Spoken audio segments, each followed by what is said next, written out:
hit subscribe.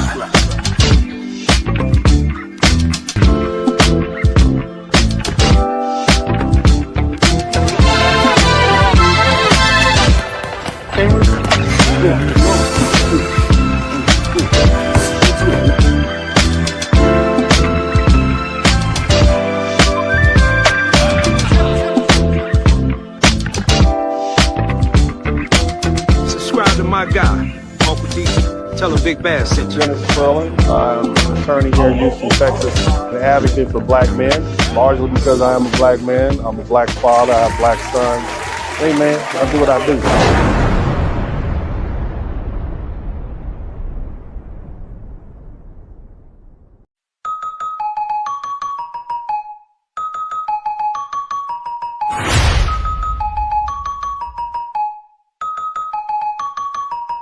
Gotta watch your back, even family that's amongst you. Got a slut ass auntie and a cool ass uncle. Kinda won't front you, but let you ride the whip around the block like a stunt. Don't do a lot of bumping. When your mama call when her ex-man jumping, all you see is feet and her ex-man stumping. That's my Uncle D, that's why the Blizzard King coming. Hot girl winter, Blizzard King summer. My we's a coming. No singing and no humming, talking we shall overcome it. Got him leaking, I'm the plumber. My nigga made Zoom look cool, yeah, you funny. What else Uncle D gotta prove? More money. Overlook the tunes, if gotta shun him. Brotherhood over any woman. Cause if she play her role, then she fam, then she good. When we say brother, my sister, we mean the hood. Now homie, pop the trunk, it's been reeking just like a skunk. We can swipe your knowledge, your ditch it just how you want. He just run his mouth and that bullshit we debunk. In a sunken place, he's sinking that drunk. He don't even drink and I tell you that drunk. My nephew told me I wanna be just like my aunt. He don't even drink and I tell you that drunk. My nephew told me I wanna be just like my aunt. Brand good, suit and tie, lawyer reppin' manhood. He don't tap dance, he overstand, he playing good. Titles don't get it, most of us getting ambushed. Mayonnaise, clam bush, buck broken, man tush. Woke up in the morning, got walk, that's on my mind. Peace can only come when you're low and order divine. I stay entwined, you keep a criminal mind. How you think I shine and stay from falling behind? He got open eyes and can't see it, he blind. You nice all the time, they tell you water is wine. Slaughter all your sons and leave your daughters behind. All she wanna do is flash that big behind. The music is the garbage they use to take you down. You used to rap intelligent, now you rapping like clowns. My prerogative, you thinking like Bobby Brown. Rest in peace to Whitney, Christina, that's underground. Wake up years later, you been around. Water up to your neck and watching him as you drown. How you scoring touchdown again and you out of bounds? All the black men getting passports out of town. Homie pop the trunk, it's been reeking just like a skunk. We can sip your knowledge, your dish is just how you want. He just run his mouth and that shit we debunk. In the sunken place, he singing that good song. He don't even drink and I tell you that the drunk. My nephew told me I wanna be just like my uncle. He don't even drink and I tell you that good drunk. Nephew told me I wanna be just like my aunt. My Uncle D, my Uncle D, my Uncle D, my Uncle D, my Uncle D, my Uncle D, my Uncle D, favorite uncle, Uncle D, my Uncle D, my Uncle D, my Uncle D, favorite uncle, my Uncle D, my Uncle D, my favorite uncle, Blizzard King, Uncle D, Uncle D, Uncle D, Uncle D, my favorite uncle, what? Uncle D, my favorite uncle, my Uncle D. My Uncle D, yeah, Uncle D.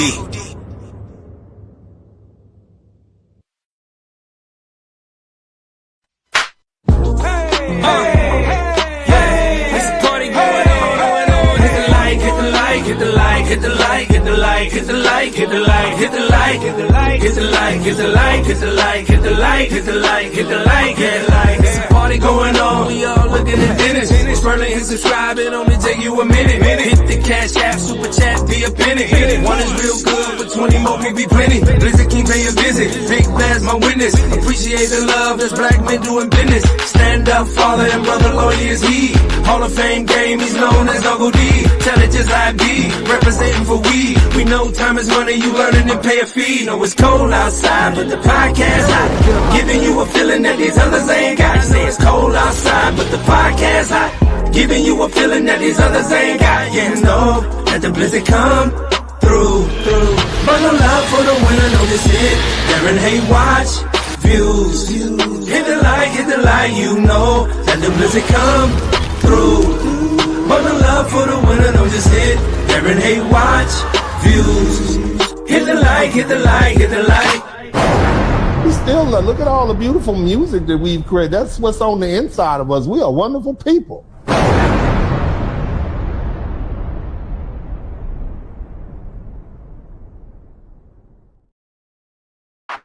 All right, what's happening? Welcome, everybody. Shout out to everybody in the chat room. I want to give a big shout out to everybody who all my wrench mob guys, Mr. 43TX, Mr. Devin Townsend, Shalik Williams. Welcome. All my members. Good looking out to Devin and Devin, Mr. 43TX, and Shalik Williams. Thank you so much. All my wrench mob guys. I got Mark the Freelancer. Who else we got up in there, man? We got some folks, man. We got the folks in here, man. Hit the number one button if you can hear me. I know it's about time for me to go ahead and get that haircut. I'm going to try to ease on around there sometime this week and get the top crop. But, you know, I have these busy days and these long nights talking to you all on the internet. Shout out to me for having all these jobs. Yeah. What's up, Mystic Medica? Thank you guys so much. I appreciate you all, man. I want to talk to you all about something. It's very conceptual, and I placed a lot of time into it, and it has a lot to do with what we're dealing with right now, the environment that we are in. It is a racially charged environment, as we discussed recently last night. America has a racial hot seat, and it is normally that black men, black women specifically, black men occupy that hot seat. But at this point, we have a break, okay? And the people who are occupying that hot seat are largely Latino and more likely than not immigrants and so on and so forth, but specifically Latino. And so we've had a lot of people reach out to us. You know, there's been a lot of Latino people who are reaching out since Donald Trump's election, and they want to know, hey, where the black folks at? You know, and I told you guys this week I was going to explain to you from a historical and conceptual standpoint why folks are reaching out to us. But here's the thing. And look, if you learn something, you're welcome to contribute to the super chat. Other than that, I really ask you all to make sure you subscribe to the channel and hit the like button. It doesn't cost anything to subscribe. I don't have any advertisings. Like a lot of the channels, when they get over 50,000 folks, they start advertising. I don't like to break that up. I don't like to have to try to cater to advertisers. I'd rather just be you and I. I am a solely subscriber, participator, viewer-funded broadcast. I know now you have a lot more folks who are going corporate and they're making a lot of money. And I salute them on that. But this way I get to remain authentic. And the only thing I ask is that if you learn something, if you walk away from this broadcast knowing something that you didn't know before, then I ask you to kindly consider contributing to the super chat, the Cash App, and the PayPal. I will go ahead at this time and put the Cash App at the bottom. It lets me know I'm earning my keep. If you're not learning anything, that's my fault. I'll go back to the drawing board. But I'd like to get anywhere from, I don't know, I get 20 super chats. I'm happy. But you guys have been blessing me in a tremendous manner. Shout out to the Blue Collar Bro. Thank you so much for being the first person to contribute to the super chat. And I will read all the super chats and all the questions at the end of the broadcast. So just hang in there. Nevertheless, make sure you got to hit the like button, because I will stop the show and I will put on some church music from Greater True Vine Missionary Baptist Church where the pastor announced that I am a great member, okay? And if your pastor on first Sunday stands up in the pew and tells the whole congregation that you are a great member, that means a lot in the black community. Shout out to my Fifth Ward Church. It's True Vine Missionary Baptist Church, Fifth Ward, Texas. Yes, great member. Y'all make sure y'all write that, great member. That means my tithes are paid up. That means I have donated to the building fund. That means that I have donated to the pastor's anniversary. Okay, that's what that means. All right. That I just want you to know. Okay, so that being the case, y'all make sure y'all hit that like button, hit the subscribe button. Nevertheless, let's go ahead and just dig on into this like a big old helping of sweet potato pie. Since Donald Trump was reelected in 2025, our country has, has entered into a very new chapter, one that is highly charged, is deeply divided, and more openly hostile than ever before towards Hispanic people and immigrants. And his policies, his rhetoric, and that of his key players. I believe Pam Bundy was appointed to U.S. Attorney General last week, and Ms. Noam is now the I forget the position she has, but they all in. You understand me? And this political climate, along with Tom Homan, we all know Tom Homan, he's the man on the job. But this political climate surrounding his administration has emboldened a lot of forces. We'll call them, let's see what we can call these white survivalists. We'll just call them the survivalists. And whether it's intentional or not, okay, his leadership is giving power to those who believe that America should be white first, white led, and white only. I'm not saying that's all of them. And I don't want to. And so here's the thing. I don't want to fall into the trap of just labeling people racist or white supremacist. I'm not going to do that. You understand me? I'm just not going to do it. If somebody's walking down the street with a hood on, okay, and a burning cross, we can certify that one. All right. But I'm not just going to count somebody out. All right. Now, what I will say about Trump is that, and the reason I don't want to label Trump a racist is because the man received the NAACP award from Jesse Jackson and Al Sharpton, and he was like cool with all the rappers back in the day, and everybody loved him. And it wasn't until he decided to run as a Republican for president that he became this, this racist. I'm just saying. So it's like, okay, and I don't want to fall into the trap of just following the sheep. Now, again, I do believe, fat meat is greasy. I'm gonna be the first one to tell you, but I'm just not gonna fall into that trap. However, what I will say is that his presidency has emboldened those who think he is. You understand what I'm saying? I'm just saying. And so as long as they think he is, they're going to cut up and act a fool as you see them doing. Now, right now, and we can see they've gone heavy on the deportation process. And I want to remind you that there are 400,000 undocumented European immigrants in this country. We have Canadians, we have Irish, Russians, there are Eastern Europeans. And yet when you look who's being rounded up and deported is mostly Latino and Indian, sent a flight of Indians home and Black immigrants, okay? It's the people who don't look, quote unquote, American, all right?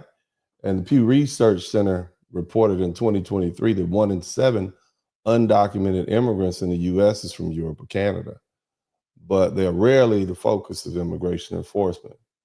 Okay, it's mostly Mexican and Central American immigrants, and they make up about 80% of ICE removals. And despite the fact that the European undocumented immigrants exist, we don't see them going after those folks. Okay, Trump has revived some policies here in 2025. They literally are out there racial profiling, something that Black folks fought against. We call it stop and frisk, driving while Black, but it has quietly returned.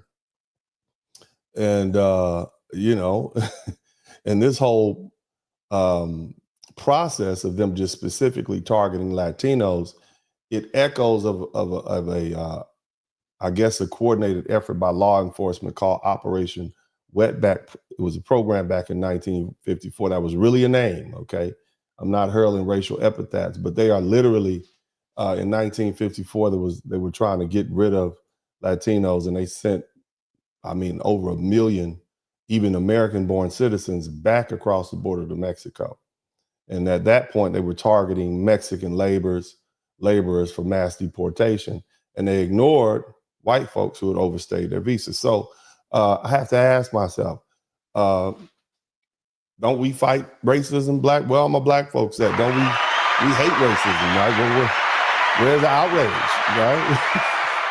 Normally, we the first ones to step in front of that. You know, if a man in a dress wants to,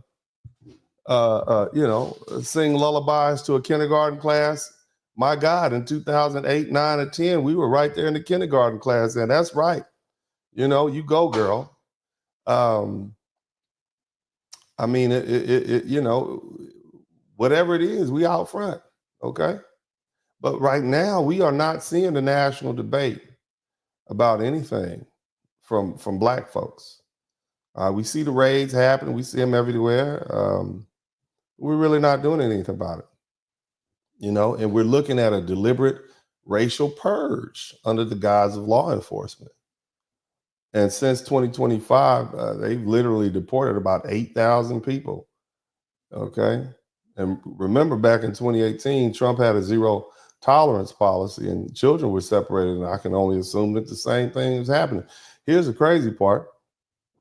The United Nations Human Rights Council has condemned it, right? They call it a blatant violation of international law. ACLU reported in February, early this month, that thousands of children have been separated from their families in less than a month. And many of these folks are being sent to different detention centers, along with, shout out to Larry P., along with Gitmo and some other places. So we see it happening, okay? We see it happening.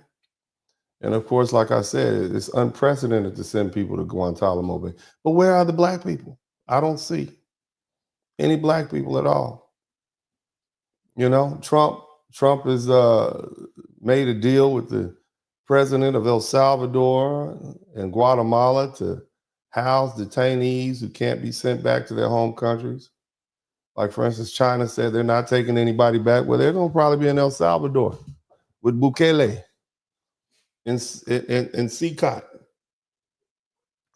It's this huge prison complex down there. We got plenty of gang members down there. They just got them locked up 24/7 every day. They get out for 45 minutes and they exercise, and that's it. It's no leaving. They never see the light of day. But black people are not outraged. You see? Even with the global perception, you know, it from an outsider looking in, it looks like ethnic cleansing in plain sight. You know, that's what it looks like. Forcibly removing and detaining people in prison-like conditions. That's what it looks like. Here's the other thing. A lot of very similar things are happening in the UK, in France. They're doing the same things. And so the thing is, we have to understand is black people have been the moral backbone of this country, and we're not doing anything about it. And people are noticing, okay? People are noticing, and I want to play some video footage so we can let you see what they're talking about. All right, y'all hit the number 1 button. Let's get this thing crack-a-lating.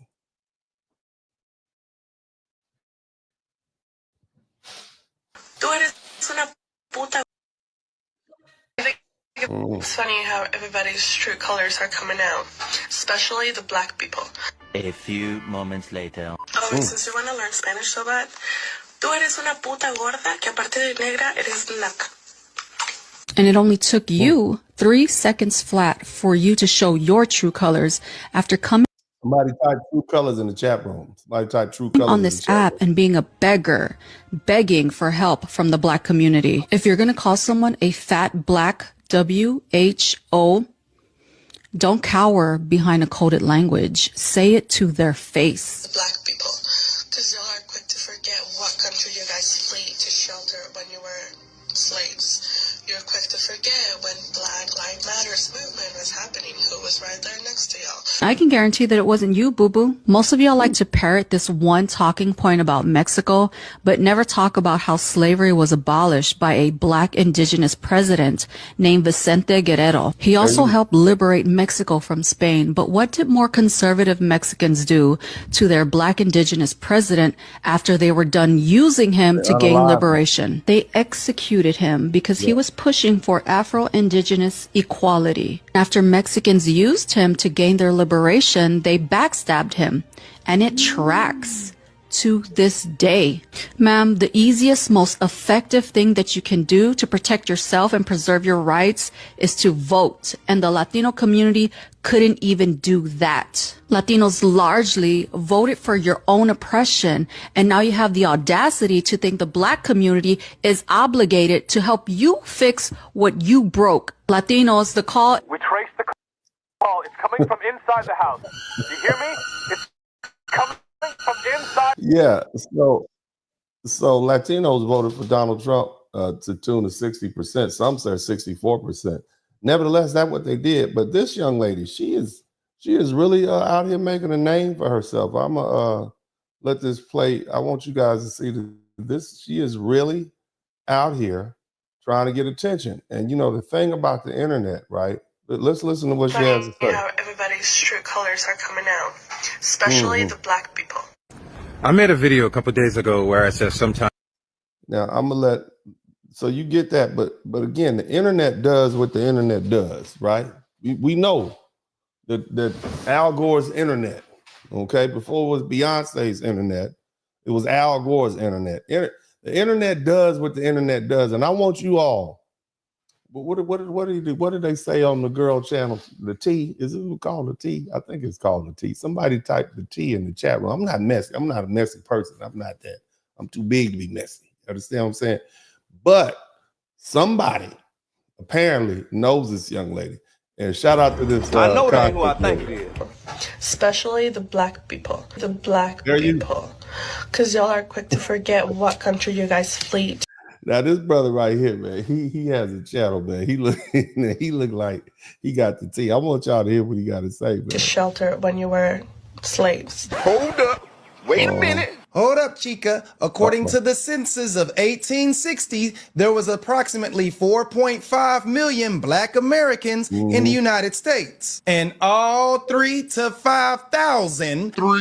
5,000 of them fled to Mexico. And all right. It wasn't until 2019 that the Mexican government even recognized the black population as part of its cultural history.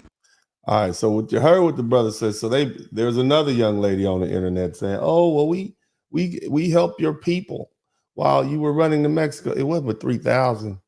They might have went down there for a soccer game or something. I mean, it's 3,000 to 5,000, and then 200 years later, you acknowledge them as being present in your country, right? 200 took 200 years, okay. And the other thing was the other young lady who appears, she's Latina. She says, the Afro-Latino president that you had, y'all unalived him because he was trying to get black folks rights. So yeah, you let a few in, you didn't acknowledge them, but when it was time to actually treat them like human beings, you did what you did. But that's not the best of the tea. Now remember who we talking about. I want you to, this young lady right here, okay? Funny how everybody's true colors are coming out, especially the black people. Now, I find that interesting that they have all this smoke for black people.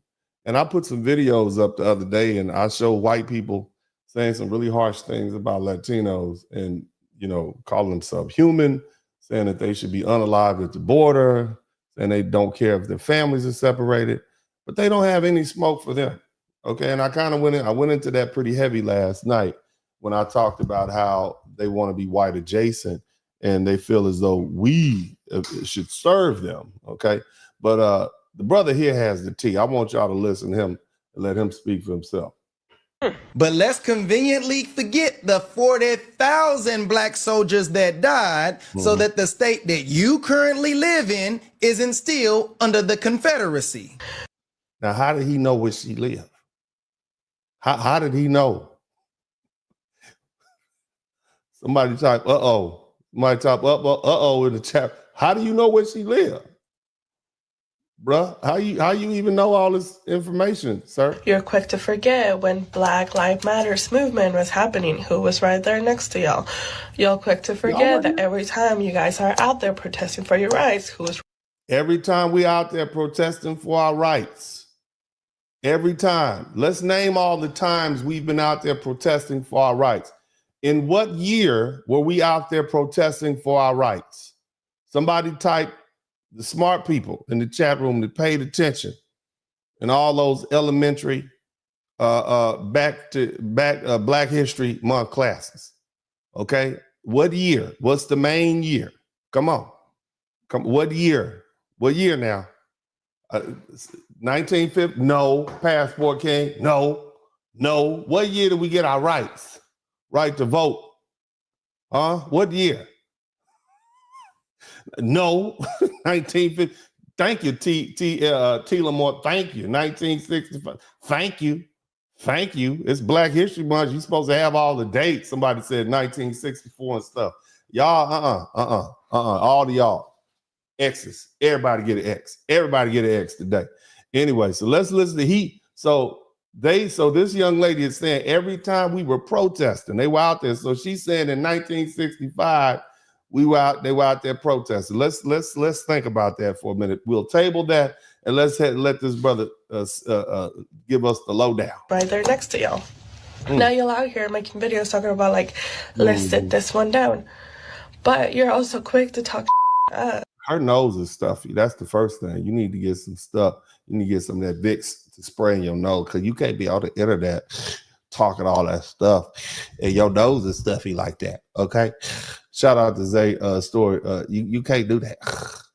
You can't be on the internet, on Al Gore's internet, knowing that Beyonce's fans are here. So they're gonna notice that. Okay. But we're gonna let them continue. And then when we say something, you're quick to play the victim card and say, well, you're being... My type victim. When y'all are starting it. We started it. No, we didn't start it. Donald Trump started it, baby girl. Donald Trump is the one that started it. Let me show you where Donald Trump started all of this at. Okay, this is where Donald Trump... birthright citizenship under the 14th Amendment of the United States. Donald Trump. That's a good one. Birthright. Not us. That's a big one. It's a big one. That one is like... We don't get rid of him. That's what he said. African Americans built this nation. Donald. We built this. But you said we were lazy.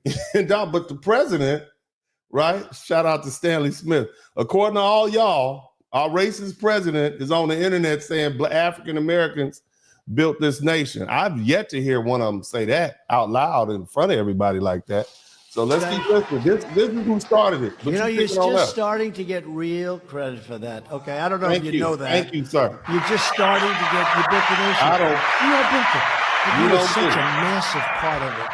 Yeah. Bigger than you were given credit for. Does that? Somebody type lazy, and we lazy though, but we built the country. The president said, the president of all the white people in the world said that we helped build the most powerful country in the world. We don't get credit for it. Thank you, sir. Makes sense, right?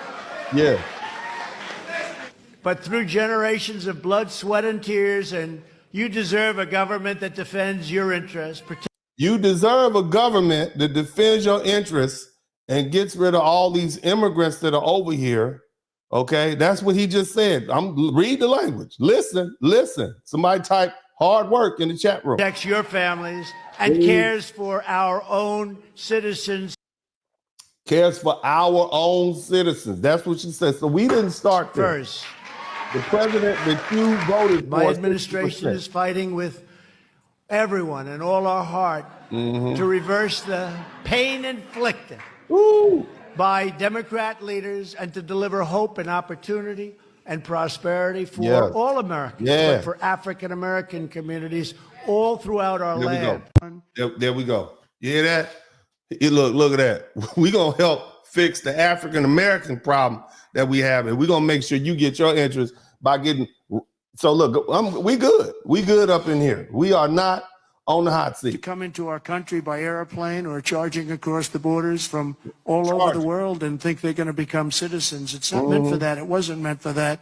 Who is And it meant hopefully for? at some point the courts will understand that without having to go through a whole big deal. This was meant for the children of slaves, and look at the timing of it and you'll see. And I hope. Yes, this is meant for African Americans, foundational Black Americans, not every old body that comes through the border. Okay, Judges will understand that, and it has to stop. We're gonna do it anyway.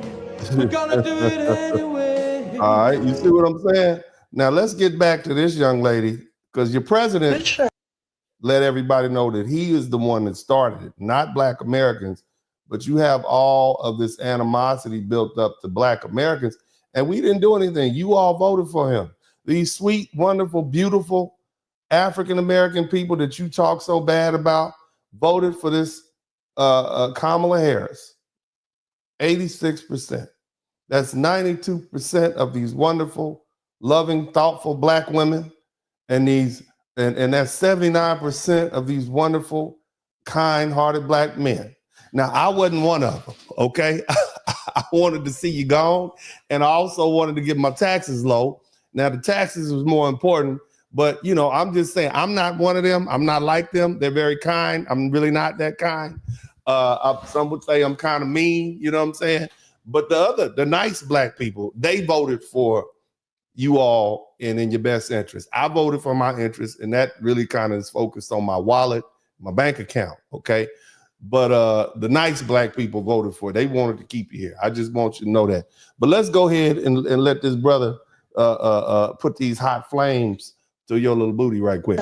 I know this woman personally. Damn. We were co-workers, and she probably should have contacted me before making this video. Oh, Chica, no. you're out of touch. Black. Oh, no. Did you hear that? That's my coworker. I know her. Oh, no. It's about to get bad quick. I can tell.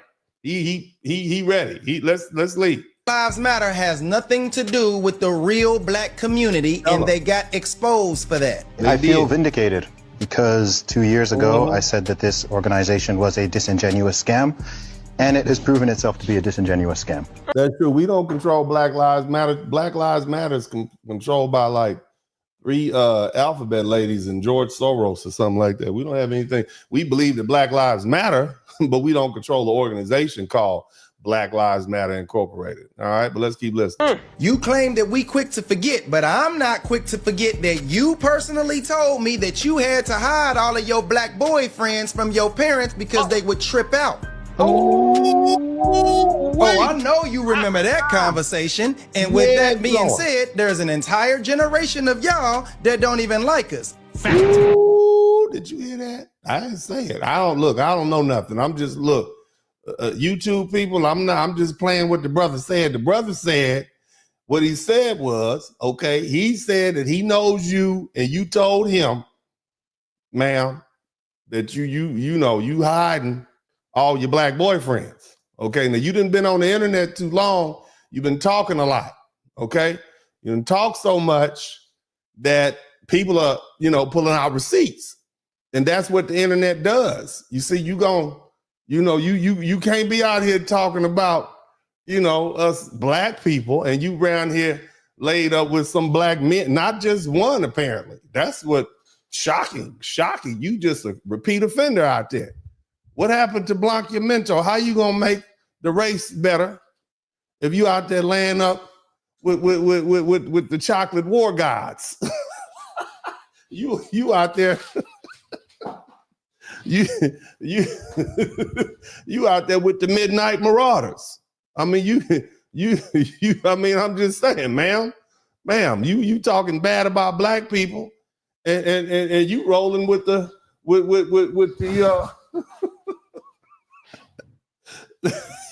you out there with the Mandingos. I'm just saying, look, gotta do better. You gotta do better. Let's let the brother finish this thing. You look, I'm saying she need to definition. might want to relax on that. That was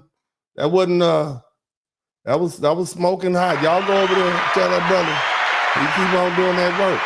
But the thing is, again, they brought this on themselves. You understand what I'm saying? This is what they did. They brought this all on themselves. and they want to come down on us. One, I'm Aquarius moon, and I'm a rebel, and this is amazing to me. And I'm a shadow worker. That's the biggest thing. And I know that everything happens for a reason. She like a witch. That's what that means. She's a shadow worker. Ooh, she's a shadow worker. Let's see what the sisters. And when there's opposition, that means something different needs to happen. Yeah. We've been in this position way too many times, us as a black community, period. We have to do something different. But as black women, like that man who was saying that his mother told him, when you in trouble, run to a black woman. That's because we have been everybody's charging stations. Shout out to Zay show story. Come to us. We'll help you. We'll pat you on the back. We'll breastfeed your babies because we had to. We'll do this. We're in a healthcare field because we're always taking care of some goddamn body. They want to call us masculine because we had to work ever since this place was taken over. Worry about yourself. Don't listen to what This is before. This is before the election, right? This is before the election. They was thunderclapping for Donald Trump, right? Remember that, right? Well, remember, I just want you all to remember, we would I wasn't left out, but the 92%, they was looking at y'all like, we won. And now it's like night and day. Where your MAGA hats at? Whip your MAGA hats out. And let this presidency be a lesson that when a bitch tell you who the fuck they are, believe them. Sir, language, sir, language now. Listen, he turned up on this. When they tell you in your face they don't fuck with you. Sir, we run a family-friendly broadcast here, sir. You're going to have to watch that language. I mean, you got to watch the profanities there. Believe them. Congratulations, y'all got what y'all wanted. I don't want to hear nobody complaining about shit. Sir. Because I don't give a damn. I don't give a fuck if they shut the whole earth down. Oh, motherfucking well. Yeah, he did too much cussing. We can imagine what he's saying, though. He really going in. The language is a little too aggressive with the curse words. Let him get it out. Get it on out, brother. Get it on out. All right. Yeah, we know. You going in. We know what you're saying. Your bonnet on. He got a bonnet. Okay, let's go, sister. Our motto for the next 4 years is, why the fuck you calling us? Yeah. And baby, let me say this. When it comes to January 19th, I'm not going no motherfucking where. Y'all gonna have to drag me off this bitch. He back again. And you say that shit like I'm supposed to give a fuck. Like I got a connection to all them other immigrants. That's all. They gotta be known. I'm not black. I can't stand black Americans. Black. You talking about them same immigrants, right? I see talking about Afro, Latinos, Caribbeans, Africans, and I don't give a fuck. Whoever it is, we don't care. I'm standing on business. I don't give a fuck. Okay, so that's another thing we need to address. I've noticed recently in a lot of video footage on the internet, on Al Gore's internet, that there's a lot of Caribbeans and a lot of Africans who are developing understanding. I'm just saying, this is what I've noticed. I don't know if you all have noticed it, but I've noticed it. So must be that heat. This means you are 10 steps behind. And for you to be able to compete, you need to be 20 times above the average. In my former job, there was this new position that came up. I applied for the new position. And there was this newly employed white dude that I trained 1 month prior before the position. You train him, and then what happened, brother? What happened then? You have to work hard, my brother. You have to work harder. It's my greatest surprise. He got the position. They didn't give it to me. So you are telling me that you trained the white boy to do the job, and then after you trained the white boy to do the job, they gave the job to the white man, and you had to stay in the position that you had. You have to work harder, brother. Work harder. Somebody type work harder in the chat room. Educational-wise, I was more qualified. Skill-wise, I was more skillful. As a matter of fact, I was the one that trained him. I didn't know I was training my boss. You were training him, but you had more education, more skill, but you were not white. Okay, you're not Mozugu. Okay, that's the problem. You need to understand. This is what the Black American been telling you so long. Okay, we try to tell you, did not listen. Now you're learning for yourself. Work harder. Somebody type work harder in the chat room. I say to myself, so this is what African Americans go through every day to survive. Yes, if brother, there was a day or a time I ever discredited you guys, I'm sorry. Yes, you did. You discredit. You were wrong. I tried to tell you were wrong. You were so wrong, but that's okay. You're learning now. Okay, go ahead, brother. Work hard. Work harder. I'm really sorry from my heart. I'm sorry. I didn't know what I was doing then. We're going to let you keep living more, but I'm glad you apologized to me, because see what happened? they turn the heat up, you know, and now everybody want to get on Al Gore's internet and apologize to Black Americans for what they learned. That's good. Work harder. Somebody type work harder in the chat room. Now I'm back. I'm one of you guys. I'm one of your brothers. You one of us? Oh, no, brother. No, you're not one of us. No. We are Kata. We are Kata. And you have a tribe or something like that you from. You're not one of us. No, brother, you might have to go home. They might send you home. They might send you home, my brother. My brother, I love you, but you might have to go home. You're not one of us now. Don't come just because you got the disrespect and mistreatment from the Muzungu, and now you want to come and say you want to. No, not that easy. No. We maybe have initiation and, you know, make you pick cotton for a summer or two, and then we think about letting you apply to Foundation of Black American Club. But let's continue listening. Accept me, and together we'll fight what is fighting us. What is fighting us is the same thing that is dividing us. There is no difference between African American and African. It's no difference. We got sold over here 500 years ago. We've been here a long time, and now we rich. Shout out to everybody, all the 1,780,000 African American millionaires. We are rich. We doing well for ourselves, and you here having to deal with the discrimination.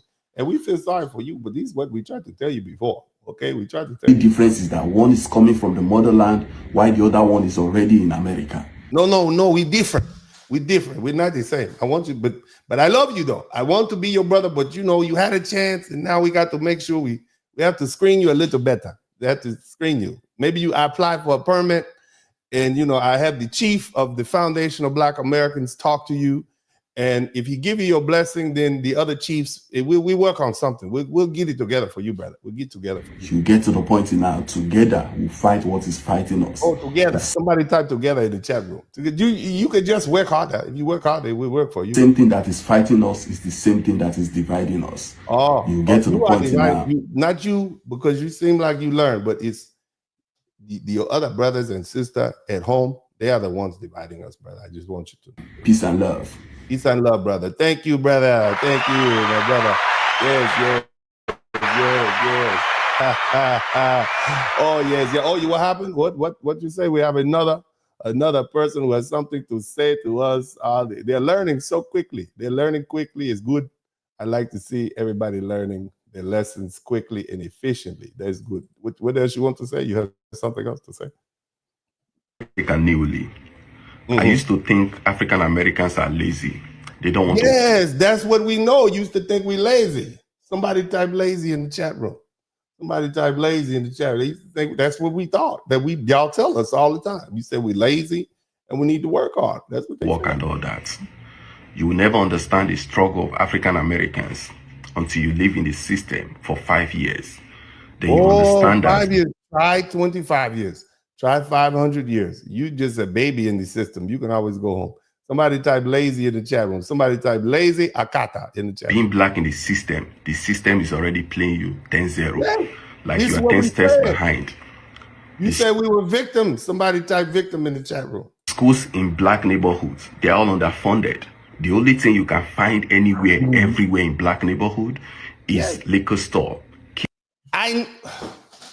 What happened to you to make you have such an enlightening moment? Shout out to the world for today. Shout out to that. How did they miraculously all of a sudden come to these conclusions so quickly? My gosh. Keep drinking and keep yourself busy. Now I understand why everybody's fighting so much to live in white neighborhood. Before I used to say they are not proud of their skin color. They don't know. Because we don't want to get shot. That's why. We have to move out of some of them neighborhoods in Philadelphia and Baltimore and the Bronx, okay, and the south side of Chicago and Compton, right? Because, no matter how hard you work, somebody could come in there and steal your shoes. Let's keep listening. Who they are. But they're actually fighting for their children's future because being black in the system is already playing you 10-0. You are 10. That's what we were trying to tell you, bro. Damn. Well, that's what we was trying to tell you, finally learning. Steps behind. Is it you that is confessing on the internet, man? Donald Trump got everybody confessing. They just all confessing now. Like we was right. And we knew we were right. Y'all just didn't know we were right because y'all didn't know what y'all was talking about. It's coming with underfunded certificates that want to be competing with somebody that is 10 steps ahead of you. Yeah, Being black in the that's what I'm system saying. is tough. You see, African Americans and Africans, we're all the same. No, y'all said we different. Y'all said that we was different because we didn't know what tribe we was from, and that y'all are from the motherland and y'all know your last name. I mean, look, bro, I'm always open to talk to the brothers and sisters from the motherland, but it just seems mighty peculiar to me. All right, that now that the heat is being turned up, that you want to be brother. You know what I'm saying? I'm just saying. I feel like you know, deep down on the inside, you being honest, but it just feel to me. I'm just gonna say it feel to me like right up in here somewhere that it might be a little bit of disingenuous. Now, I'm not saying about you. I'm just saying generally. It looked like people be confessing on the internet when it get hot, and then like if things get good again, then you might go back and be like, no, brother, we are different. I'm just saying, I don't want that. We had to deal with that before. Let's keep listening. Let us not be distracted. We are all the same. The only difference is that one is living in America, the other one is coming from Africa. Let's support each other's business. Yeah. If you see your brother trying to make ends meet, support his business. You get to the point now. Peace and love. Peace and love. Peace and love. Peace and love. Now here's look, man, look, I'm just saying, I just, we all want to, go along and get along and all that stuff, but we got a little history there. We gotta talk. You know what I'm saying? We need to talk about it. All right, we need to just talk about it, and we can talk about it, and maybe we'll come together. Check this out, though. Shout out to Passport King. Why Uh-oh. Marcus Garvey out of this country during the civil. The little mama, her mama is Jamaican, and her daddy is foundational Black American. Her daddy Black American, and she got another sister. Mama got 2 baby daddies, and apparently there was a little discussion that was had at the house. We didn't see the discussion; it's not on videotape. I've scoured the internet, I couldn't find it. Nevertheless, she'll fill you in well on what was said. So let's listen to what, because these discussions. So you got the Jamaican mama, naturalized citizen. She tells a story. Black American daughter, father's foundational Black American. So let's listen to these conversations. I want you to hear this conversation. And she's a grown woman. She looks good. She young looking in the face. I thought she's about 20 something. She's 32. But let's keep looking. She holding that to, black don't crack. All right, let's keep listening. I understand why African Americans kicked Marcus Garvey out of this country during the civil rights movement. We didn't kick him out. I just got into it with my Jamaican mother, who's a naturalized citizen to this country, because she had the nerve to be spewing some coonery bullshit in my freaking ear, and I went all the way off on her bomba clot. Hold on a minute. You just went off on your mama? Because she was out there being a nocturnal animal? Hold on a minute now. What's going on now? Why is this heat all got everybody agitated? They don't care, okay? They don't care. You would not have the mobility that you've got in this country and all of the benefits that you take advantage of in this country if it weren't for Black Americans. Hold on. I need all the Caribbean folk to come to the front of the room and listen to this young lady. Tell everybody, all the Caribbean people, come on to the front of the room. She come on and listen to what she just said and listen to it again. Go ahead. Keep going, baby. You're disrespectful, and I'm going to tell you about yourself. You had the nerve to be like, oh, I became a U.S. citizen because you and your sister were pressuring me to do that. No, you became a U.S. citizen because you wanted a voice in this country and you wanted to vote. Yeah. But all you've done is bring your cooning for the crown behavior over to you hit mama with the nocturnal animal? Oh my God. Go ahead, baby. Go ahead. The United States, and you refuse to be lumped in with African Americans. That's true. Time and time again. But your baby daddy is one. That's the thing. Mama, baby, not her. Her daddy's the African American. Go ahead. Somebody type, Hard work in the chat room. You talk this coonery bullshit in my fucking ear. And especially right now during Black History Month, I'm not. It's Black History Month, and you will not address us like that. This is our only month. They gave us the coldest month in the year. All right. It's the shortest month. Okay. But this is our month, and we ain't having it this month. You understand me? We are turned all the way up. You understand? Let's keep listening. Standing for that shit. Men are put your men on care, okay? Oh, damn. Because you never should have said that shit to me just now. I've been on this planet for damn near 32 years. 32 years. And I have had my own fair share of discrimination and hardship because of the color of my skin. Didn't your mama just tell you to just work hard? I know your mama told you to work hard, and you like, that don't work. And so now you and mama, you telling mama about herself. Shout out to Gloria Saber. You telling mama, that don't work. Okay, so we got the dude from Nigeria, and we got a young Jamaican girl who daddy is from the United States, and mama's from Jamaica. See, Donald Trump is working miracles for Black unity. Somebody type Black unity in the chat room. Nobody ever asked me, are you Black Caribbean? They don't. Are you this? Are you that? That's what we was trying to tell y'all, okay?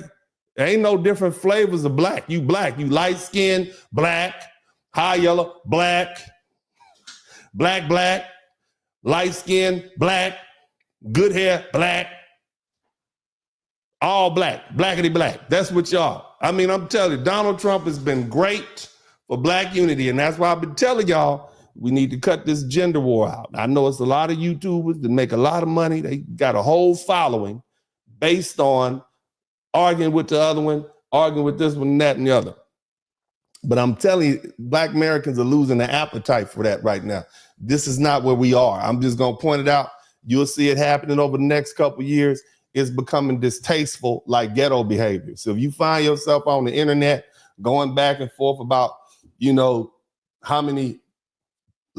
long her lashes are, if she got a weave and all of that sort of stuff, and what he don't do, and 50-50.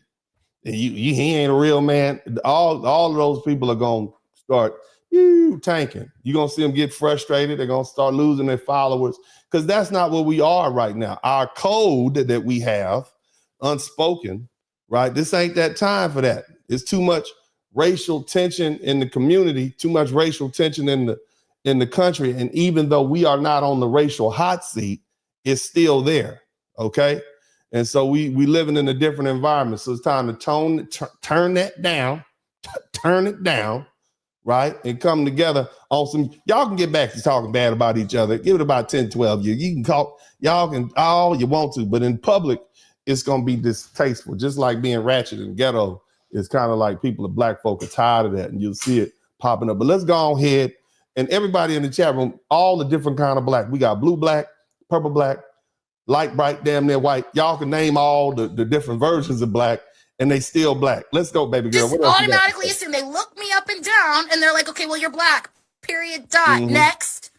These white people don't give a damn what flavor of black you are. And I'm sick and tired of Caribbeans, Black Caribbeans, and Black people from foreign lands acting like they're different. You're not different. And you would not be able to move in this country the way you move if it weren't for Black Americans. We have know some damn respect. That's what respect. Blood clot respect. That you pushed me out of your pussy almost 32 years ago. Hold on a minute. Hold on. Your language, miss. Your language. Did you say the P? You dropped the P bomb in here? This is family friendly. We have a family friendly show. You can't say the P bomb word in here. Gosh. Whew, I need to screen these before we get this. She just dropped the whole P bomb up in here. Golly, well, we know your mama can't tell you nothing, so I'm gonna just let you play it on. Tell you off today, because you never should have said that. That shit never should have came out of your mouth. I don't know what your mama said to you. Shout out to B. Tisdale. I don't know what she said to you. Okay, I don't know what your mama said to you. You set off like this. Okay, but you are clearly your daddy's child. But go ahead. Why you want ball and complain about all of the hardship that you face being a Black woman, an immigrant Black woman in this country? Right. If color doesn't matter. And if color doesn't matter. Somebody type color doesn't matter. Why is it all these folk All this truth is just too much. It is just delicious. Really don't align with Black Americans. Why the fuck would you turn around and have kids by 2 different Black men? Oh, why you gonna put mama out there bad like that? Why you just put your mama out there bad like that? You got 2 different baby daddies. You could have stayed in Jamaica to do that. Ooh, girl. Y'all pray for all the saints, put your hands up and pray on it. And just, girl, you just put your mama out there like that. Golly, but let's go ahead. You really don't fuck with us like that. Baby, all your language, but go ahead, right? This woman has no idea that she gave birth to her karma. Me no care. Oh, Lord. Oh, Lord. Okay, and if that's really how you feel, keep that shit over in Jamaica. How about that? How about that? If you don't want to be lumped in with African Americans and you don't want to be in solidarity with African Americans.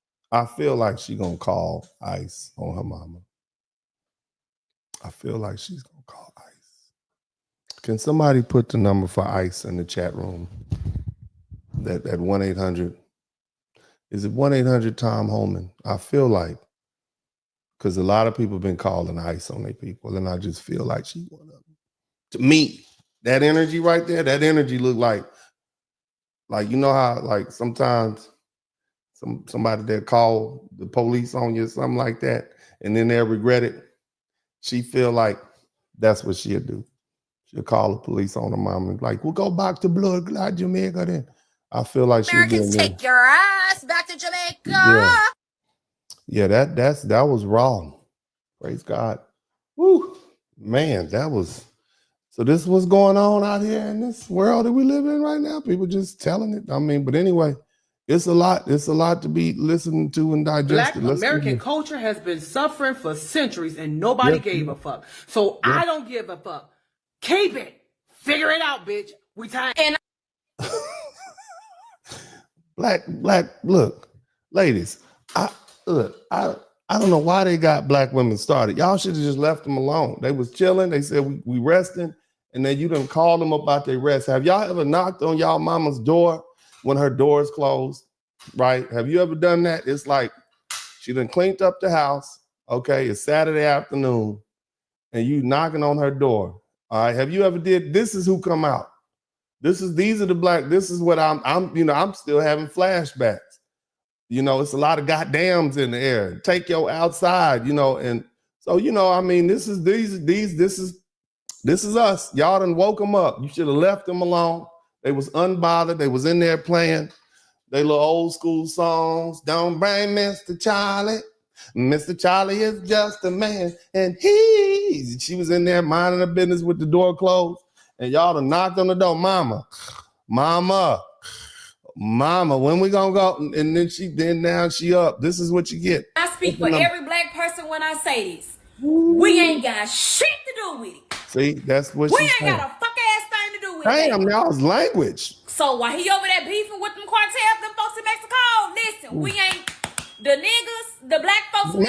Ma'am, your racial epithets must halt here. Okay, we are not going to do that here, ma'am. But I understand. Let's keep going. Before everybody start fear mongering and losing their fucking mind, just a quick reminder that look, the F-bombs are flowing tonight. This is not me. I'm not doing this. I'm doing the best I can to conduct a family-friendly broadcast. Okay, I don't know what these people are saying. I haven't said one real cuss word yet. Okay, I gave up cussing for the New Year's. Okay, I'm done. Shout out to Cody Marshall. But these people, so y'all just look, I don't know what to do. You can close your ears, do what you do. We are black. Yes, we are. We are black. Yes, we all black. And just because I didn't address it doesn't mean that I didn't catch it. Yeah. I see and hear everything that go on around me. Trust and believe, I caught it. No, we're not going to help you. Oh. I'm seeing the videos on TikTok. Yeah, we resting. We're resting. We are resting. Black folks are resting. We will not save you again. Okay. Illegal aliens who expect the help and support of foundational Black Americans. They do. Look, here's the thing, man. Shout out to Brother Tariq Nasheed. I noticed that all the intellectual, intelligent folk like myself are referring to Black Americans as foundational Black Americans. I like that term because it's not too different from Black American. You just add foundation. Okay, cool. Well, you're an African Black American. All right. You're a Caribbean Black American. Okay, yeah. Well, we're foundational Black Americans.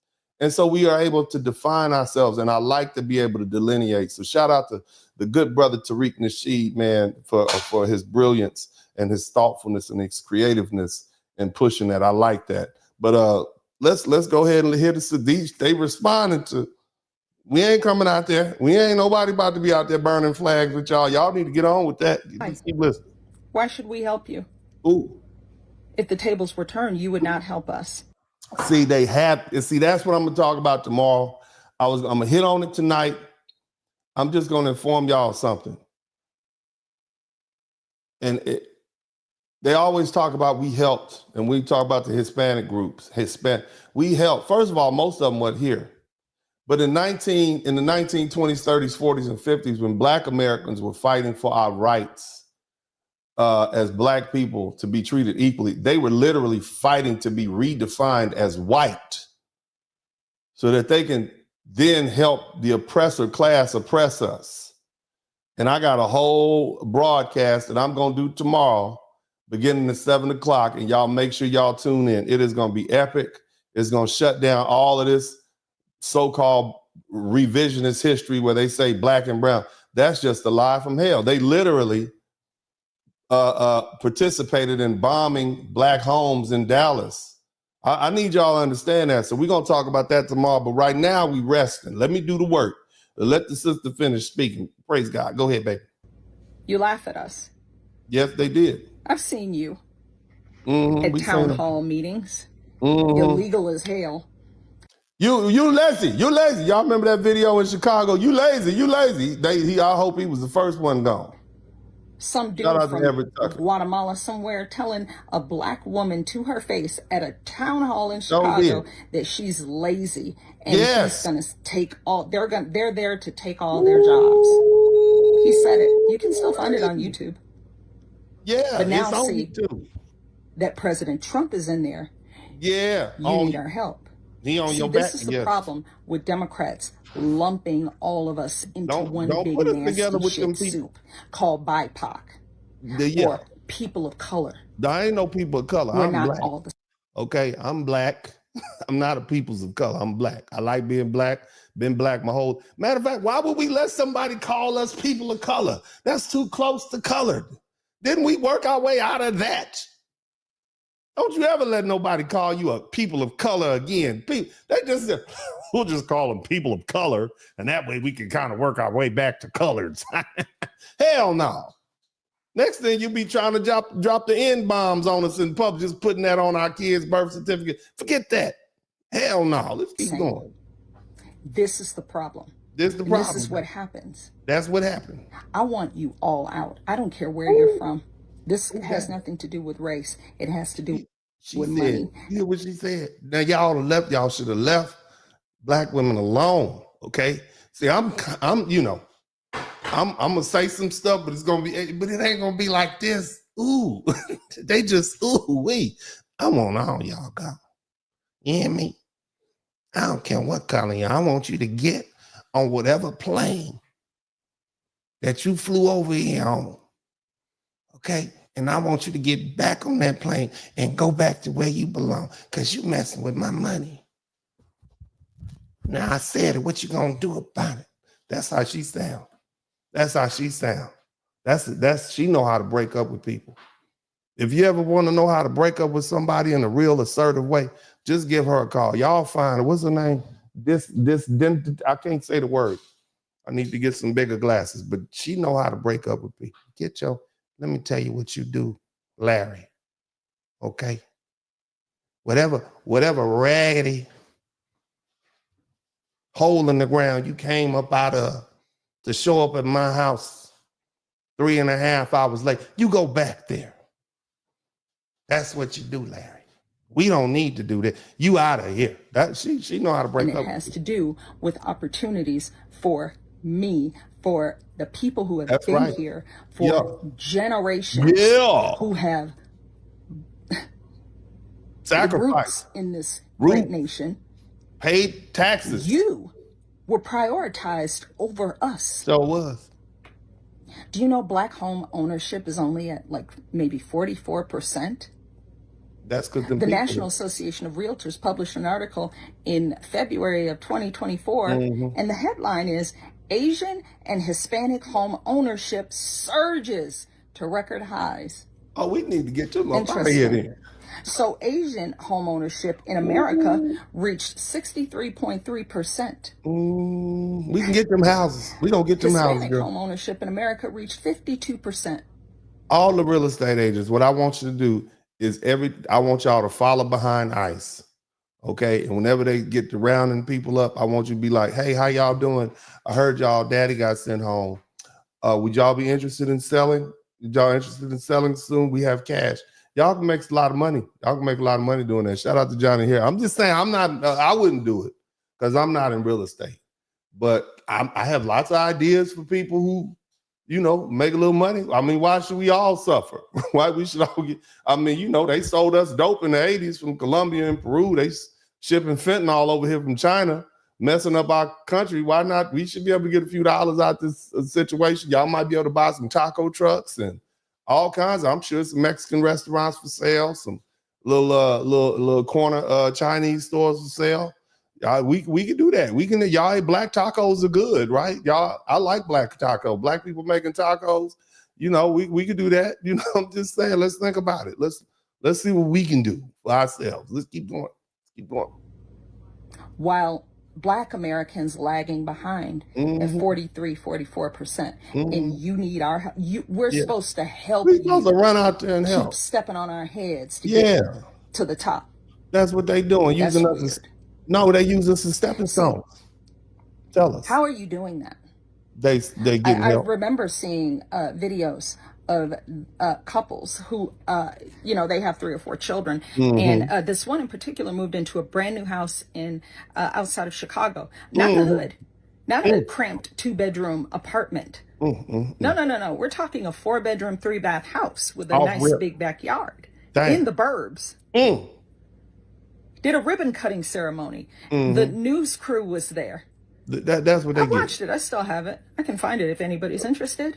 I don't need to see it. So they're getting homes with ITIN numbers because they can't get Social Security numbers. That was a mistake by Bill Clinton back in the early 90s, giving these people ITIN numbers. Well, she said these people. She said these people. That's just one step away from you people. But go ahead, sister. Go ahead. We're going to let you go ahead. Now they're getting Social Security benefits that they never, ever paid into.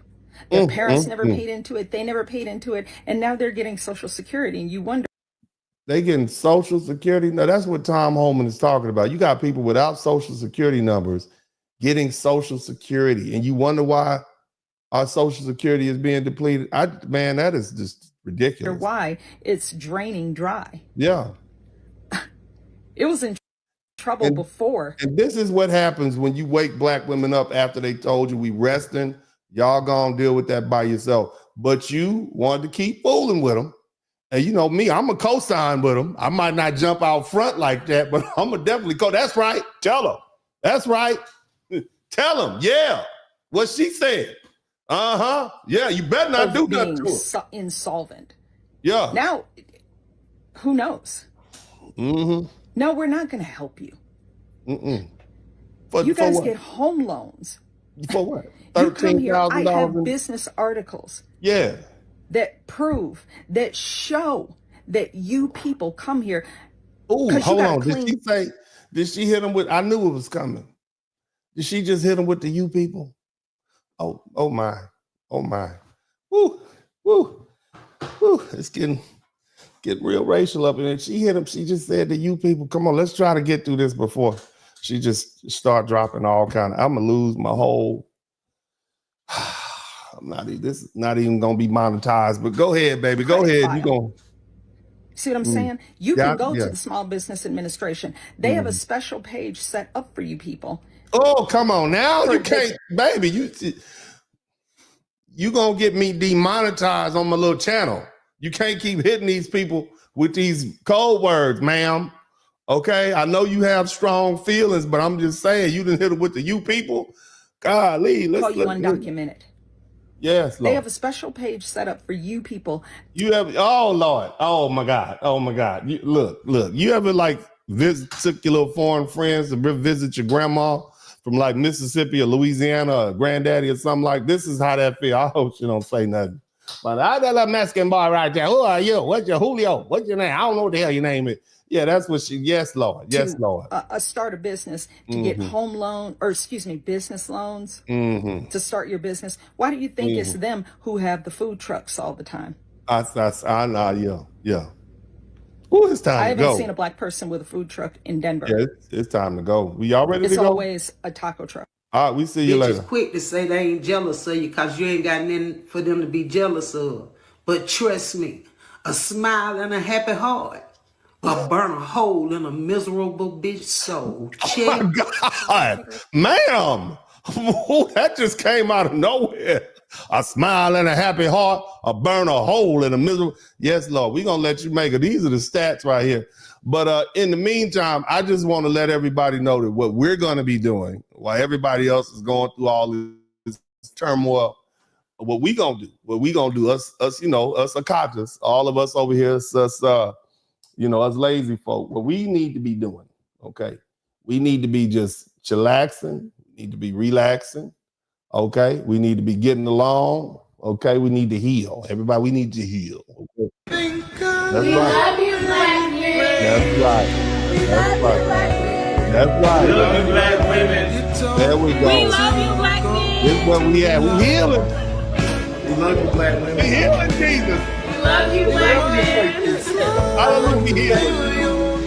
Let them fight. You done saw wrong enough for us. You just gotta get along now. We love you, black men. Yeah. We love you, black women. We love you, black men. We love you, black women. I love you, black men. Oh, yeah. Yeah, that's what we gonna be doing. Let them fight. We've been fighting long. They've been watching this fight on the internet for years. Let them fight. We need to get rid of the gender war. It's not serving us any purpose at this point. Let them do all the hostilities and so on and so forth. We've done enough. Let's keep listening. Christina. Watching Latinos freak out. Christina. Let me see Get something. out the way, sis. Talk to them, baby. Now, keep in mind, they had that energy, that Latinos for Trump energy. All right, they had that energy. So let's. This video is for black women and black women only. If you are not, Now I'm just saying this. I don't really know how makeup goes and all that, but that looks really good to me. I'm like, man, she looked like that with the thing in the top. That's pretty fancy. If I saw her, I'd be like, wow, that is really fancy. You know what I'm saying? To me, I don't know how is that. Ladies, we got some ladies. That's pretty good. The stuff she got on her face. I don't really pay attention a lot, but that's pretty fancy. a black woman, please scroll. Okay, I'm gonna keep Now that watching. we got that out the way, I'm gonna watch. sis. I'm a man, but that's okay.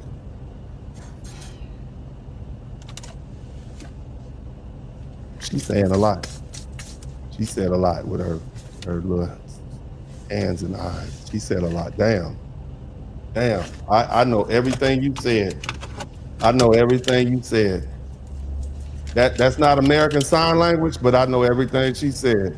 She's like, I'm done. Latino people, I need you front and Don't center. get on the camera I'm like seeing that. a lot of you on my FYP and Beyonce's internet crying and Elbow. boo-hoo talking about you wish you could take your vote back. You thought being racist other Latino people and black people was gonna make you appear to be white. No, it didn't work. People are surprised that Latino voted for Trump. Like, didn't our parents come here to give us the American dream?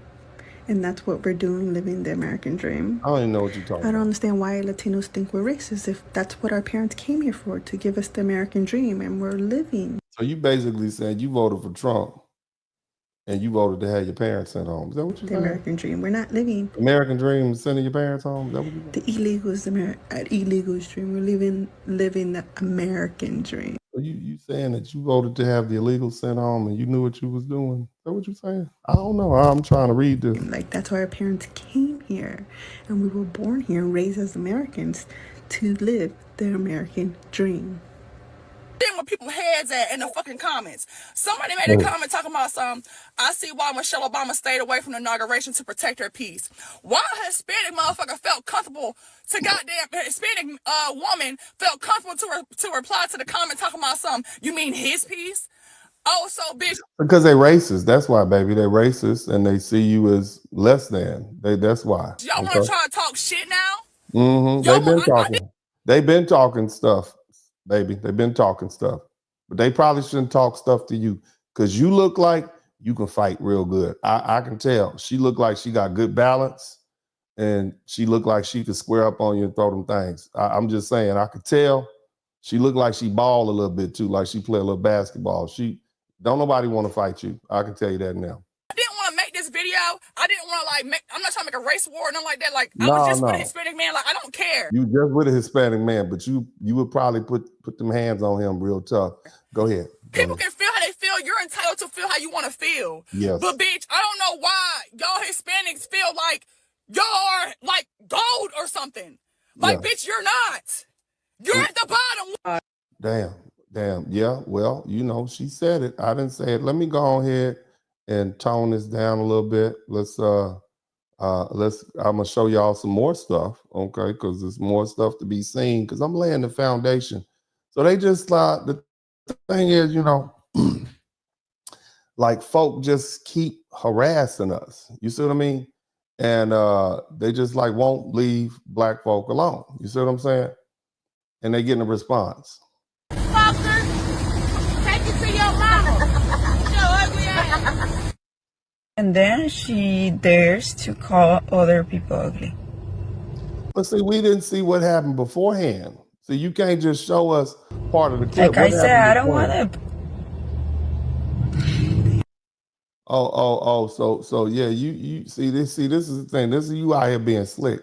We didn't see what happened beforehand, and you are you provoking people? Because usually black folk just don't run up on you, especially said that the streets of Miami have been empty for the last 3 days.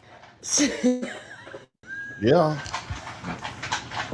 See, now y'all wouldn't leave them alone. Y'all wouldn't leave these black folk alone. Broke in a big way for Donald Trump. Yeah, I mean, so I'm on the expressway driving to work this morning, people holding up traffic. So you know how we do. We get on side of them and want to look at them. Why all of them Latinos all of a sudden? I just want you to keep in mind, y'all wouldn't leave these black folk alone.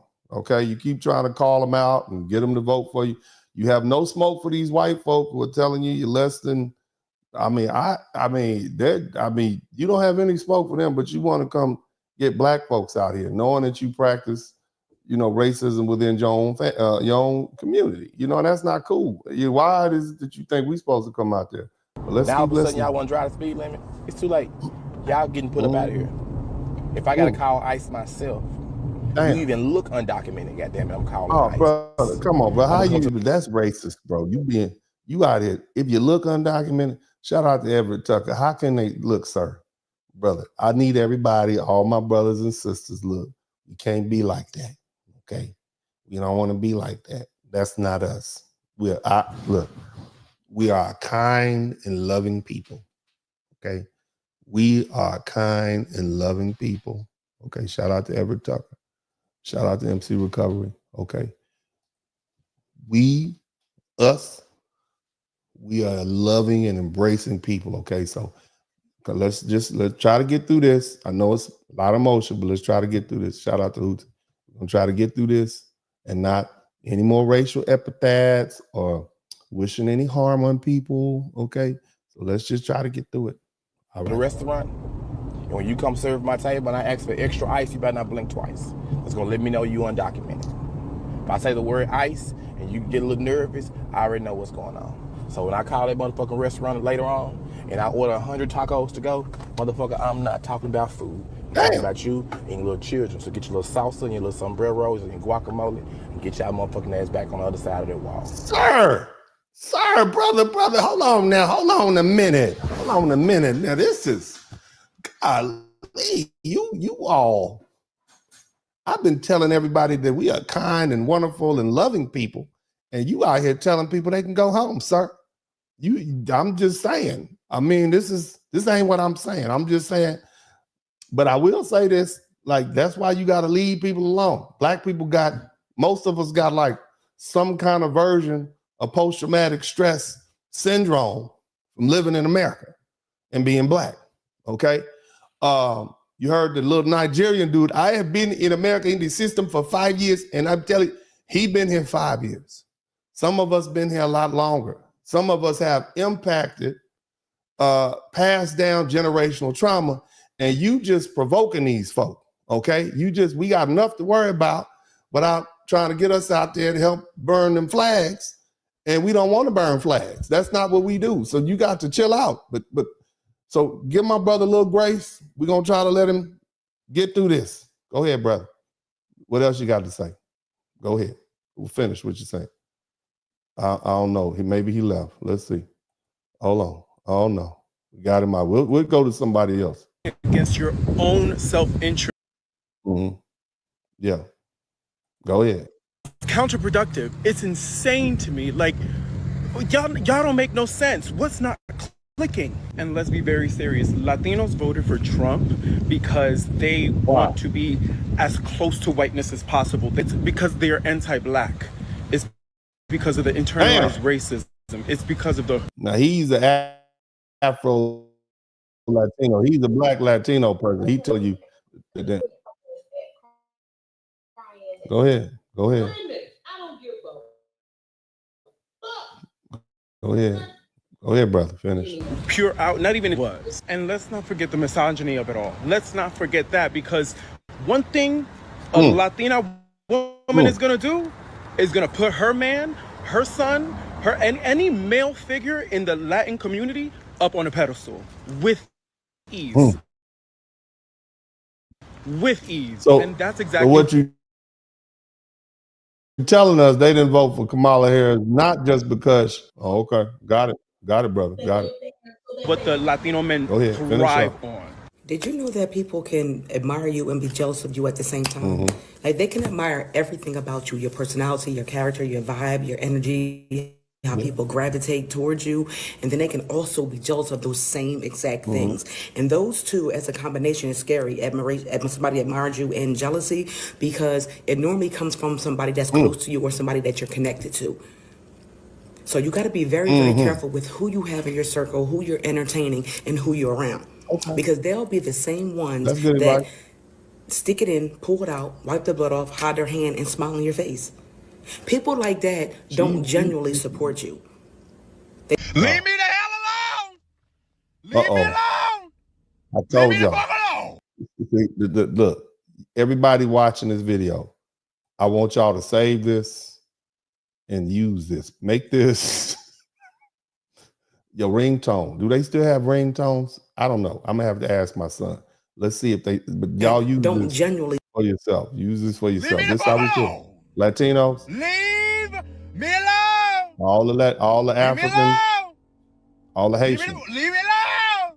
Jamaica. You don't have your paper. Leave me alone. Leave me alone. Leave me alone. Leave me alone. Cause I don't wanna. Leave me alone. And I'm gonna just keep it $1.50. I think Trump hates y'all more than he hates us. I think you're right. I think you're right. I think because the sister earlier, the one I said could fight, she said y'all on the lowest end of the totem pole. But see, in South America, in Central America, and those Latin American countries, they truly believe that they're superior to the darker skinned people, and which includes the indigenous people and the black African people who are there. Shout out to Hootsie. And so now when they come up here, they don't realize that in America, they're on the lowest end of the totem pole. They don't like that, in my opinion. Okay? In my opinion. Let's keep listening. Y'all voted for him. And you know who I'm talking to. Yeah. I mean, shit. What did y'all do to him? I don't know what y'all they had did. to do something to that man. He can't stand y'all. Yeah, he coming straight between the Arab people and the Latino people and the Asian people. Trump is on y'all like a lean tick on a sick kitten. You understand me? Who y'all is? Yeah, he know your name. Shout out to y'all. Well, it's finna be mad as fuck at y'all.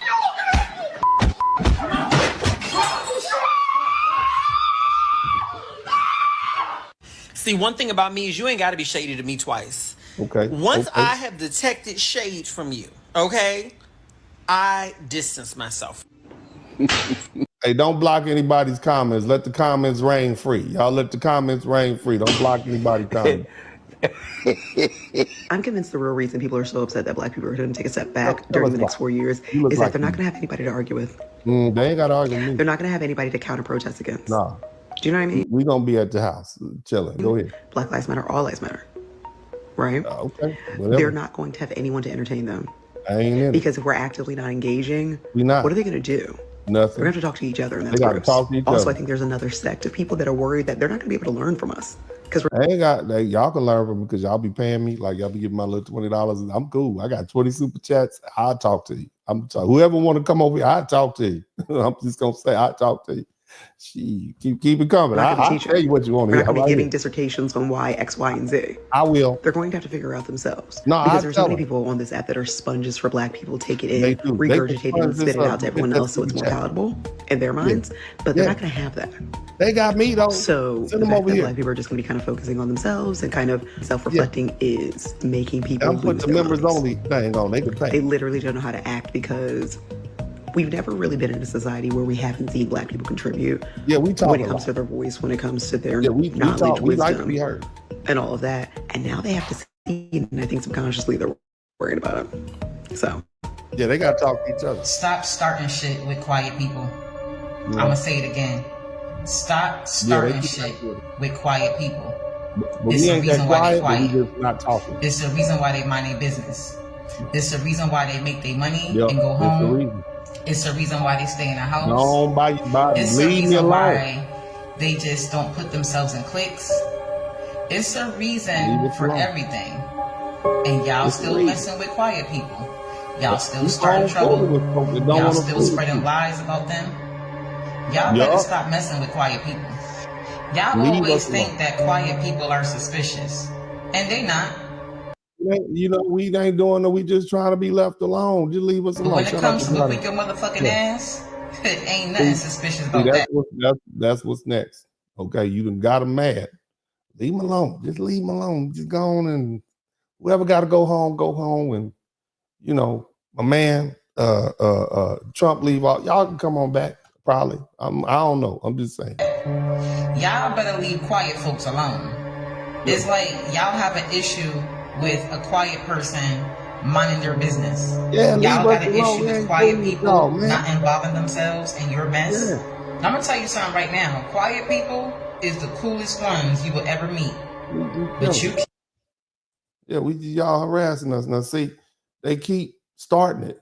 You understand what I'm saying? Like they keep harassing us. You see? And then they get a response and then they want to play victim. Wow, I'm really disappointed in you, ma'am.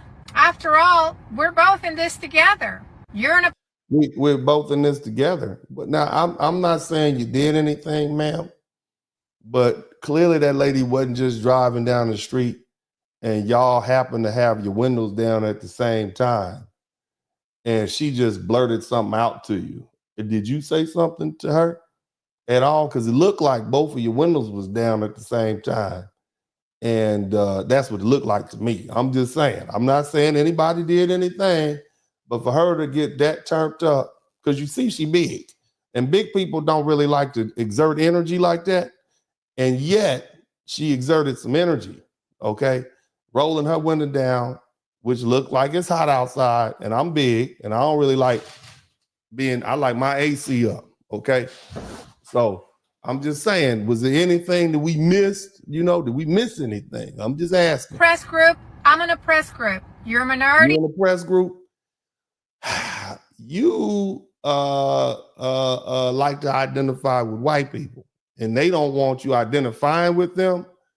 So you kind of oppressed because you can't really be classified as white like you would like to be classified based on my understanding of history, okay, of your country, you know, and your culture. I'm just saying, but go ahead and finish. Go ahead. I'm a minority. I thought we were both the same.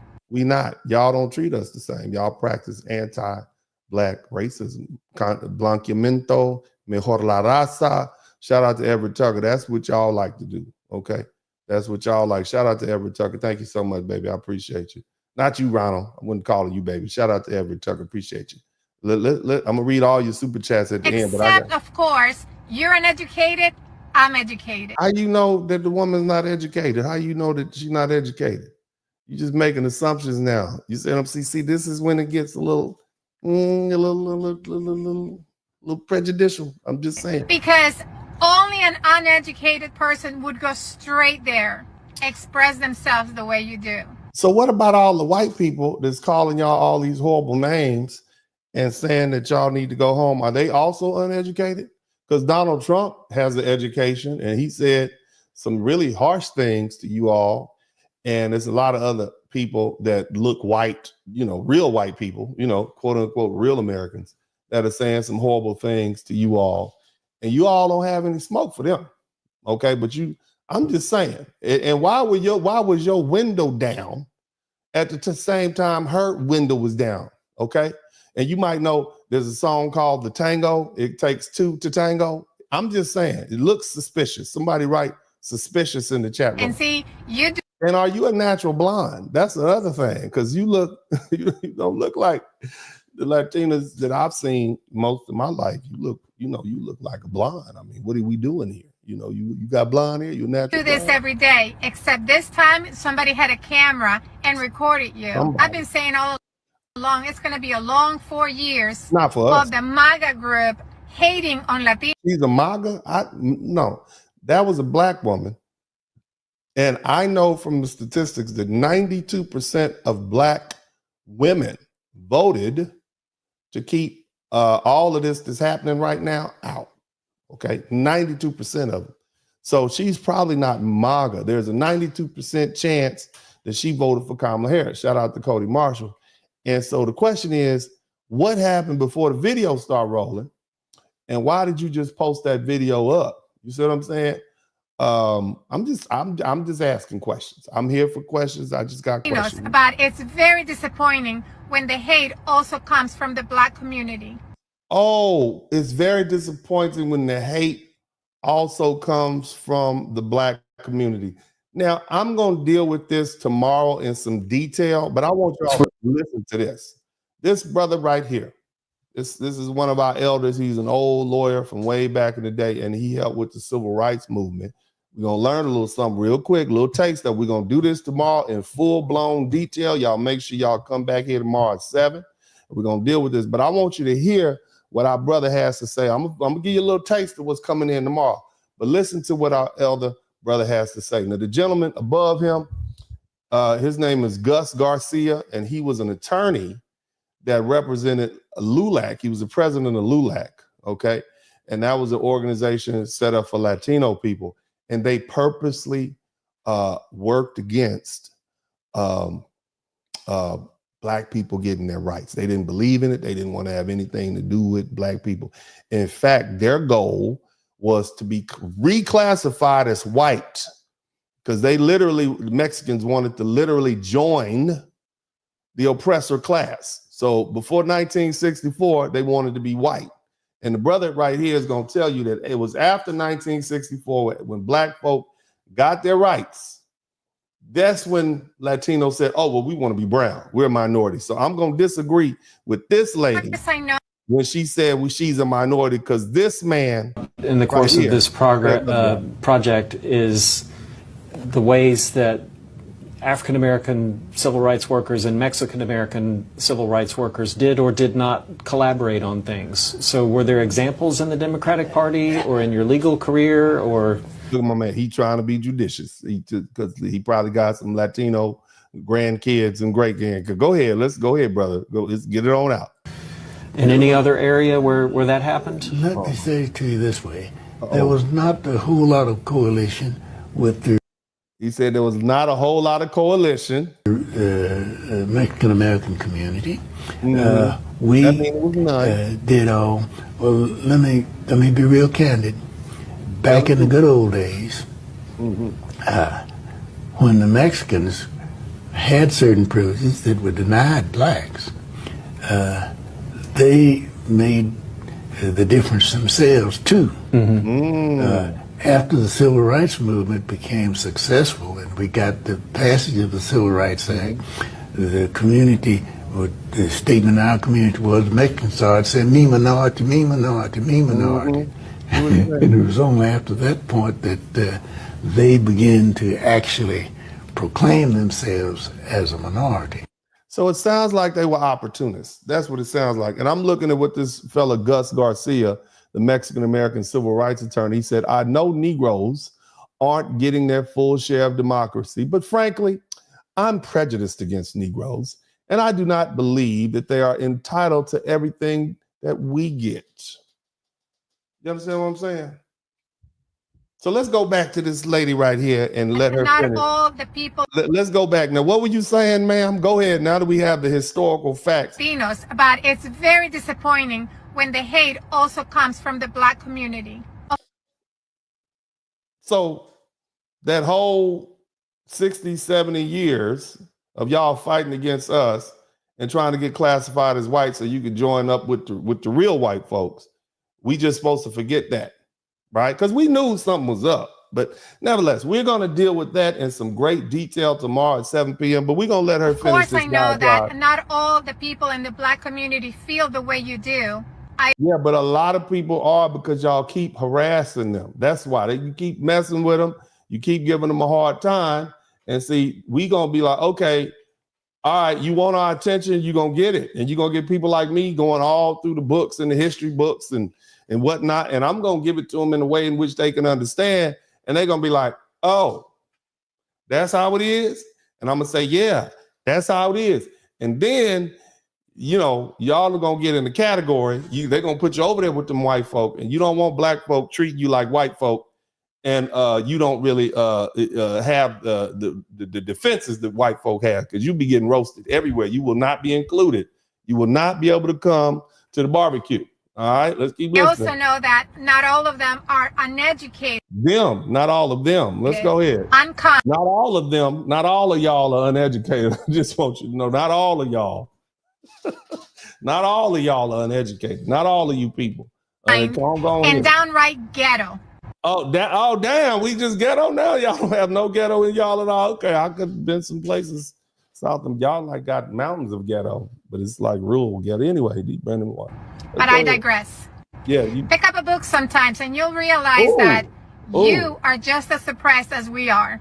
No, we rich. We got 5 billionaires. We got 171,780 millionaires, Black men.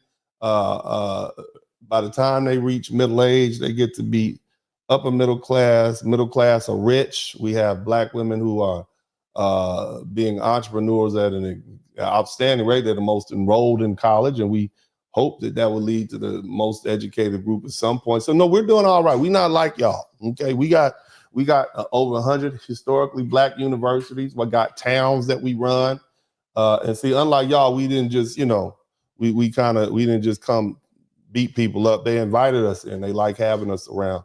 When you turn on the TV, you got to see a Black person.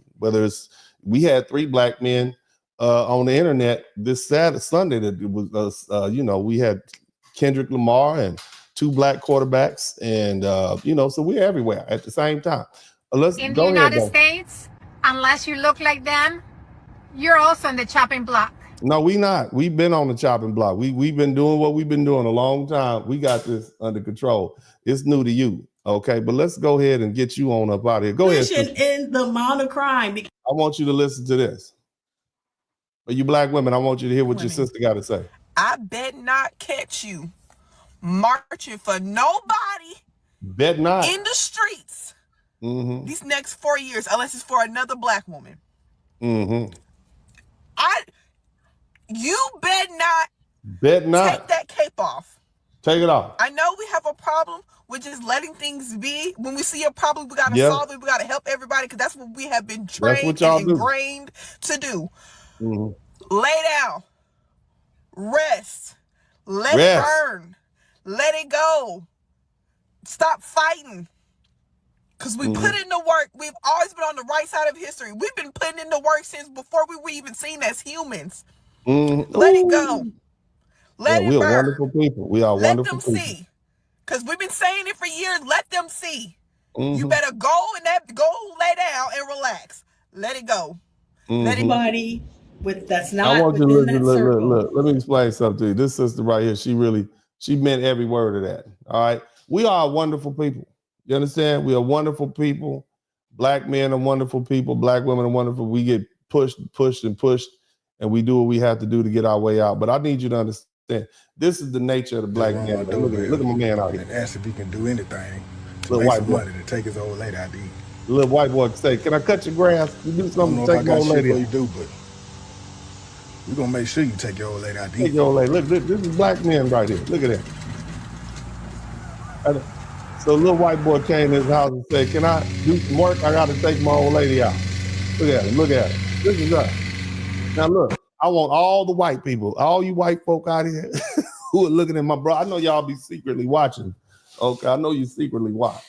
But see, this is the nature of black men and black women in general. We're good people. We wonderful people. That little white boy is safer with him than he is with his own folk. You see what I'm saying? You gonna look at him, just sitting out there watching him, make sure nobody give him a hard time, letting him cut. The little boy said, "Hey, can I come cut some grass? Can I come cut your grass? This is beautiful." You see what I'm saying? Now let's let him. I only need my grass cut. Only the grass. See how I'm gonna say no to a little boy trying to make money to take his old lady ID? Got to. He gave him $100. I appreciate it, man. Oh yeah. All right, little handshake. Appreciate you, bro. You're welcome. He ain't Hey, want if to you stick his need your little yard sweaty cut hand. anytime, I'll charge you free. I got you. Next time I come, I'm gonna do it for free. Now, see that right there? There was a time when I used to cut grass like that. Back in the 1980s, man, I had my little lawnmower, my little dirt bike, riding around, cutting grass. I charged $20 for the front and the back, 10 for the front, and 10 for the back, no matter how big it was. So what I'm trying to say is, if we can get all these folk up out of here that ain't supposed to be here, maybe grown men don't want to cut grass, but it's some teenagers. I got 2 that I sent out there to cut some grass immediately. You understand what I'm saying? So it is actually good to have these people gone. There was a time when men used to do all the yard work. Now, of course, if you got somebody that'll cut your grass for $20, $30, cool. But this is what our kids did. Our kids worked at McDonald's. Our kids cut grass. Our kids worked at the fast food places. You don't need to be a grown man, 35 years old doing it, unless something happened, like you trying to get out of prison and you trying to get yourself on your feet. But this is how our children used to get job experience. All right. Hey, if you see a need cutting, just come over and cut it. I got you. Look at him. Get on out of there, little fella. Now listen to the sister. She brought. Let them see. Yeah, let me get this. Yeah, they need to see. Listen to this. But I remember when they wouldn't give me a job when I was in California because I didn't speak Spanish. They wouldn't rent. And what she's saying is her experience living in California, how Latino people purposely excluded black people. I want y'all to keep that in mind. Purposely excluded us. You know, when they get in charge and they get stuff, we embrace people, let them in. They purposely exclude us. Go look at your HBCUs right now. Go ahead. Apartment to me because I was not Hispanic. I would have to send in a friend to go in and say, "Hey." Wow. I sent in a friend who was Latino who would go in there and then they say, "Yes, we have apartments available." But when I went in, they said, "We don't have any." Interesting. And this happened. Wow. You see the prejudice? Countless But this times. is human nature, right? It was even in the college. When I went to, I applied for San Diego State and the community college there in Chula Vista. They gave me a hard time. I had to go to Miramar, where the population was more Caucasian, Asian, to be able to get in. Honor students, they had, each time they had more barriers. So this is a real life example of what happens when Latinos get power and they get influence. They lock us out.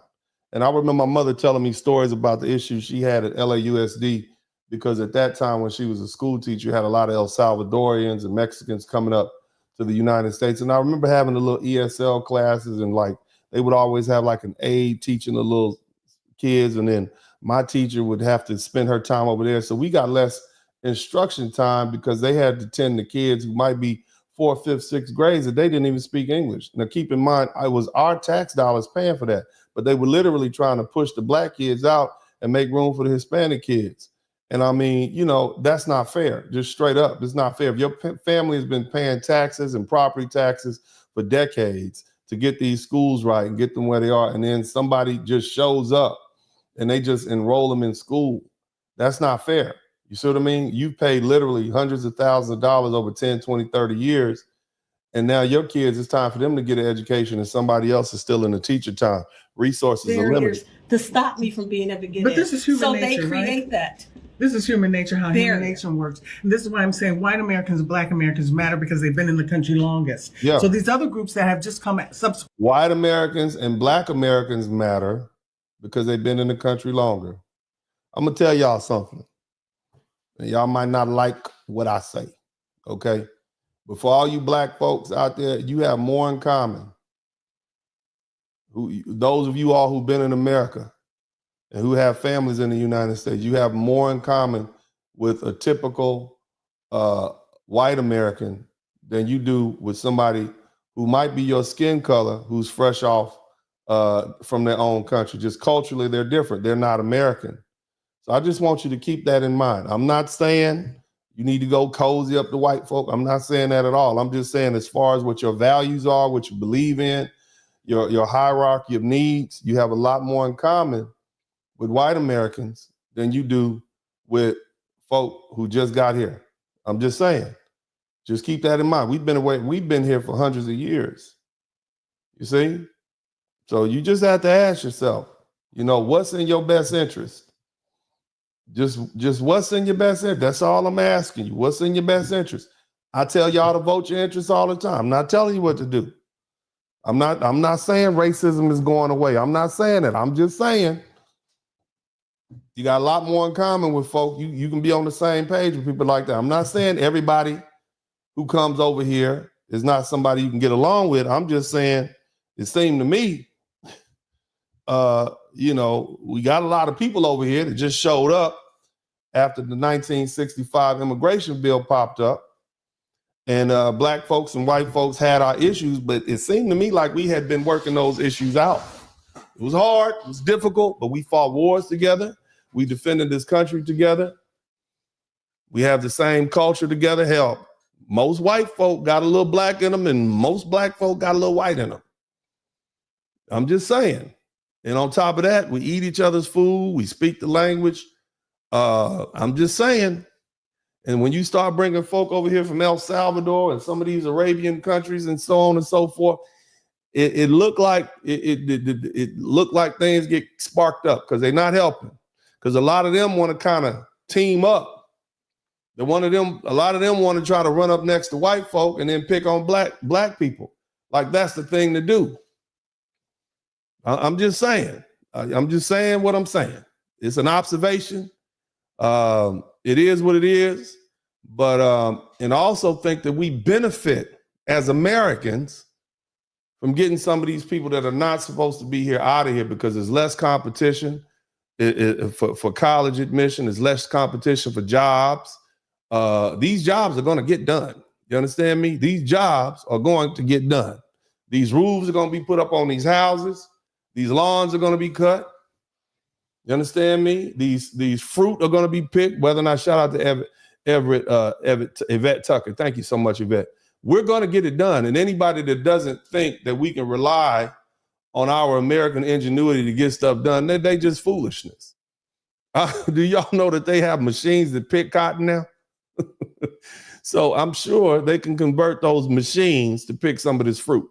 And these people are going to have to innovate. Things are going to have to happen. But it's going to get done because this is America and this is a place where we innovate and where we get things done. So I'm just saying, just think about it. Y'all say what you want to say, but I think we as Americans are going to be all right and we'll be just fine without all these people who have come here illegally, not here. Just think about that. Y'all hit the number one button. Let's went to the 1964 Immigration Act. They're trying to get their foothold in America. Mm-hmm. But we, black Americans and white Americans, should be priority because we. Black Americans and white Americans should be a priority. See, this is what happened when you keep on messing with black folks. You see, now you got black folks saying, you know what, hell with that. Let me go ahead and stop being cool with this and start speaking the truth. Black folks and white folks, meaning black people and black Americans and white Americans, need to be a priority. You understand me? Putting Americans first. I don't have a problem with that. I don't have a problem with making America great. You understand me? Putting it back on the path it should be on. Instead of being $38 trillion in debt, all these doggone politicians stealing money and getting kickbacks and getting rich. Shout out to Liliana McDonald. I don't have a problem with it because we live here. And you folks who are from Europe, you ain't goddamn going back, excuse my language, you're not going back to Ireland. You're not going back to Poland. You black folks, you're not going back to Nigeria from 300 or 400 years ago. They don't want you. This is our country, and we need to make it the best it can be. And the best thing to do is get these people who are detractors. They don't like being in America. They talk bad about America. They take the money here they make in America and they send it back to their country. All the while they plan on leaving there, so they never really want to put roots up. Many of them on Social Security. It takes a while to get them up and going. They never really adjust to the culture. And look, I'm all for a little culture here and there. Okay, but we have a culture. It's an American culture. And it's well developed and it's been this way for years. We just started letting these people over here in 1965. And that seems like a long time to a lot of you young folk up in here.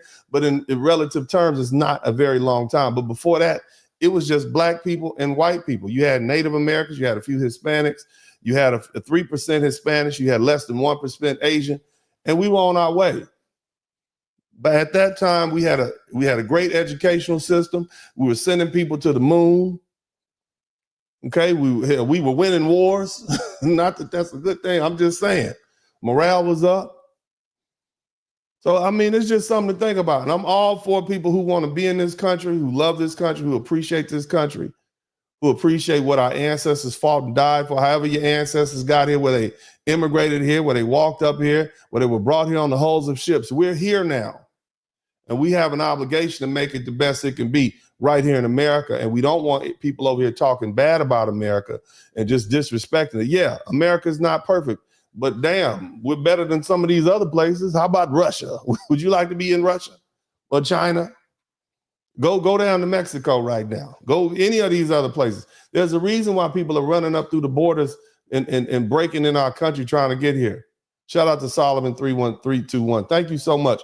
But again, when you keep pushing black folk, at the end of the day, you're going to start hearing this. But let's continue. Been here since the 1600s, since its founding. We should be proud. Yeah, you can get your group thing going, but this is human nature, okay? But it's about heritage. It's about how long we've been in the country, and we are the descendants of the ancestors who's been here since the founding of America. We should not be second rate. We should not be second class citizens because our ancestors paid the price already to help build America. Am I right? Our ancestors paid it forward, and then somebody jumped in line and got our little cup of Starbucks coffee. How about that? Okay, let me stop. Let me stop. I'm gonna get back. But our ancestors paid it forward for us, and then somebody else came and jumped in line. That's not fair to you. That's not fair to us. They can go back to their own country for that. They have their own countries, their own land. You see them with their little flags out. Let them go to their own countries and do all that. And this is, and again, you know, it's sad that we have to go back 100 years to find the leaders, but this is what the black editors and you read what they said. And they said, is so that they can swap out black people for brown. They believe that this is what our leaders were saying. They were letting these immigrants over to swap out. We were too much trouble. We was out here demanding rights and stuff. We're gonna replace them. And that was a poor that. See, they let the bigotry, get in the way of the success. Now they done open doors up and let all these foreign folk up in here, and we have all these issues. Now, I'm not saying that we don't appreciate immigrants. I'm not saying that at all, but you got to do it the right way. And the reason we want people to do it the right way, so it can be a slow trickle instead of a tidal wave of people coming in here changing our culture. Because if they change our culture to be like if too many folk come up here illegally, unregulated, and they change our culture, so because what will happen is they'll come up here and they'll saturate our culture with their culture, and then it'll be like their cultures, the countries that they fled from. And that's not good for Black Americans. That's not good for white Americans. That's not good for the immigrants who become American. If it was that good, they would have stayed there. We don't want that. We need to slow this thing down. Let's keep listening. To put there deliberately to take those jobs. Low industry, low skilled jobs that are historically held by African American males. Hello. You want to know why you can't find a job, brother? Because there's somebody in here pushing down the wages, and that's why you don't want to do it. They believe that they're there to displace them so that they don't have economic power, so they can be pushed back. Second, they believe that they're there so that they can take control of their community. Shout out to them. I hear from leaders in Black urban communities that bid you don't lean right are saying to me that they're meeting with people and they're seeing these immigrants in their community actually recruiting members to be gang members. Why? Because they want to take control of the community. They believe that there's a plot to make sure that there is no Black ownership of businesses, of housing, because they have deliberately planted all of the illegal immigrants purposely in minority communities to sow discourse. Yeah. So the sister is really on point. I might post that video up on my Instagram page so you guys can check it out. Now, here's the thing. I want you guys to understand something, and that is that Black people, we've always been the moral compass of this country. Okay. And shout out to everybody who hung in there with me. We're about to get into the actual lesson here. It's going to go pretty quick from here. Shout out to everybody who's contributed to the super chat. Now, the first thing I want you, shout out to Alonzo Dunn. The first thing I want you all to understand is that, and I emphasize this and I'm going to emphasize it again. Right now, a lot of people around the world recognize what's going on. Okay. And from afar, it looks like America, through its law enforcement, Tom Homan and whatever, looks like we're rounding up all these brown people and sending them home. That's what it looks like. And it kind of looks like ethnic cleansing. Okay.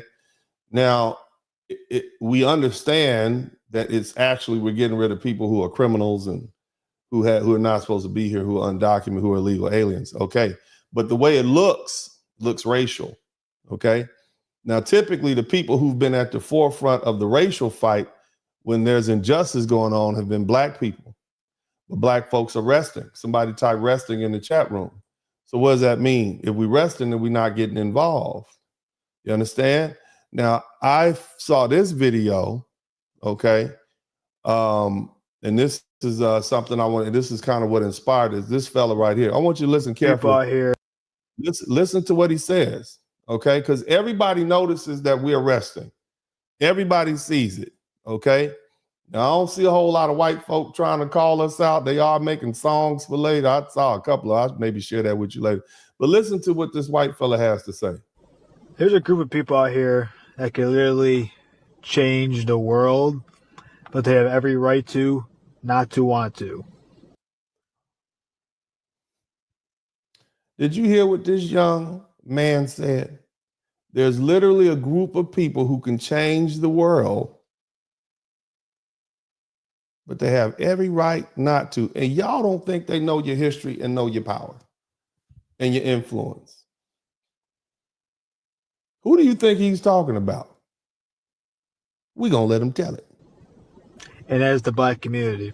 The Black community. Because they do have more power than the white people.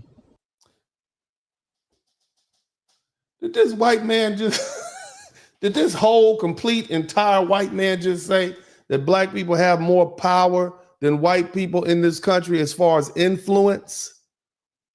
And the answer would be yes. And I'm gonna explain that why. That's what this broadcast is about. But I'm gonna explain. Y'all keep listening. If they were to find their power and took leadership they'll make some positive changes. But because our world is so racist and so masculine, and there's no femininity in that area as well, that's why we are living the life we were living. All right, so basically what I want you all to understand is he's basically saying that because it's so racist, we don't just take up a position. We're always pushed out, just like that African brother was saying, I got these spots, but then the white boy. But what you have to understand is that there have been times where we forced ourselves into leadership positions because we had to, okay? But right now, we're just sitting back and watching, okay? That's what he's saying. But we've done it before. But see, typically we've been compelled to do it because we were the ones that were typically on the racial hot seat. We are not on the racial hot seat right now. We are resting. It's somebody else's turn. And we certainly do appreciate those folk up there on the racial hot seat. Let's keep listening. Living. And they have every right to watch the show. We are watching it. We are watching Tom Holman and all these other ice. We are watching like, damn, get your popcorn. Thing, because they told us, we ignored them. Look, this white man, he confessing. He's out here. He told us. They told us you probably shouldn't vote for Trump, but we voted for him anyway because I mean, like, oh my God, right?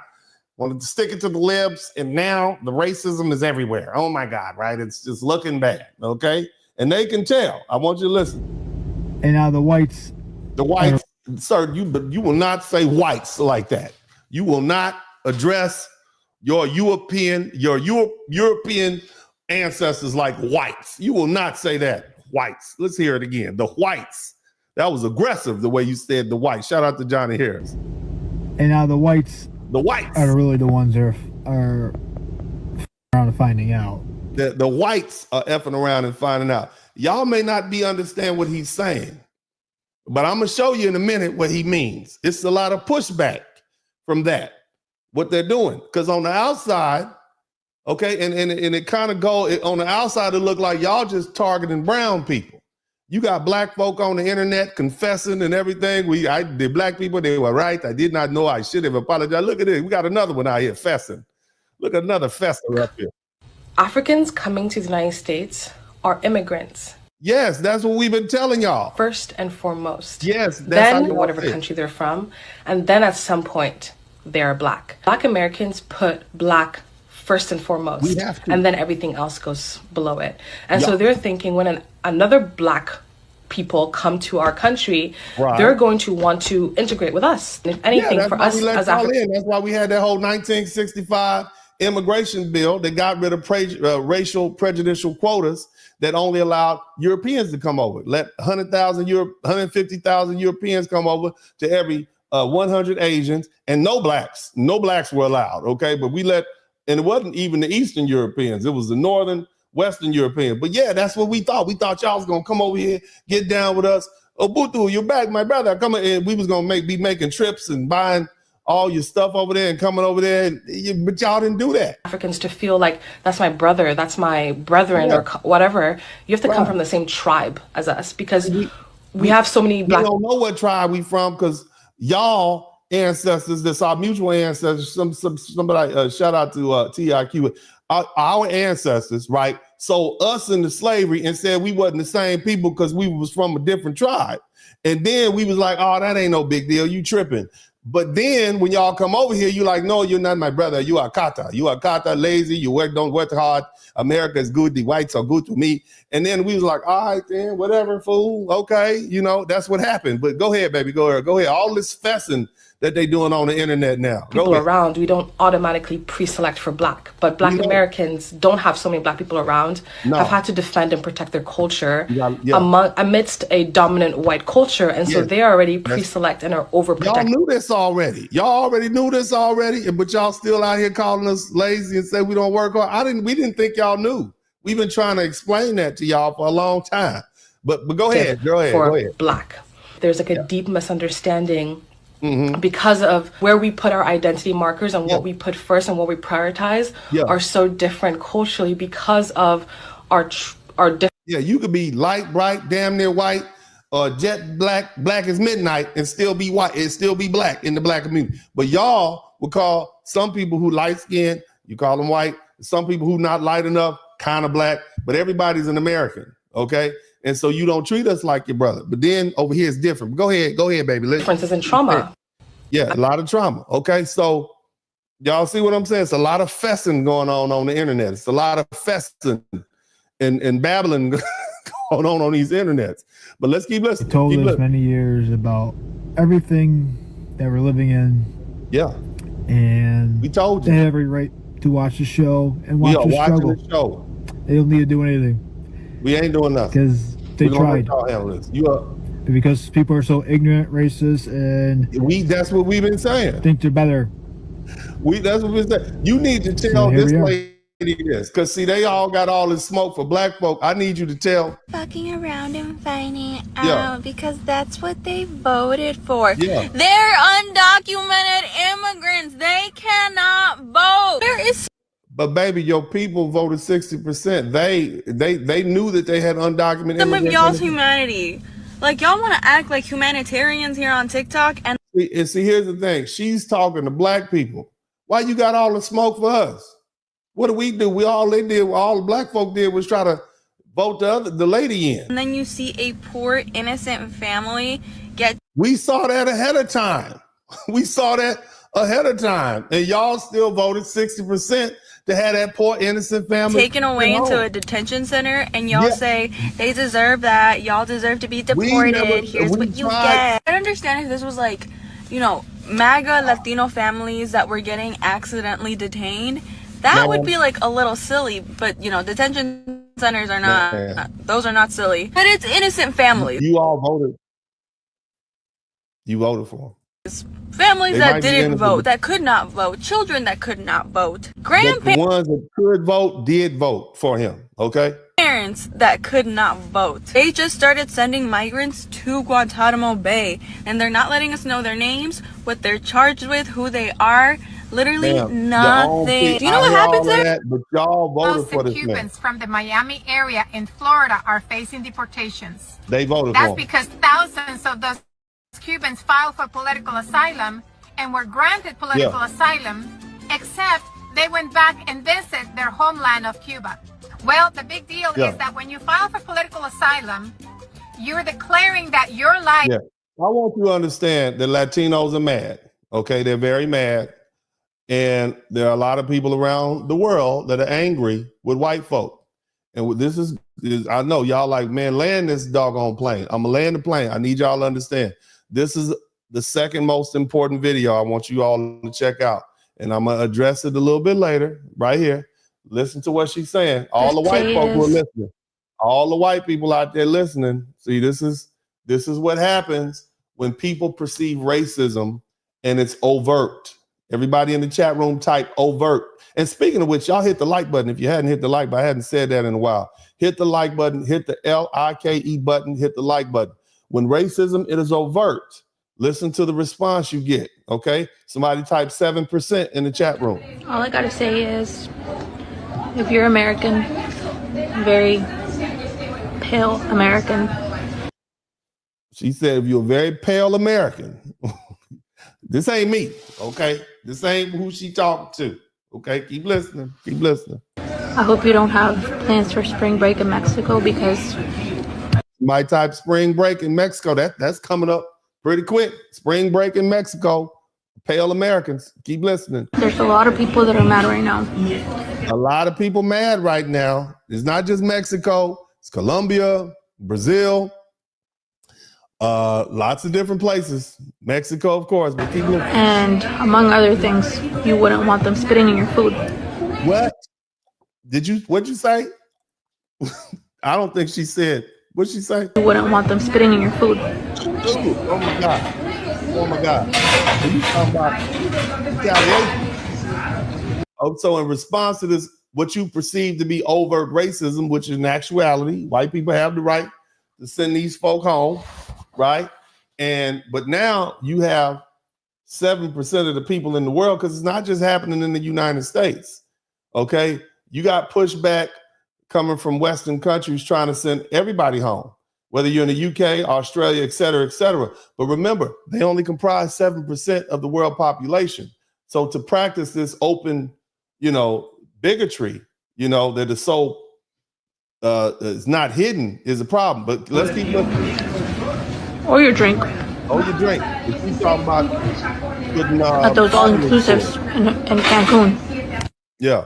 But in the meantime, now we're going to go ahead and get to what we're doing. But what are we doing as Black folk? I need y'all to understand what we're doing. We're getting rid of this gender war. Okay. This is where we at right now. This is where we at. That's where we at. Thank God. That's right.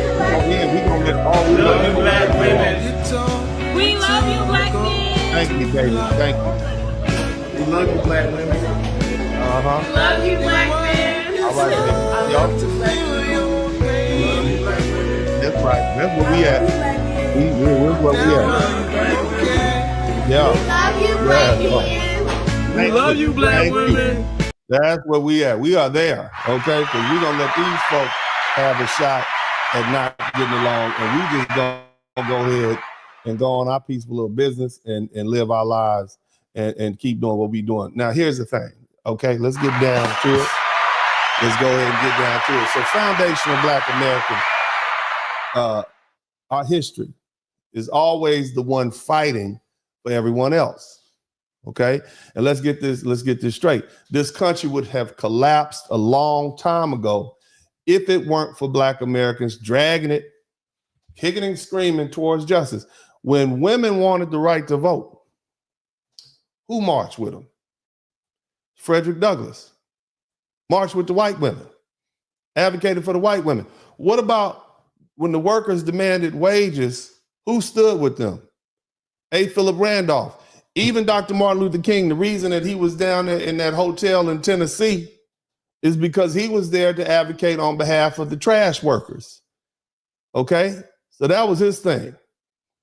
So that's what we're involved in. Hell, even if you want to talk about whether you believe it or not, LGBT rights, when they were under attack, you had Black activists out front. So what I'm saying is time and time again, we as foundational Black American people have stepped up, we have fought, we have bled, and we have died for justice for everyone, while those same groups we fought for disappeared when it was their turn to fight. You understand? And then they showed back up after the battle was won. Did you hear what the older brother had to say about what the Latinos did? They literally fought against us and fought to oppress us along to be classified as white. And I'm gonna dig into that deep tomorrow. I'm just hitting on it now. Y'all come back tomorrow at 7. But the bottom line, then they showed back up when the fight was won and claimed to be brown. Again, we fought for civil rights in the 1960s, and when it was time for immigrants to fight for Black Americans in the 1980s, during the war on drugs and mass incarceration. Where were they? They said lock him up. They said he must have done something. We fought for police reform in the 2020s. You understand? And when they was whooping Haitians on the border in 2021, and irrespective if they're Haitian or not, they're still Black. There was no national outcry. People laughed. We fought for voting rights, but when the Supreme Court gutted the Voting Rights Act in 2013, no one else did anything about it. They cheered it along. And so now you got these immigration policies destroying these brown families. And they want us to care. And see, the problem that they have is that we don't care. Not now. See, Black Americans collectively have made a decision to sit down, right? That whole era of Black sacrifice is over. We are literally too rich for that. See, it was a difference in the 1960s when the majority of us lived below the poverty line. Okay, but at this point, we have embraced what America is about, and we are doing very well for ourselves as a minority. And I broke some numbers down for you the other day. We're the richest group of Black people on the planet. We have more millionaires in the United States than all 50 4 countries of Africa have together. That's what I need y'all to understand. We have more millionaires here in the United States than all of Mexico. Mexico has 20,000 millionaires. We got 1,780,000 millionaires. I just want you to think of that. And here's largely what black people are saying. Black people are saying, you all made your choice. You voted for Trump.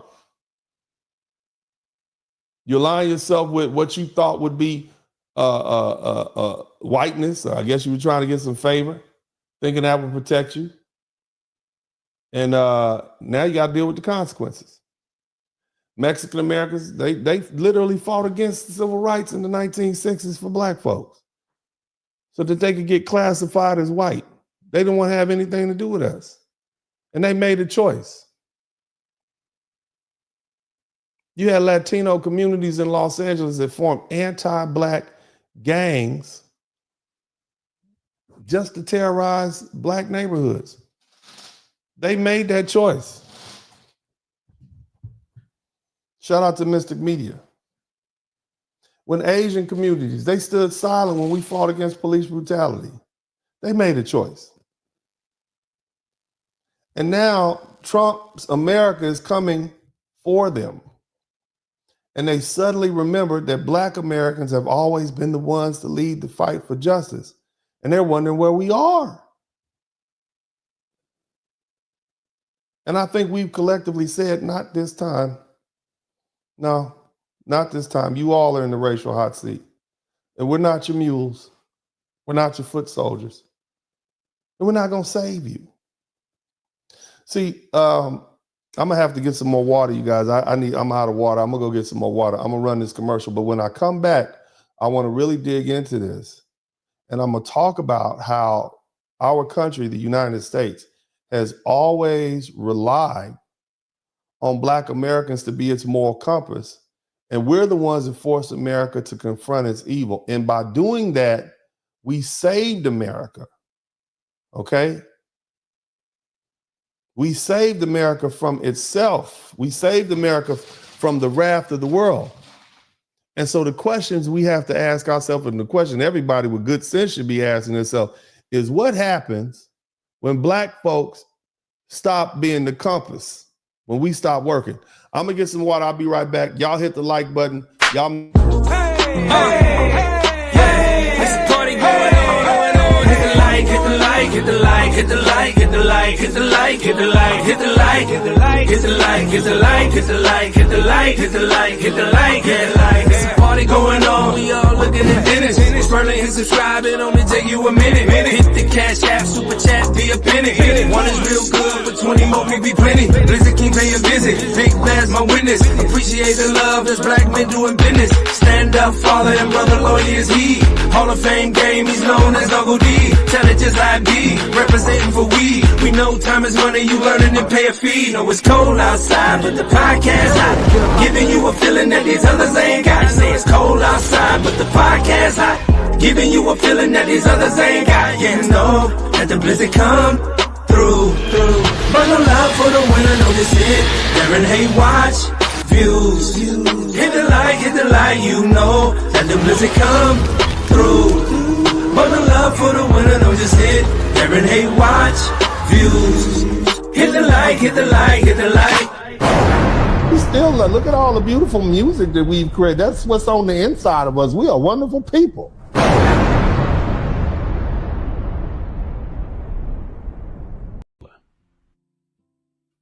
I want to see you win.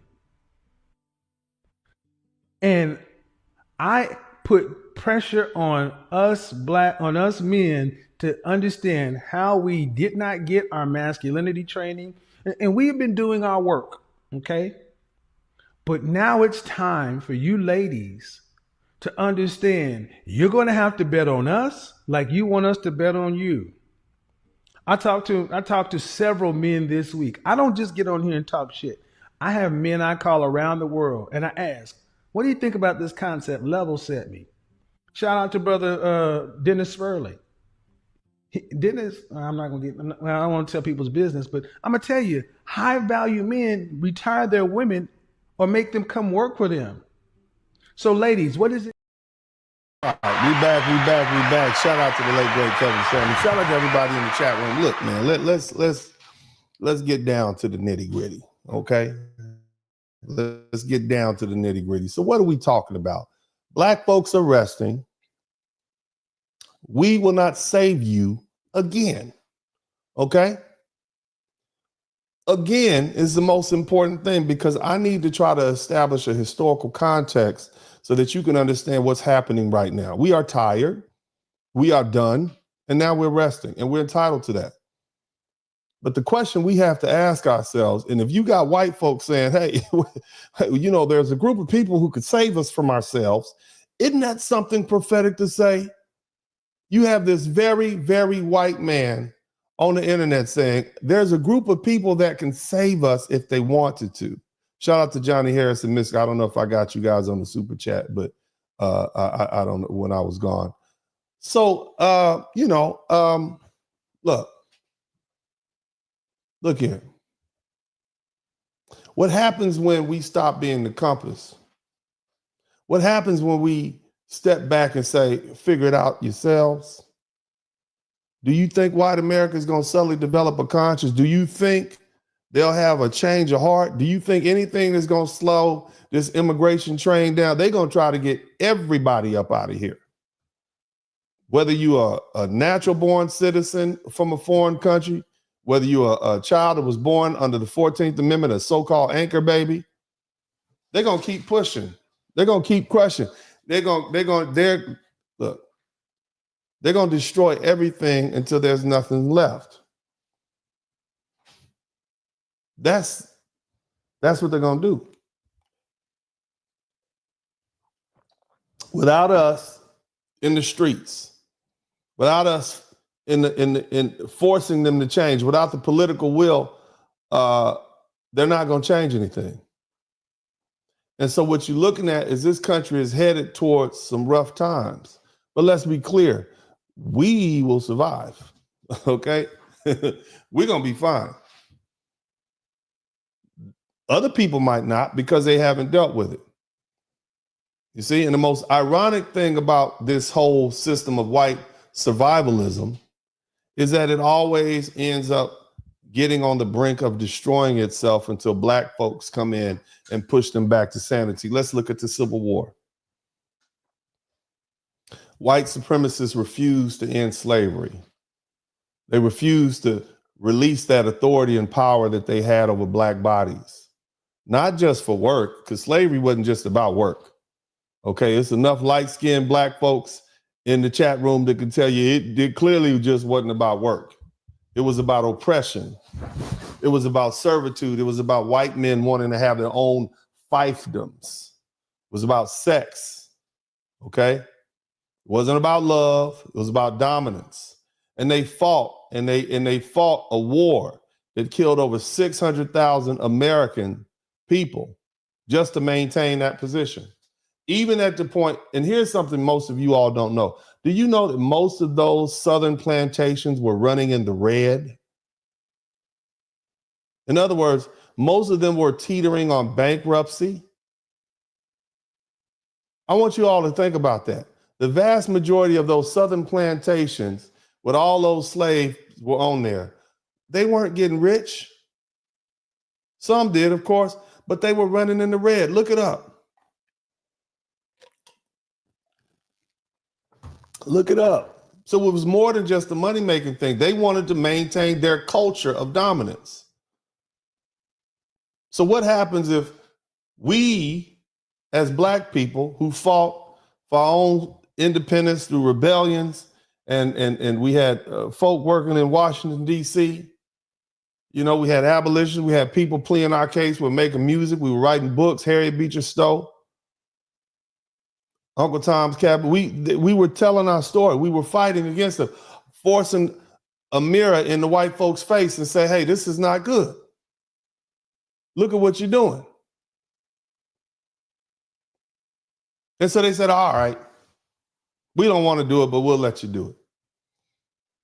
What about the Jim Crow South? Again, segregationists refused to give up power. Most of them were dirt poor. So they pushed their economies into poverty and were ultimately forced to integrate because all the black folks left. And the South still hadn't recovered. Mississippi was the place to be. Mississippi was the promised land. It was one of the wealthiest states in America. Now it's dirt poor. It has been. It's running number one and dead last in pretty much everything behind Alabama. And if we go overseas, look at South Africa, look at what white supremacy did over there. They held power for decades, but apartheid eventually collapsed. Okay, and now they're living under rule of the very people that they oppress. But it always leads to destruction because it can't last. And now in 2025, you see this same white survival system headed towards a path of destruction. You're deporting the very people, right, who help build homes and cook your food and so on and so forth, right? So there's going to be an immediate harm because of that. It's going to raise up the price of eggs, et cetera, et cetera. But again, we're going to be fine, right? On that particular note, we survived the Middle Passage, we survived slavery, we survived Jim Crow, mass incarceration, et cetera, et cetera. We're going to be fine as black people. Like you see the lady said, she's going to be spitting in people's food to look pale. We're not on the target list. America's always needed us. And so we're willing to let the chips fall where they may. We'll sit back and watch this white survivalist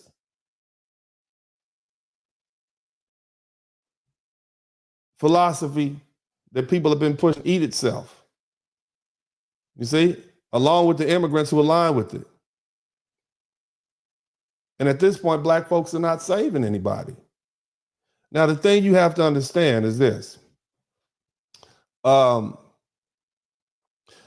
I say black Americans have been the savior of the country, it's, and we've done this time and time again, it's not because we wanted to, and it's not because we owed the country anything, but because without America, without us in America, it would collapse under its own hypocrisy.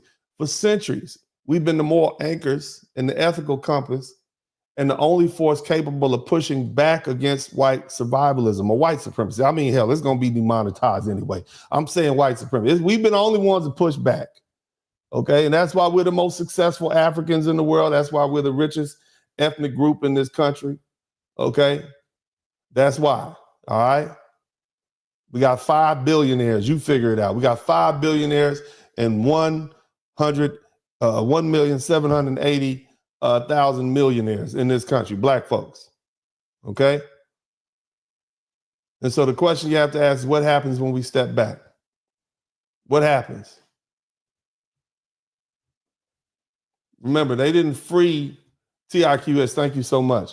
The country didn't free enslaved people because it was kind of heart. It took revolts. It took rebellions. It took relentless pressure from black leaders like Frederick Douglass and Harriet Tubman and Soldier of Truth to force the issue. All right. Regarding the civil rights movement, white America did not wake up one day and decide to grant black people their rights. It took bloodshed.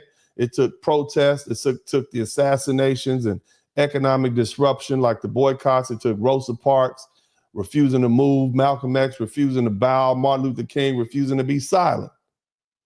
Even in the fight against police brutality, they know if they go too damn far, excuse my language, you're going to get a 1965 Watts riot. You're going to get a 1992 LA uprising. You're going to get a 2020 George Floyd protest. And see, black Americans have been the only ones who consistently hold America accountable for its violence and its racism. And every time America has strayed too far into its worst tendencies, it's been black Americans who have been the ones that drag it back from the brink. And now let me ask this. What happens when we stop pulling? See, white supremacy has a need, or should I say it has never been about strength. And when I say that, I mean, it's always been about fear, because you got a group of people who represent 7% of the population, the global population. That's what we would consider white Europeans. They got 7% of the population. That's nothing.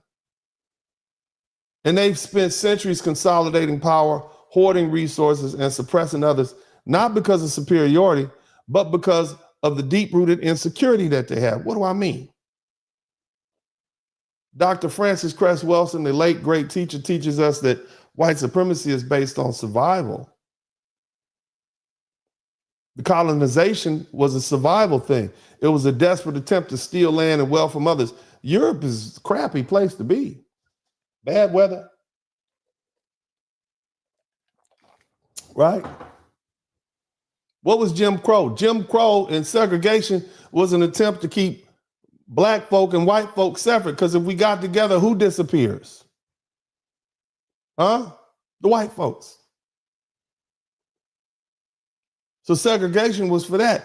We can't have our white women and these black men getting together. We want to keep you white men away from these black women, because all your money and resources is going to go to raising your mulatto children.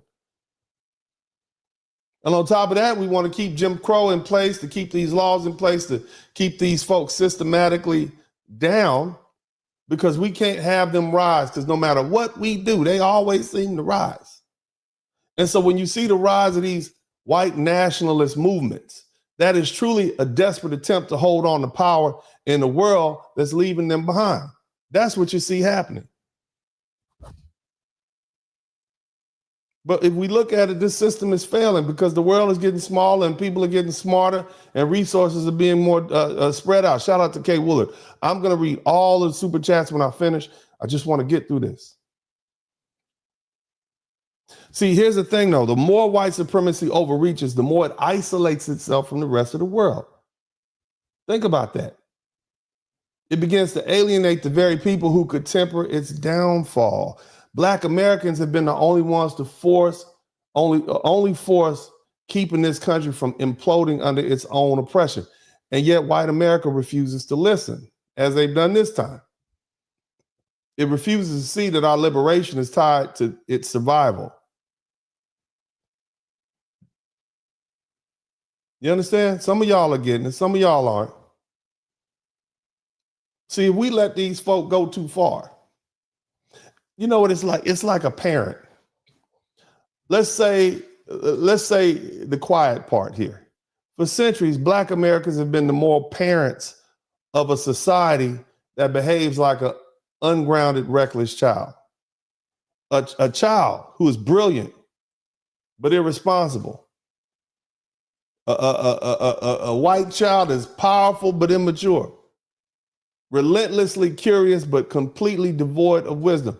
This child is white America and has always pursued knowledge and innovation and domination without any concern for the ethical consequences of its actions.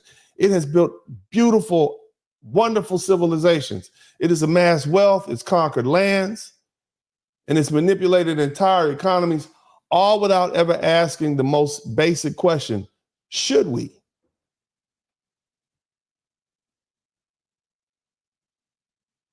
Now, who has always been the people who've had to step in and provide that missing moral compass? Black Americans.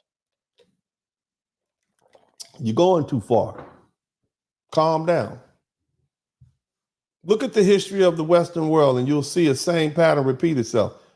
We have scientific progress at the expense of human lives.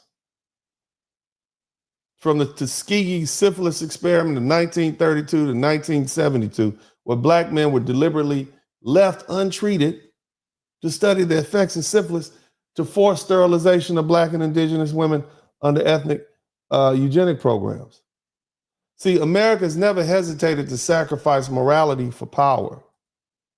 And the only reason they don't do that anymore is because of what it did to us. We forced them to see that was wrong. What about when we talk about expansion fueled by oppression?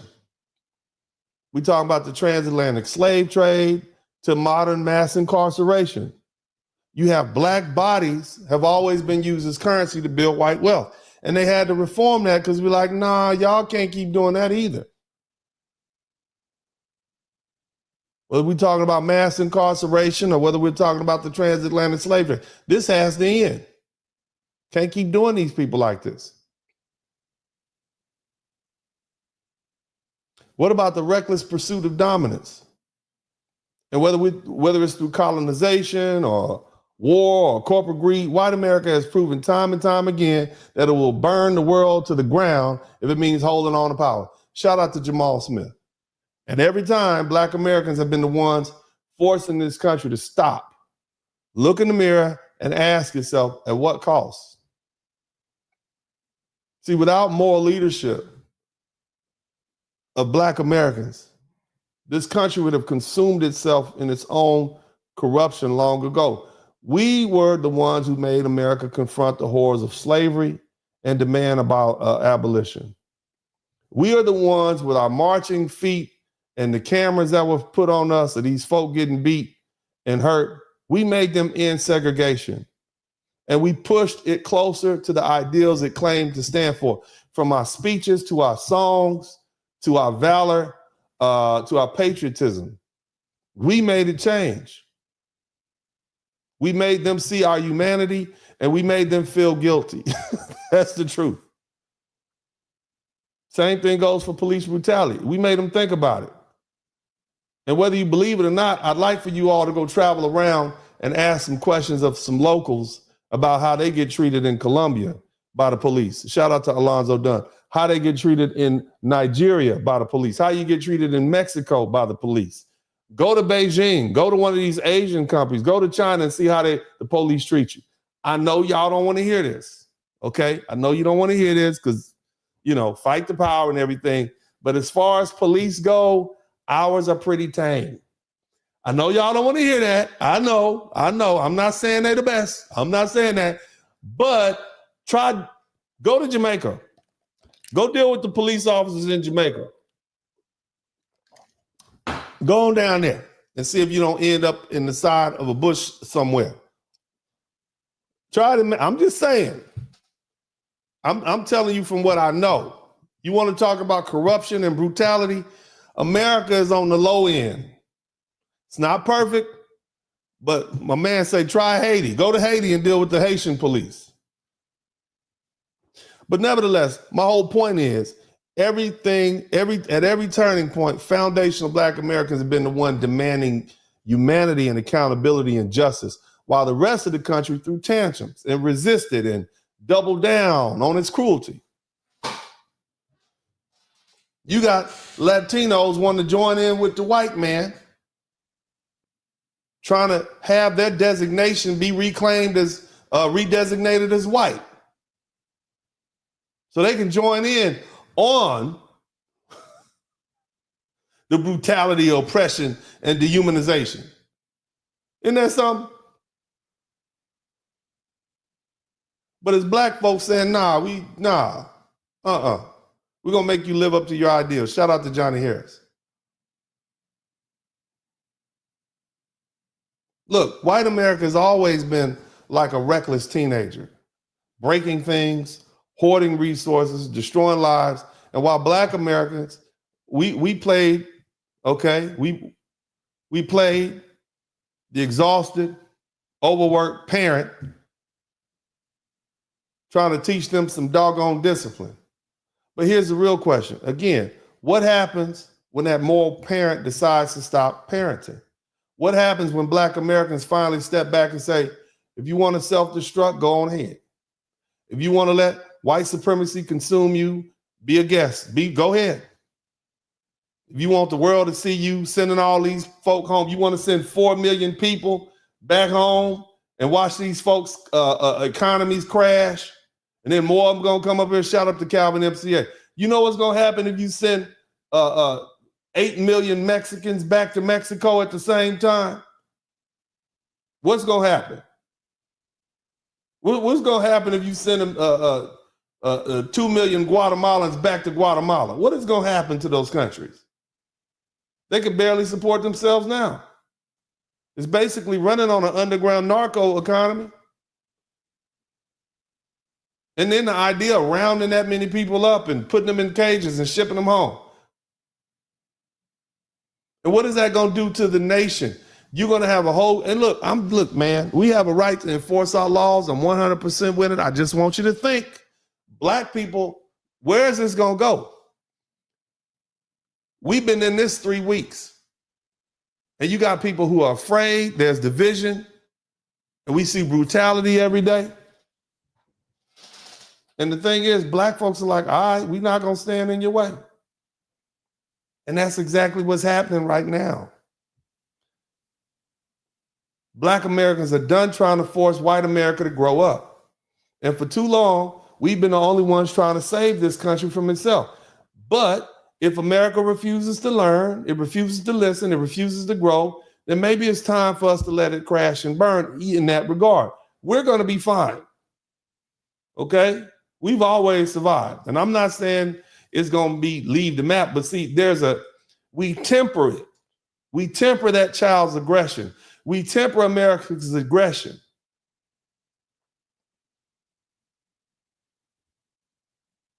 See, we understand that when white America we understand when it needs to be confronted with its own sins. And it's usually black Americans that hold that mirror up to it. Because see, look, you need to understand this. All the Latino people, all you Africans out there who are listening to me, I don't care how loud you talk. White America does not listen to immigrants. White America does not listen to indigenous voices. White America does not listen to Latinos, Asians, or Arabs when they speak about injustice. White America does not care. These people tricked y'all into voting for Donald Trump. They turned right around and said, we about to take over Palestine and turn it into a resort in the Mediterranean. All these Venezuelans said, yeah, we're going to vote for Donald Trump. The Cubans went, and we said, okay, once he signed the sworn, we're going to send y'all right back. They don't care about oppressing you. You have no voice. As far as America is concerned, you're not even on the map. It's a black and white thing. You are nothing as far as the social status is concerned. You're just filling a place. You're just there to cut their lawns and watch their kids. It's hard to hear, but you don't count in this country. You're irrelevant to white America. I'm just saying, you have no voice. You have no place. You're here. You've been assigned the position. You didn't earn the position. But see, on the flip side, when foundational black Americans speak, white America is forced to listen. Shout out to Quiet Faith. And I know folk don't want to hear it. I'm just telling you what you're all, I'm putting a voice, putting words to what you already know to be true. Because if they listen, they'd be listening right now. They're not listening. They don't care. Oh, you took my daddy away. They don't care. Now, the question you should be asking yourself is, why is it that black, white America listens to us? They don't respect us like that. It's not that they value us. We're not special little snowflakes, special little chocolate chips. But here's the thing. They do fear what happens when we stop asking and start demanding. Because when we do that, things change. See, America doesn't change because it wants to. America doesn't change because it grows a conscience. America only changes when black Americans make it too ashamed not to. The civil rights movement, it didn't succeed because white America suddenly became enlightened. It succeeded because the world saw black children and black men and black women being attacked by dogs and hosed down in the street and beaten for simply wanting dignity. The Voting Rights Act of 1965, it didn't pass because white politicians had a moral awakening. It passed because a Bloody Sunday in Selma forced white America to see its own brutality on television, and the world saw it. Same thing with the George Floyd unalivement. It didn't spark global protests because his death was unique. It happened all the time, twice on Sunday. It sparked protests because a foundational black American group of people expressed rage, and it made it impossible for the country to look away.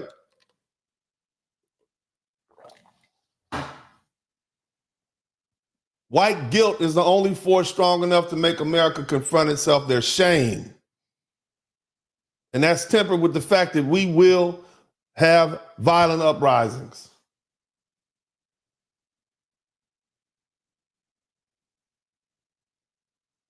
And no group has ever wielded that sort of power more effectively than Black Americans. This country's never been able to escape its original sin. The kidnapping, the grapes, the pillaging, the centuries of long oppression of foundational Black American people. It's a stain that will never wash away. It's a crime that white America tries to forget, begs us to stop talking about, but they never can. That's why they keep making movies about it. You keep saying it's over, it's done, but you keep making movies about it every 2 years. Shout out to Train to Live, because they can't forget about it. And we force them to remember that. We will never be silent about that. We'll never stop pushing for justice. And we're never going for ourselves, and we'll never stop demanding that America live up to its ideals and preaches what it preaches what it is supposed to be. It preaches what it practices. See, here's the difference, and I want you all to hear something, okay?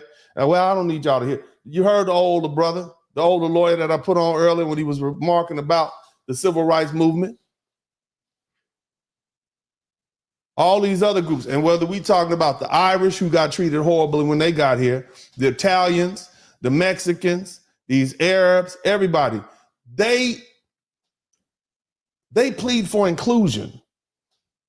They want to be white. They want to be treated white. Hell, they want to be classified as white. They want to marry white, eat white, live next to white. They want a white girl. They want to be white, white, white. But see, Black Americans fought for transformation.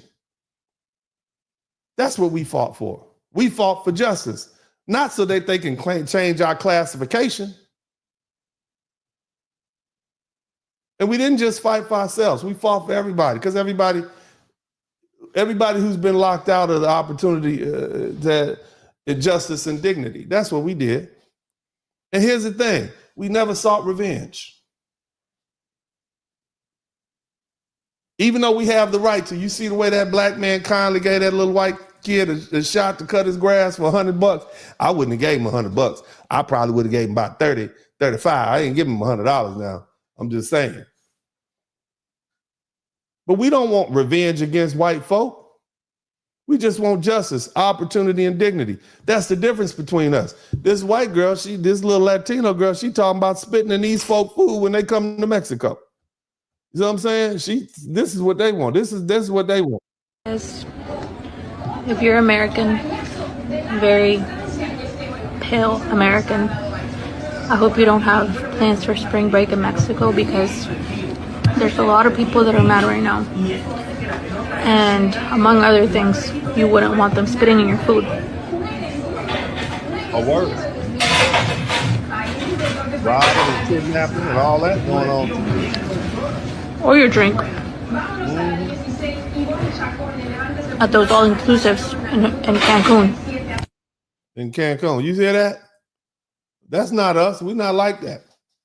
Now, if you push us, we will fight back, but that's what they talking about. This is what happens when white supremacy and brutality and racial targeting is cast out around the world. People say, oh, those are the bad guys. And they're only 7% of the population. See, look, Black Americans have endured the worst, and it's been done in plain sight. We were lynched in public squares while white families took pictures. And they literally had postcards of them. They were literally cut. I don't even want to talk about it, but the bottom line is we were attacked by dogs, fire hose, just for demanding rights. We were beaten. We were arrested. Our leaders were assassinated. They were jailed, just fighting for justice. And it wasn't just us to benefit, everybody to benefit. And through all that, we were able to force white America to confront itself. We made America see the ugliness of its own laws and its customs. We made America hear the hypocrisy of its own promises. We made America understand that without us, this nation had no soul.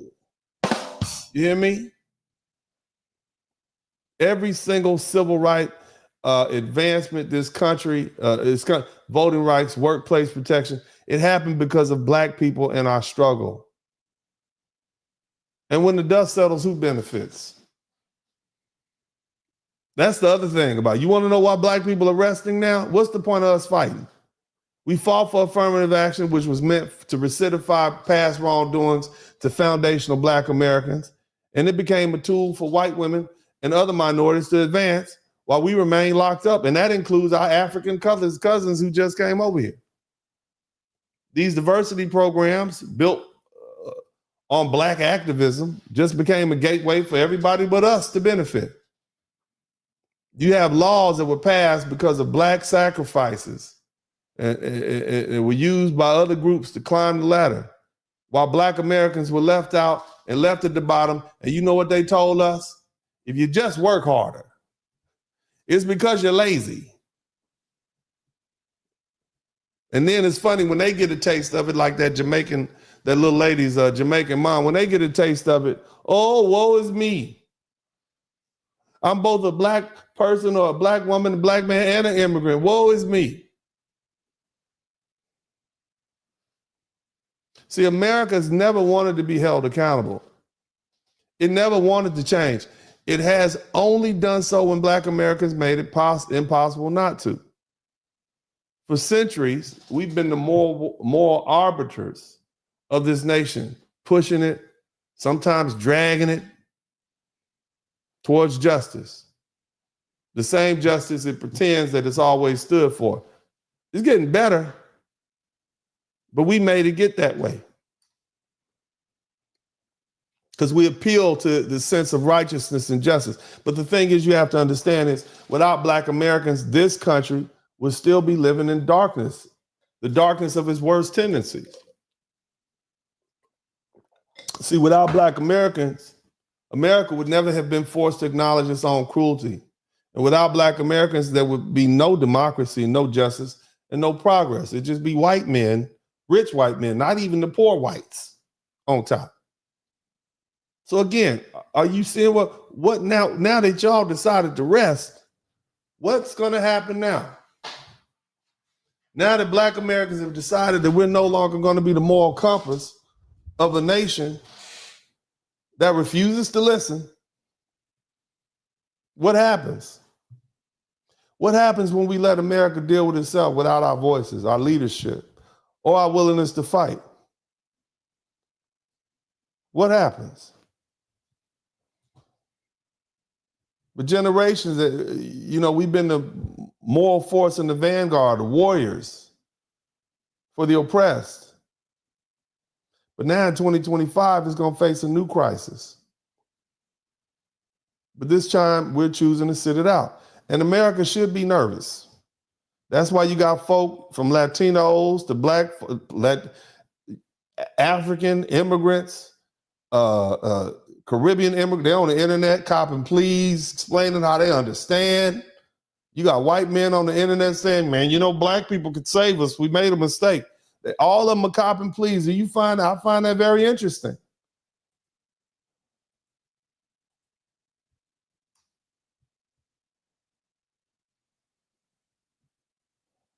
I'm gonna tell you now, if foundational black Americans don't engage in this fight, which seems like we're not, for immigrant rights, the impact on America is going to be profound. You're looking at the social fabric of a country will begin to weaken as these immigrant communities face separation and deportation and hardship without having their own advocacy. What happens when you all of a sudden have hundreds of thousands of single parent homes in a community because dad's been deported or mom's been deported? Look at the destabilizing factor of that. You had a strong, vibrant community, illegal or otherwise, mixed status or otherwise, working hard. What happens to that community? We know what happens when you have single parents, especially single mothers raising children with no income. What happens? So you don't have your husband. He's been deported. You got children to take care of. More likely than not, underage children. So you're going to have financial issues, housing issues. You may try to work. So what's that going to lead to? Probably more crime, probably more homelessness, and you don't have anybody advocating for you. So that's going to lead to frustration. I'm just saying. This suffering is going to become visible, and it's going to be inescapable. And you're going to see people in the street. I tell my guys all the time, you ready to step over the bodies? I'm talking about proverbial bodies, but you might have to step over some homeless people and some begging people. Look at some of those countries that these folk come from. It's going to create anger. It's going to create resentment. It's going to create division that threatens the very values America claims to uphold. This is what you all need to understand. Now, America is perfectly within its right to send all these people home because they're here illegally. I'm just saying. But we know that America is all gas, no brakes, especially when it's a little bit of racism involved in it. They don't know how to stop. You see? We're not just going to make them work. We're going to make them work from sun up to sundown, and then we're going to have sex with their women and anything else we can catch. So there are no breaks because they belong to us. Shout out to Cody Marshall. I'm just trying to help. Let's see where we're going here, black folks. Here's another thing. Remember, these people think they're justified. They think this land was stolen, even though that's not true. It was purchased. These folk who are having their statuses revoked when Donald Trump said he was going to let the people without papers stay and he was only deporting criminals, they think they've been lied to. So now, remember, the worst fight is when both sides think they're justified. So that's going to create resentment. It's going to create anger. It's already created division, but they're directing their anger towards us. We didn't have anything to do with it. 92%. Black women voted for Donald Trump, voted for Kamala Harris, 92%. Black men voted 79%. Of course, I didn't, because I'm concerned about my tax bracket. I got my own tax bracket interest involved. That's not me. But the vast majority of the well-meaning black people said, you know what? I'm going to get out here and fight and do what I do. I'm going to vote for Kamala Harris. Everybody else, we did what we were supposed to do. Well, y'all did, not me. I don't care like that. But again, you did what you're supposed to do. But they didn't. Yet and still, it seems as though the divisiveness, especially coming from Latinos, is being directed to black folks because they dare not fight with them white folk. That's just going to make it worse. They're already burning flags in the street. They're about to get LA good. But the other thing is, the world is watching.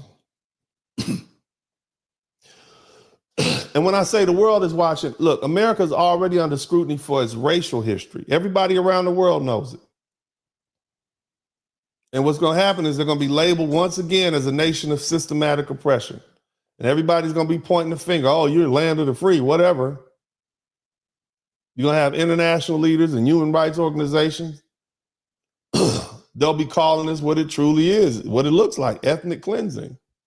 You're not sending white folks home, I'm just saying. And what happens when America gets exposed on the global stage? It risks further isolation. It risks alienation, right? You're going to have countries starting to question its moral authority. How can you tell us what to do? Look how you treat your people.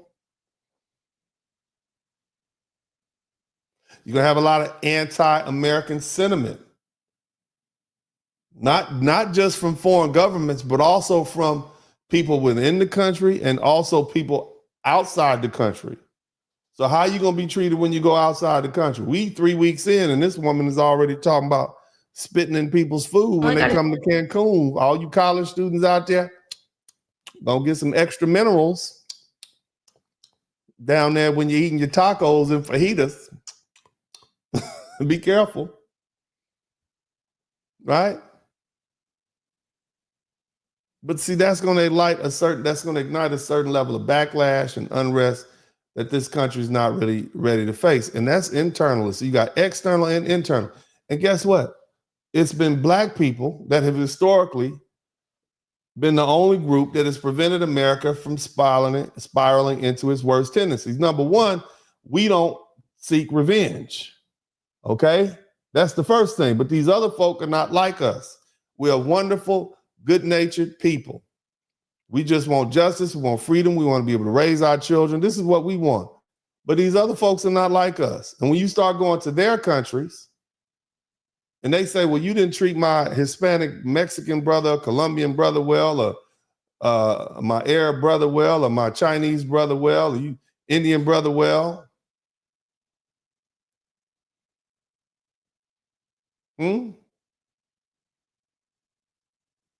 what's going to happen? We've decided it's not our problem anymore. And here's the cold part about it. This is what I want y'all to understand. Another reason that a lot of folk are coming at black folks is because of our silence. Silence sometimes can be read as approval. And many of y'all actually do approve of this. Y'all have not been nice. I ain't really seen somebody say, oh, don't send them home, at least the people in my chat room. But does silence equal approval? Many of these white folks like Donald Trump and all the rest of these, so, well, man, normally black, we see a few politicians out there talking crazy, but they might just be talking. They were against the mass deportation, but then when Elon Musk started auditing all of these different Department of Education and AIG, USAID, they don't care about these immigrants anymore. Now they trying to make sure we keep these books silent. They've got the judge that has ordered Elon Musk's team to burn all your notes. You can no notes. Not only do we want you to stop looking, but you're gonna burn the notes too. We don't any paperwork you've learned, burn it. This is what I'm saying. They're nervous. But nevertheless, you got a couple of black politicians out front, and you notice how they'll put your they put your black female politicians out there. They put your black senators out there. There's not really a whole lot of support from everyday black people, but they're still saying, well, we got some black people. Why is that? Where are the Latino people at? Where are the Latino politicians? Where are the Arab politicians? Why would they put black people out there? And you know why. I just explained to you why. Because we're the moral authority, the moral compass. And if they're trying to see if other black people will come along and support, well, if we put some of these black politicians out there, maybe we can get these everyday black people to support. No, we want to know where our money went to. Black people pay a lot of taxes. So again, even black folks are silent. And that is perceived by some as approval. Well, they're not protesting against this deportation, even when we're deporting Nigerians and Africans and other Caribbeans. So maybe they're, cool with it. It's the same way as if a parent stays silent when their child is misbehaving. It appears that the parent is complicit in it. You just gonna let them do that? Child looking up at you and you not doing anything? He gonna keep going.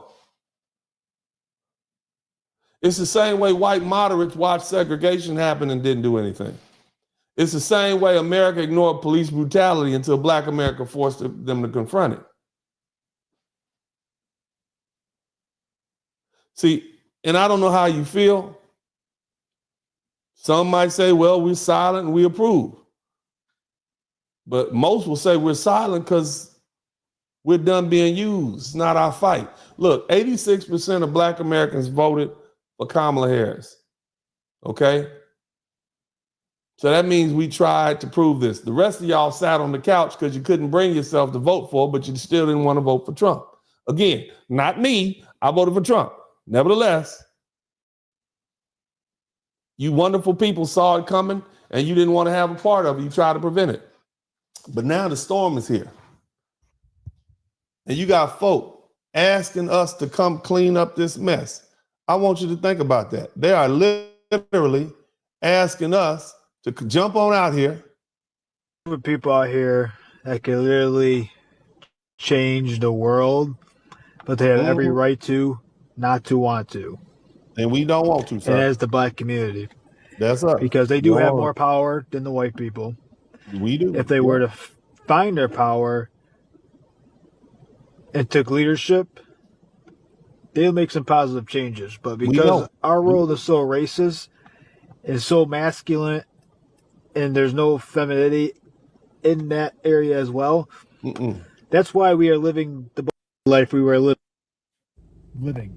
And they had every right to watch the show, be watching it, and not do a thing because they told us, we ignored them. I'm glad you know, sir. And now the whites are really the ones that are around finding out, because they told us for years about everything that we're living in, and they have every right to watch the show and watch us struggle.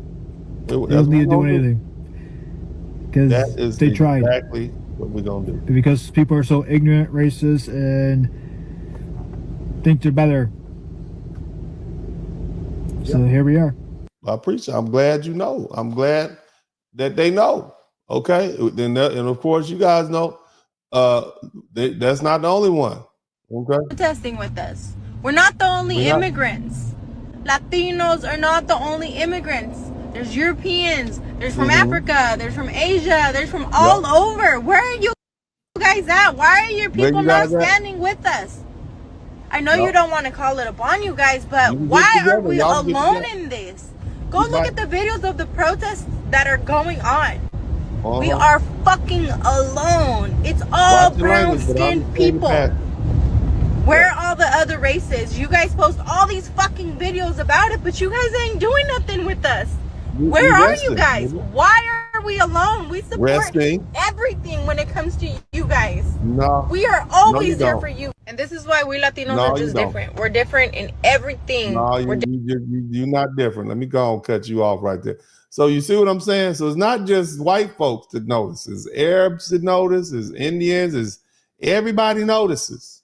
Okay? We are markedly absent from class. When they called our name, FBA, raise your hand. We not there.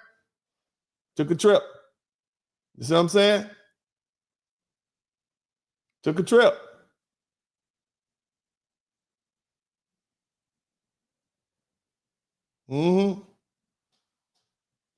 Look, let me tell you something. If they choose to escalate these attacks, because Donald Trump has already told Tom Holman 12 to 1,500 is not enough.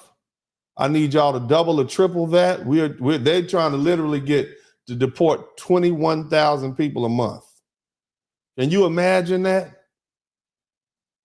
But nevertheless, if they choose to escalate these attacks on these immigrants, families, and breaking them up, black people are still not going to intervene. That's not our burden to carry. If the government believes it can prioritize political gain over humanity, well, let them answer for themselves. Because for once, black Americans are watching and we're not acting. One reason many black Americans are reluctant to join this fight is because we remember history. And if you don't remember, I'm going to tell you each and every day that these folk keep gaffling people up. There's been a long tension between foundational black Americans and these immigrant folks. Now, the black immigrants, they've distanced themselves from our struggle only to realize that white supremacy does not care where you were born.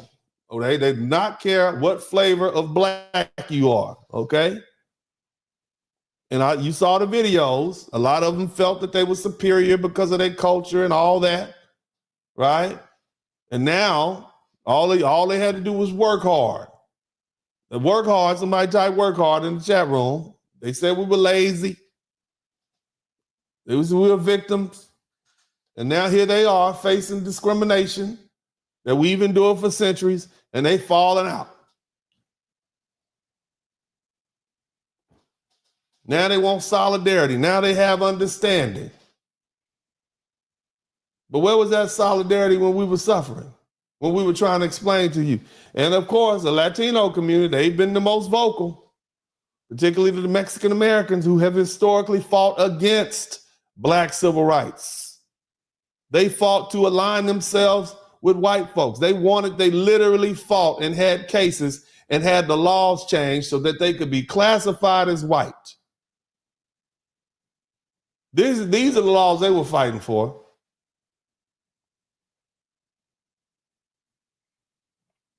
And I'm going to talk about this tomorrow. Y'all make sure y'all come back tomorrow. During the civil rights movement, many Mexican Americans rejected, all of them, damn near, rejected alliances with black activists because they thought it would hurt their assimilation. We can't be hanging out with these black folks. These white folks don't. We can't do that. So they rejected it. When black people demanded voting rights, they were lobbying to be legally considered white so they wouldn't suffer the same discrimination. And it was only after black folks secured civil rights in the 1960s that then the Mexicans flipped the script and saw opportunity, and then suddenly, well, we're brown and we're a minority, just so they could benefit from the rights that we got. And now we're supposed to forget all that.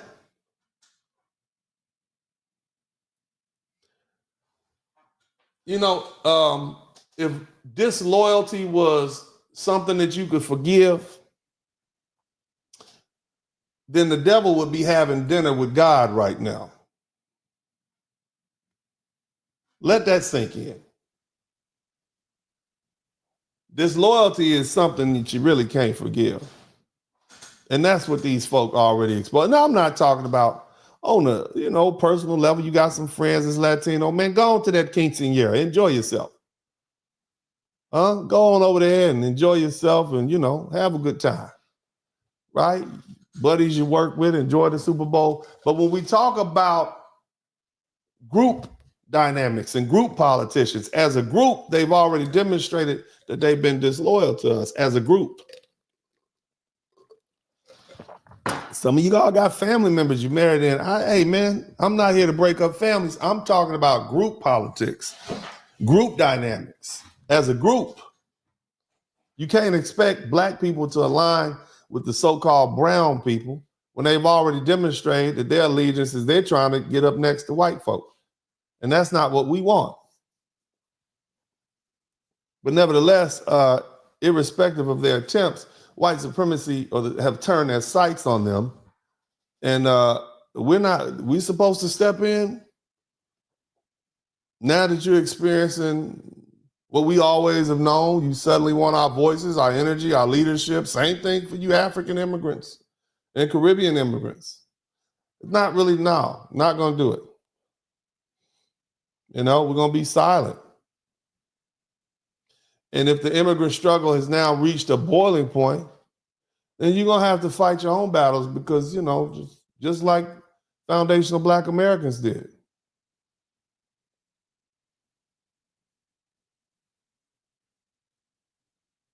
And what you need to understand is this, and I can kind of predict this, and most people can. History has shown that when marginalized groups, and this is what makes foundational Black Americans very unique, because we didn't have anybody to unify with. We tried to. We fought these battles on our own.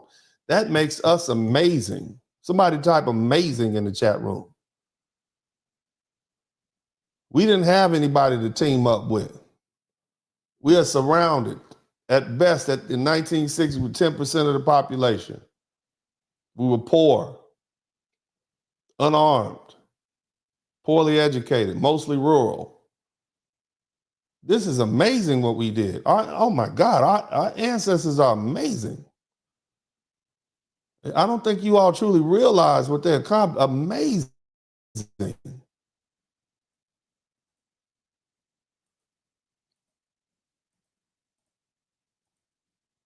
But the thing is, when marginalized groups don't, typically what happens, aside from us, let the ancestors speak. I worked hard. I get up at 4 o'clock and get my breakfast done. Just at dawn of day, I go to the field and we pick cotton. Mr. and Mrs. Haywood Jenkins of Shawnee County, Mississippi have... Haywood Jenkins of Shawnee County, Mississippi. That's where my people is from. Between them, picked cotton for over a century.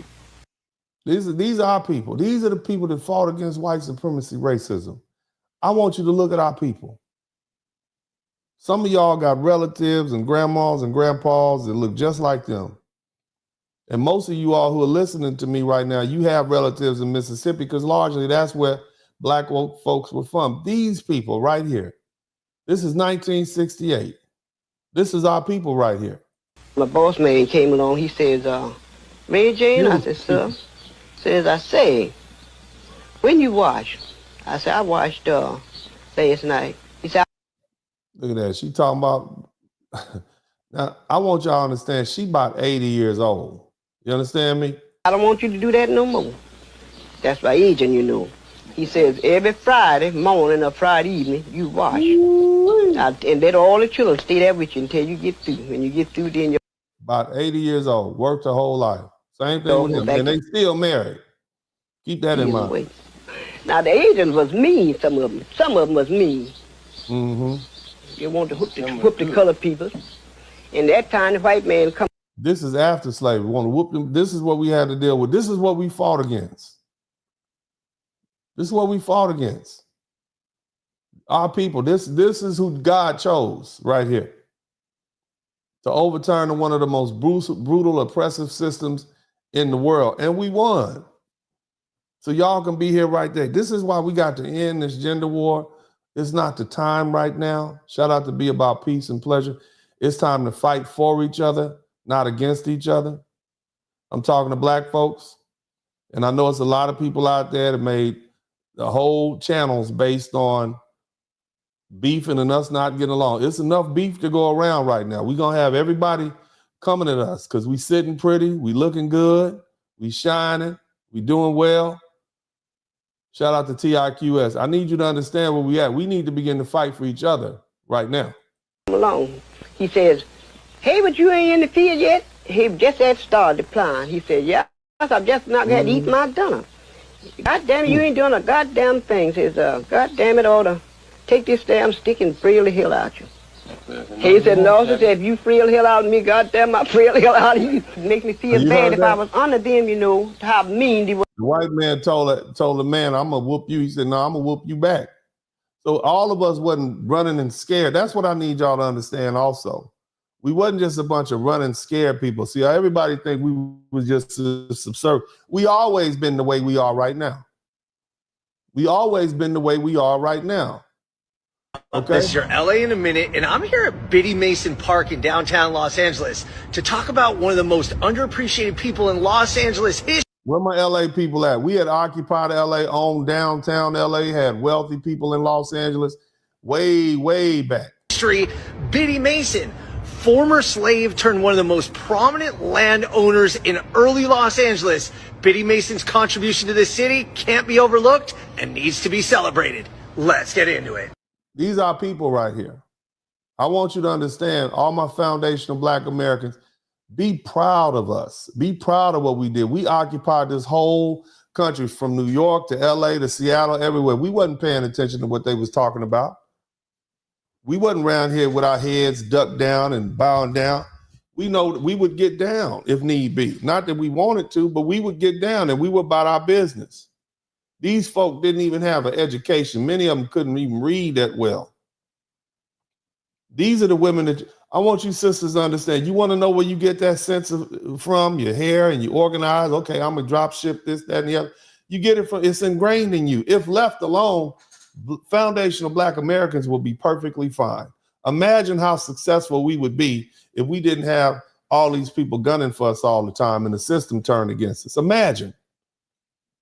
Our ancestors built 100 and something colleges straight out of slavery. We found a way to get it done. We built churches, we built towns. This woman was rich. 1818, Biddy Mason was born into slavery in Mississippi. She was bought and sold into families South Carolina, Georgia, until one day a man named Robert Smith bought her and her sister. Robert Smith went on a 300-wagon caravan to Utah, 1,700 miles, and Biddy Mason had to walk behind. Not only did she have to walk, you hear that? She walked 1,700 miles, and she probably had to carry. She was cleaning, she was herding cattle, and she was a midwife for 3 children the entire. I want you brothers, you understand why black women are strong. I want you fellas to understand something. This black woman walked 1,700 miles from the Carolinas to Utah, and this was normal business. This is why black women are so strong, brothers. They could not be weak. We call our women masculine. We call them tough. Yes, they are. They are. Like, yeah, you didn't know? They had to be, or we wouldn't be here right now. They'd have been curled up somewhere. White folk have been discovering them in like 1,000 years. Here's one right here. Oh my God, it looks like she was about 17. Looks like she had a very difficult life. I see a lot of bone breaks and abrasions on the upper tibia here. Yeah, we wouldn't be here. We'd be ghosts. You understand? I just want you to understand that. So strength is not a problem. It's an attribute. Now, ladies, okay, we can tone it down a little bit. Don't be strong with everybody. I'm just saying, okay, I want you to go hit your boyfriend in the side of the head right now because Uncle D said I was strong. Bam! No, don't do that. Don't do that. I'm just saying, okay? But it's an attribute. It's part of our culture. We make our women strong because that is part of our culture. Just like we make our men tolerant, okay?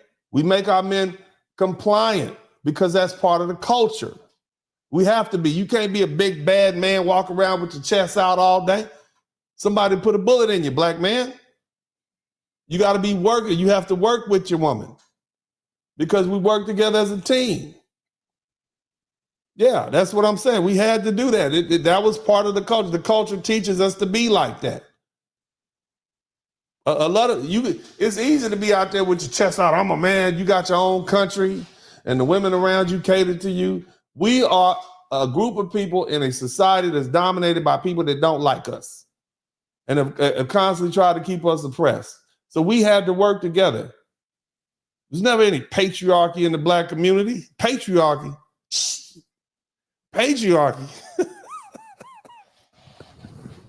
Shit. You better get in there and cook them chickens. That's why granddaddy can cook better than grandma sometime and most of the kids. I'm just telling you the truth. Granddaddy can cook them greens and cook them down better than everybody. And he won't be cooking them in the bathtub either. Oh, nasty self. Let's keep listening. Higher way. In 1851, Robert Smith made a crucial mistake for his purposes. He traveled to California, where slavery was illegal. Biddy Mason went to court and earned her freedom. Biddy Mason said, oh, you're going to take me to California? She sued for her own freedom after walking 1,700 miles and tending cows and cleaning up. Ain't that something? 1856. In 1856. Look how astute she was. These are your ancestors. You need to be proud of that. This is a rich black woman. Okay? We've been the same people we are right now. All the stuff y'all do right now, we've been doing it. I've heard the stories. Fighting, cussing, all that same stuff. We've been doing it. The same. Look, read my books.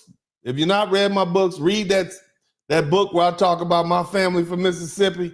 Same thing, all this, they call it ghetto, whatever you want to. Yes, we've been doing it, but we still succeed. That's part of the culture too. I know you don't want to hear that, but we oftentimes glorify the past, but we've been the same people. But we always know when to come together when it's time. And it's time right now. That's why we got to cut out all this beefing back and forth. Look, man, look, you're entitled to your opinions and you can say what you want to say about the opposite sex at any given time. You entitled to that. But at this point, that's not what we need to do right now. Right now is not that time. Right now, we need to be resting because we'll be back up. We'll be back up to the plate again. White America's never going to leave us alone, okay? And we are never going to sell out. We're never going to fully integrate. So, we're not going to conform. So we'll be back up again, all right? And set out to make a life for herself. And that she did with such an impact. In 1866, after saving up her wages for 10 years, she bought land. This is 1866. It was nearly 100 years before black people could buy land in certain parts of this country. but not in all parts of this country, because I want you to understand, we still own in New York, Detroit, all those enclaves, all those, it was white folk up there. Like, man, black folk were involved in the schools. We had our own high schools, all this sort of stuff, all neighborhoods. We actually had integrated in some of those communities in the Midwest. So keep that, I want y'all to understand that. And here was Biddy Mason in Los Angeles, living free and being an entrepreneur. By 1872, she was already a community leader, and she organized the LA First African Methodist Episcopal Church. Church all 100 years old. Otherwise known as First AME. That's right. Yeah. That came from Biddy Mason. All the while, Biddy Mason went back to her roots, and she nursed the sick, comforted prisoners, and pays a grocery to feed the families that were made homeless by... On 4th and Spring Street. That's in the heart of... I just want you to understand who you are. I need y'all to understand. You have earned the rest. You have saved America over and over and over again. We've been doing this a long time. Let somebody else up. It's their turn. We've done it. These are what your people been doing. The floods in Los Angeles. I mean, we're talking somebody with not just a symbolic, but significant importance on Los Angeles that is almost forgotten about. It's almost forgotten because y'all don't want to remember it. That's why it's almost forgotten, sir. That's why it's almost forgotten. But keep going. All the while, Biddy Mason kept saving her money and amassing more and more property, becoming an entrepreneur and one of the prominent landowners in Los Angeles, including selling land to other black people who couldn't buy land due to redlining at the time in Los Angeles. I'm talking a real pioneer. So Biddy Mason. That's her. That's us. I want you to understand that. Embrace yourselves. Embrace your beautiful selves. You're a beautiful, wonderful, outstanding, amazing group of people. There's no other group of people like us, and we need to embrace that. I want y'all to, especially you sisters, embrace it. Has this park and memorial here. Look how well she's dressed. Look at that. Here in downtown Los Angeles, but truth be told, she deserves a lot more. She's one of the most important people in the history of the city, and she needs to be celebrated. All right, LA, it's been a minute. Praise God. Yeah, she does need to be celebrated, but y'all done got rid of the Black history. Y'all don't want us to talk about it. So, we'll remain silent. Yeah, I like this video. Why? Because, like, my daddy. I'm going to get back to the lesson in a minute, but I wanted to drive home the point that things are changing now. Okay? I'm talking to everybody on the internet who's listening. Y'all know me. I don't have 100,000 followers, but those of you guys who know, I drive a certain section of the internet. Everybody's listening. They may not mention it, but they're listening. They're listening to Uncle D. They're listening to Dennis Sperling because they have to, you see? So, because I'm uniquely positioned, but nevertheless, listen, this is where we're going now. I want you to hear about this. He's a black man. I couldn't see another man raising my kids besides. She said they're trying to argue with this young lady because she says she wants to marry a black man. Boy, when I first saw this, I was like, look at this. This is what I'm talking about. We're starting to get our senses back to ourselves. We're starting to come back to our black selves. This is beautiful. Listen to this young lady. Well, what if you fell in love with a white guy? I wouldn't fall in love with a what am I like falling? Sit yourself down. White guy. Why? I want my kids to have a black father just like I had a black father because it's just something about a black man that I love. So I've always dated black guys. And that's right, baby. I don't know the name of this show, but this is what I'm talking about right here. This is good TV. I don't even watch TV anymore. You hear that? She's, I'm gonna marry a black man. All of that 50-50 and I can't find a good man. But look at her. Look what she talking about. I don't feel like someone of another race could really help my children deal with certain issues. Someone of another race couldn't help my children deal with what they're going to have to deal with in this world that we living in. You understand me? Issues that they would have to deal with being black in America. My daddy is black, and guess what? My kid's going to have a black-ass daddy too. Look, I hear her voice cracking. That means she really mean what she said. She in it. This is what I'm talking about. When you see something like this, you know that things are changing. All you dudes on the internet, all you ladies on the internet, this y'all, what y'all doing with all that beefing, it's out the window now. Black people have lost the taste for that. They've lost the taste for the gender war. Everybody that said what they had to say. Black women said it for 60 years. Black men been saying it for about 12 to 15 years. It's kind of passe. We done said everything we're going to say. We said it in public. You see what I'm saying? I mean, even my friend Kevin Samuels, he was like, man, I don't want to do this every day. Let's go up here and let's start shipping stuff around the world. That's why we end up going to New York, me and them other cats. It was about to be business. There's nobody want to do this all day. You understand what I'm saying? You at some point, you got to move on. This gender war, it's got to go. Look, you're entitled to think what you want to think, say what you want to say, but damn, you ain't going to make no money on it. All that's going to happen is, and I'm just talking to the people on YouTube, you just about to drive your viewership down because folk don't want to talk about that anymore. We're in a different time period now. Yeah, there's always going to be conversations, but it's not going to be the conversation at the forefront of the Black community. We're off the relationship stuff. Now we're talking about politics. We're talking about the environment, the racial environment that we living in. We need to navigate this. And so we need more sisters to fight for their brother. This is going to warm up. Bitch, don't play with me. Look at that. She's going to have a lot of offers. You want a Black man? Make it publicly known that's what you're looking for, and you fighting like that for a Black man.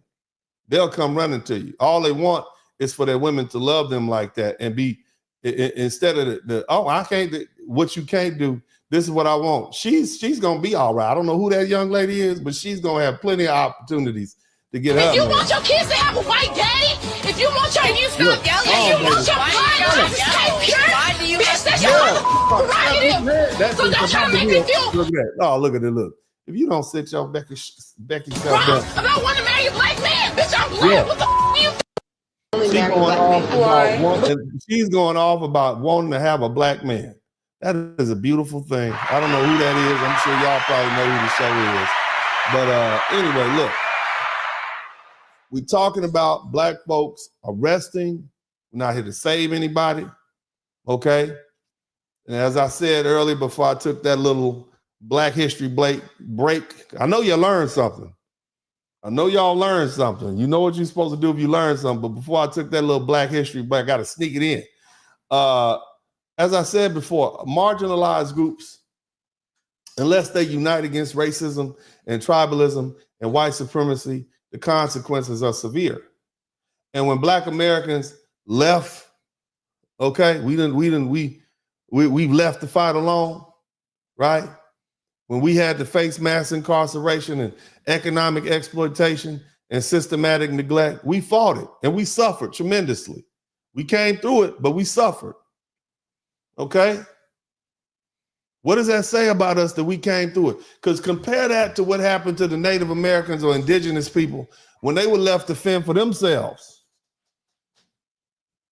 They're nearly erased from history. You don't see anything from them. We got Black women with parks and things and churches dedicated to them right now. Shout out to Grandma Biddy. We're still here. Now, you got these Latinos and Indians from India, these other brown people, they're facing the full force of white nationalism. And I don't think they're tough enough to deal with it. Not like us. Not walk 1,700 miles and herd cattle and cook and clean and then sue your owner when you get to California tough and then become a millionaire. We know they ain't built like that. They not like us. And see, the thing is, the reason they keep trying to call us up off the bench, or for you ladies, they keep trying to call you up out that bathtub with the little rocks in it, and you got your wine and your incense and your chakras are getting aligned. They trying to get you out of your bathtub. Okay, they get you to dry off and put your work boots on and get back out there on the front line. And y'all like, no, we're not doing that. We're resting. But see, without Black men, and if you ain't going, brothers ain't going either. I can just tell you that now. Most of the time, the only reason Black men get up to even go fight is because Black women are out there and we like, damn, we got it. All right, let's go. That's the only reason we go. So if Black women aren't going in any significant numbers, we darn sure not going. I can guarantee you that. And so without Black Americans in this fight, the resistance is going to be significantly weaker. This is the hard truth. Without Black American leadership, this movement with these immigrants, it's not going to have any power and no pushback. Shout out to Corey Smith. Without Black Americans' voices, the outrage is not even going to be heard through all the noise. It's just going to be ignored. Pretty soon, you're going to hear a little bit about, oh yeah, they raided another place. You're not going to even care anymore because nobody listens to anybody. We don't listen to immigrants. I told y'all this at the beginning. We don't listen to immigrants. We don't listen to Latinos. We don't listen to Black, and we don't listen to them. We don't. Without Black Americans to sacrifice in this fight, this battle is almost already lost.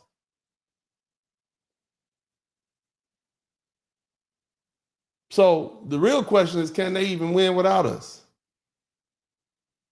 I don't know. We're going to sit this one out. Nevertheless, before I wrap this thing up all the way, I want to take the opportunity to thank all my people who are contributing to the Super Chat. Let me see if we got some on the Cash App. I'm going to answer whatever questions you all have. Let me see if we have any questions. Let me see here. We got some couple of Cash Apps that came through. And I've been on here a long time. Golly. Oh, man, shout out to Mr. Pratt. That's what I'm talking about, Mr. Pratt, for the $200 Cash App. Good looking out, fam. I'm not going to say your first name because I don't want you to, I know y'all keep the secret, all the secret people over here. Shout out to Mr. Carl. Thank you for the $10. Shout out to Terrell for the $10. Thank you to Mr. Troy. Thank you for the $10. Good looking out, fam. I appreciate y'all. Now, I want to take the opportunity to read these Super Chats. And again, I don't ask you to give me anything. I want to earn everything I got. That's how I am. That's how I'm built. But if you learn something, then I should earn something. Oh, man, bars. If you learn something, I should earn something. If you learn, I should earn. If you didn't, that's fine. I don't mind. Man, I'm rolling today. So anyway, thank you so much. It'd be great to get to 50 Super Chats because we're at 45 right now. But let me go ahead and run through this. The Blue Collar, thank you, salute. Thank you so much. Larry P., thank you. Zay Story, love the Latin community, but that's not our problem. We ain't slaves. We didn't forget Philando Castile and Trayvon Martin. Right, they were unalived by Latin people, and that was a greater expression of their culture and their white acceptance. Remember, Zimmerman was like a celebrity for a minute, and he soaked it up. You see what I'm saying? And I'm trying to explain to y'all, like, there's a lot of anti-Black racism embedded in their culture. It's a disgusting thing. Their culture is based on anti-Black. Go do something on your own. You so focused on what we got and what we doing and keeping us down, you can never have anything on your own. I'm gonna have to hit that when I'm gonna think about that before I give y'all this this outgoing sermon, so to speak. Okay, but yeah. But anyway, let's go. I almost got mad. Anyway, shout out to Stanley Smith. Thank you so much for the Cash App, Super Chat. I thank you for the $20. Zay Story. Vote for Trump, not KH. No money in my... Yeah, vote your interest. Look, I voted for Trump. Vote your interest. Whatever's going on with these people, I calculated it's not really my problem. I realize it's going to be a little bit racially charged environment. But you know what? I'm trying to get my money up. We used to racism. We'll be all right. It's no worse than anything we've had to deal with before in our culture. Bills it takes and suits us for it. So, yeah, do what you got to do. Shout out to In the World Today. Work harder. I don't know.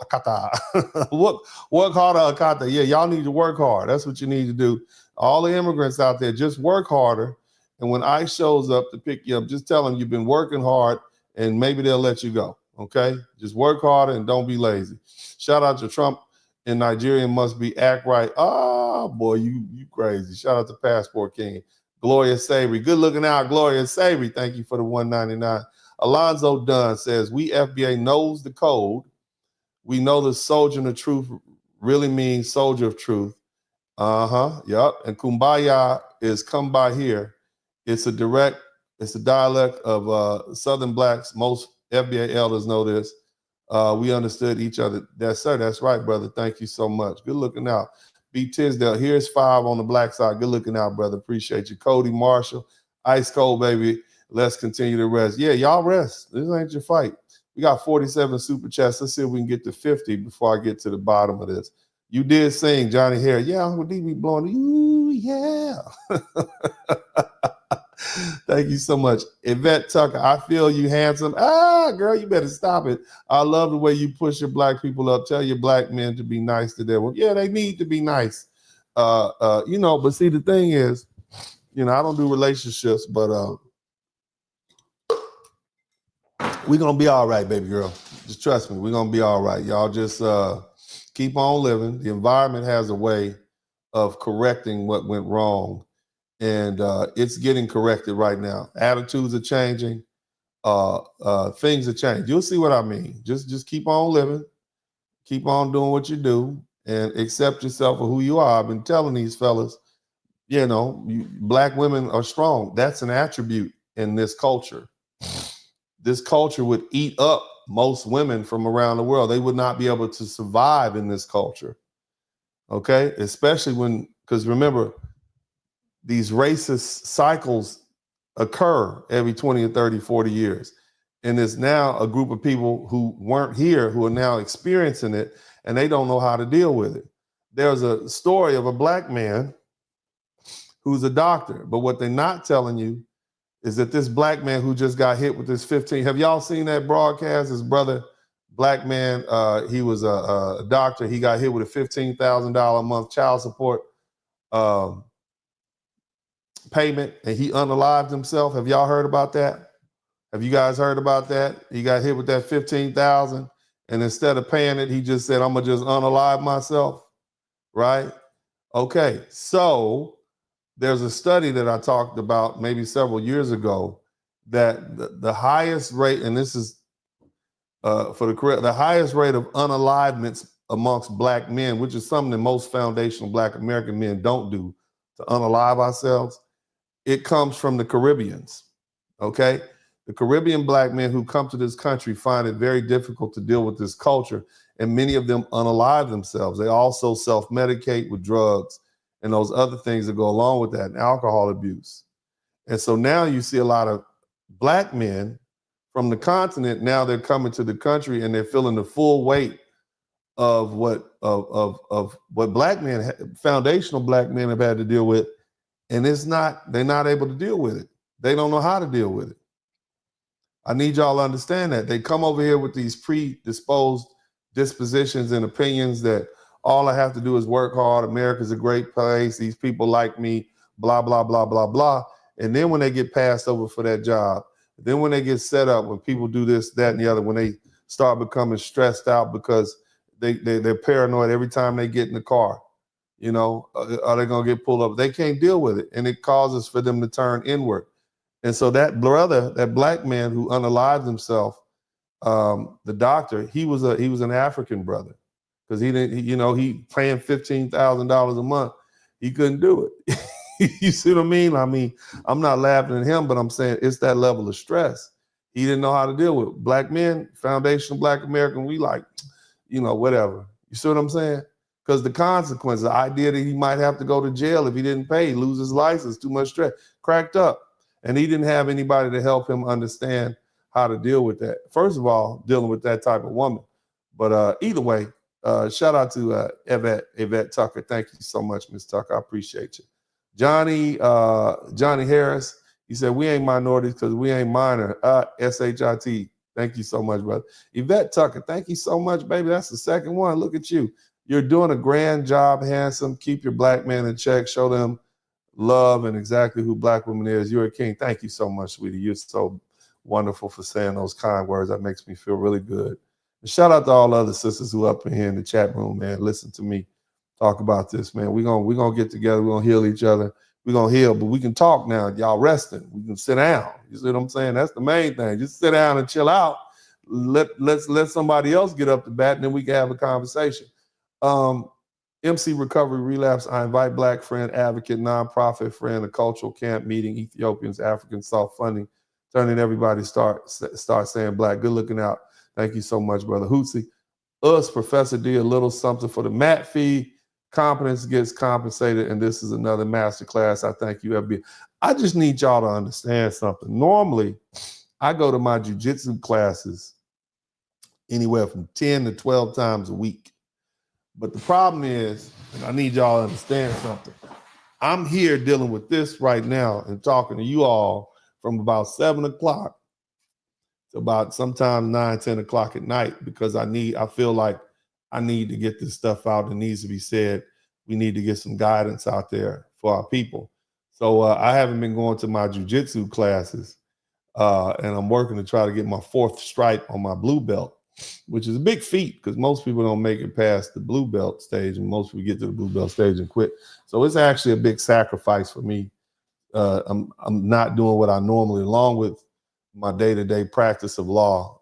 Normally I get up at 5 in the morning, go to jiu-jitsu, then go to the 12 o'clock class, and then in the evening I'll either go to the 6:15 class or the 6:30 class, and then I'll stay for the class, the advanced class after that. But I'm here with you all because I care about you all. I love you, and I want to try to give you this guidance while it's necessary. So at some point, I'm gonna get back to going to my jiu-jitsu classes because I don't want to take 10 years to get my black belt. Hopefully, I'll be finished with it in 7 or 8. But either way, thank you so much, and thank you for acknowledging my personal journey through jiu-jitsu. Good looking out, brother. And you all also, I want you brothers to start working on getting active in that realm too. Can't go wrong being strong. Okay, put some of those muscles. It's okay to push all that weight and lift all that, but you also want to challenge yourself with competition. That's good. It's always good to work on being a man and being strong and those qualities of manhood. That's what I foist upon my sons, and I make them do that. And it's good for you. It's good for you.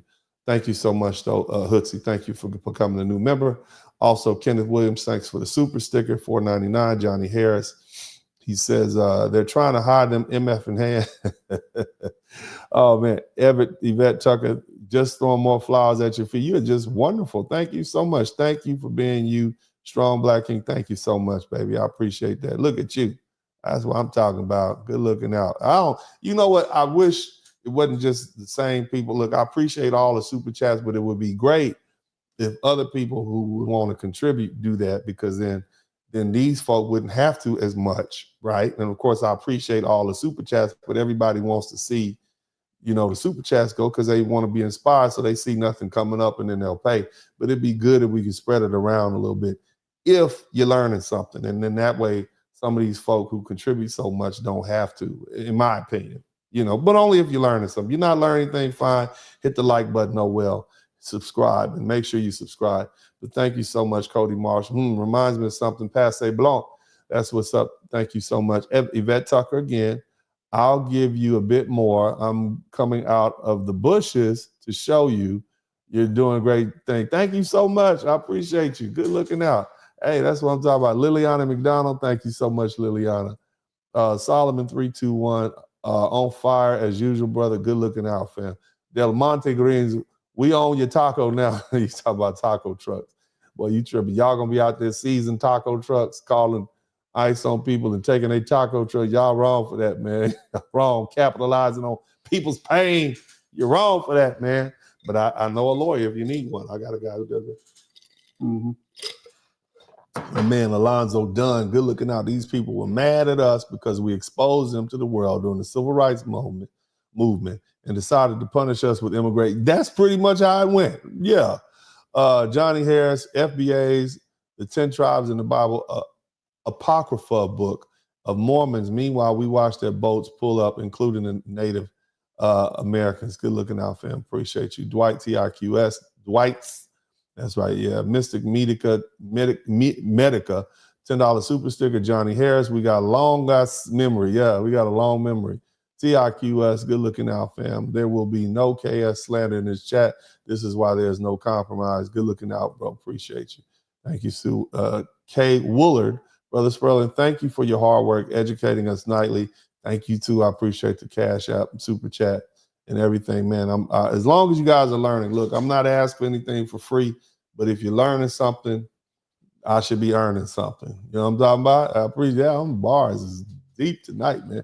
But yeah, but I appreciate that. And if you can't, I understand. But you know, only if I earn. I don't want anything for free. I'm not asking for anything for free. I only want what I earn. And if I earned it, then that means I'm doing my job and I'm on the right page. And I'll keep doing these sort of topics. Thank you so much, though. Jamal Smith, the stone that the builders rejected has become the cornerstone. The story of FBAs. Ain't that true?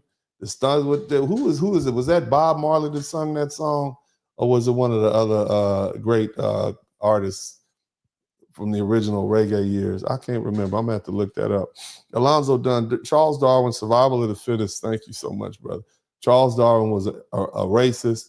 Calvin, MCA, why have so many Black Americans supported godless agenda for the far left for thought? I don't know. It makes no sense when you really think about it. Baby unalivements, war, mass immigration, some of the divergent, degenerate sort of behaviors. I don't even get it. We're not even those people, you know? But look like we come into our sense. Shout out to Quiet Faith. We are the only people who exist everywhere without tanks, without bombs, etc. Yeah, man. The ISIS papers are evident we're dominant. Our only focus is to foster intelligent and morally upright families. Yeah, that's what I'm talking about. Good looking out, very insightful. Train to live. America changes when their money is being threatened. Yep, that's a good one too. Cody Marshall, KS Rip, just warned us about the Great Reset. Yeah, man. Be about peace and pleasure. My small donation for tomorrow. I don't have much to donate. No problem. Thank you for acknowledging that you learned something. Good looking out. Thank you so much. I appreciate you. Who else? TIQ is we need a Big Mama back. Big Mama is missed in 2025. We still have them, man. We still got beautiful Black women out there who are strong and strength. And we just need to get back to ourselves. You know, we just need to get back to ourselves. We tried it. It didn't work. You know, we've been on a journey for about the past 25, 30 years, and we just need to get back to ourselves. You know what I'm saying? And we're doing that now, and we always do. And oftentimes it takes these external pressures to force us back to ourselves. We'll get it together. We're going to be fine. God loves us. Shout out to Lee Hub. Got good lessons, Dennis. Thank you so much, brother. Sleep with the third album, $10 super sticker. Good looking out, brother. Appreciate you. Zayd Story Show. I love FBA women and can't imagine life without them. But Black men are not slaves. Definitely not BW was raised by Black women. Yeah, most Black men love Black women. And most Black men adore Black women. We just need to get everybody out of our business. You know, that's what we need to do. We need to get everybody out of our business. We got a lot of people instigating beef and whatnot who making money off of it. You know, I'm just saying, you know, and let me tell you, brother, something. When you do get a woman and you do commit to a relationship, don't cheat on your woman. Don't cheat on your woman. Treat your woman with respect, okay? But don't cheat, okay? You want to maintain a more high ground. This is the only bit of advice that I ever give folks, especially Black men or any man who listens. Don't cheat on your woman. Don't cheat on your wives. Don't cheat on your girlfriends. If you got a lady you having a relationship with, don't cheat on her either. Because as a man, you want to maintain the more high ground. And you want to be able to always say, well, hey, you know, I don't like the way this is going, that is going. And you can't do that if you out there cheating and whatnot. Now, there's some other immoral things you could be doing that you shouldn't do. And ladies, if a man cheat on you, just go and leave him alone. You see what I'm saying? Especially if you find out early. Now, if you're married, I don't get in married folk business. But for the most part, fellas, I'm telling you, don't cheat on your woman. If you cheat on her, it's your fault. You know what I'm saying? I'm just saying, don't do that. Be a man. Be a man. I tell my sons the same thing. You have one girlfriend at a time. You know, you don't need a side chick. You don't need a, what was that called? What they call a mistress. You don't need any of that. Okay? Now, if you're not dating any one particular woman, that's different. I'm not saying this if you're dating multiple women. Okay, cool. But if you got a relationship and you as a man say, hey, this is going to be my woman, and you do that. Now, don't be a fool if she dating multiple people and you just being loyal to her, then you just goofy. You just stupid. You delusional. But part of being a man is commitment. And that's where it starts. You got to show the woman what kind of man you are by not cheating. Now, if the relationship is not working out, be man enough to move on. And don't start cheating before you move on. Just move on. But that's fundamentally what you as a man can do. Everything else is secondary. Okay? Because if you ain't out there cheating on your woman, you're going to have more money to spend at the house. You know what I'm talking about? You have more time to spend at the house. You can fix them doorknobs and you can put them batteries in those fire detectors and watch them kids if you ain't out there with your little out there in them streets. You see what I'm saying? It's something to think about, brothers. It's something to think about. But yeah, you can't control what kind of woman you get, but you can only control what kind of man you are. Okay, and that's what I'm saying. I don't care how rich you are, okay, how much money you have, don't cheat. Don't cheat. Be a man. You don't like it, move on. If you're married and you feel the urge to cheat, well, you know, it's time to get a divorce. And it's going to be expensive. But, you know, if it's that bad, well, you know, that's why divorce is expensive, because it's worth it. Understand? So just something to think about. But either way, thank you so much, Zay Story. Who else we got in here? We got last night watched Booker's Place, Mississippi Story. And I shed a few tears despite the challenges you black men face in this country. You persist.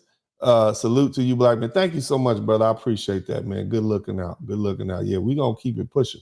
It's a lot we can learn. And I love my brothers and sisters from all over the world, man. I really enjoy. I have some great friends. I love them. I love talking to.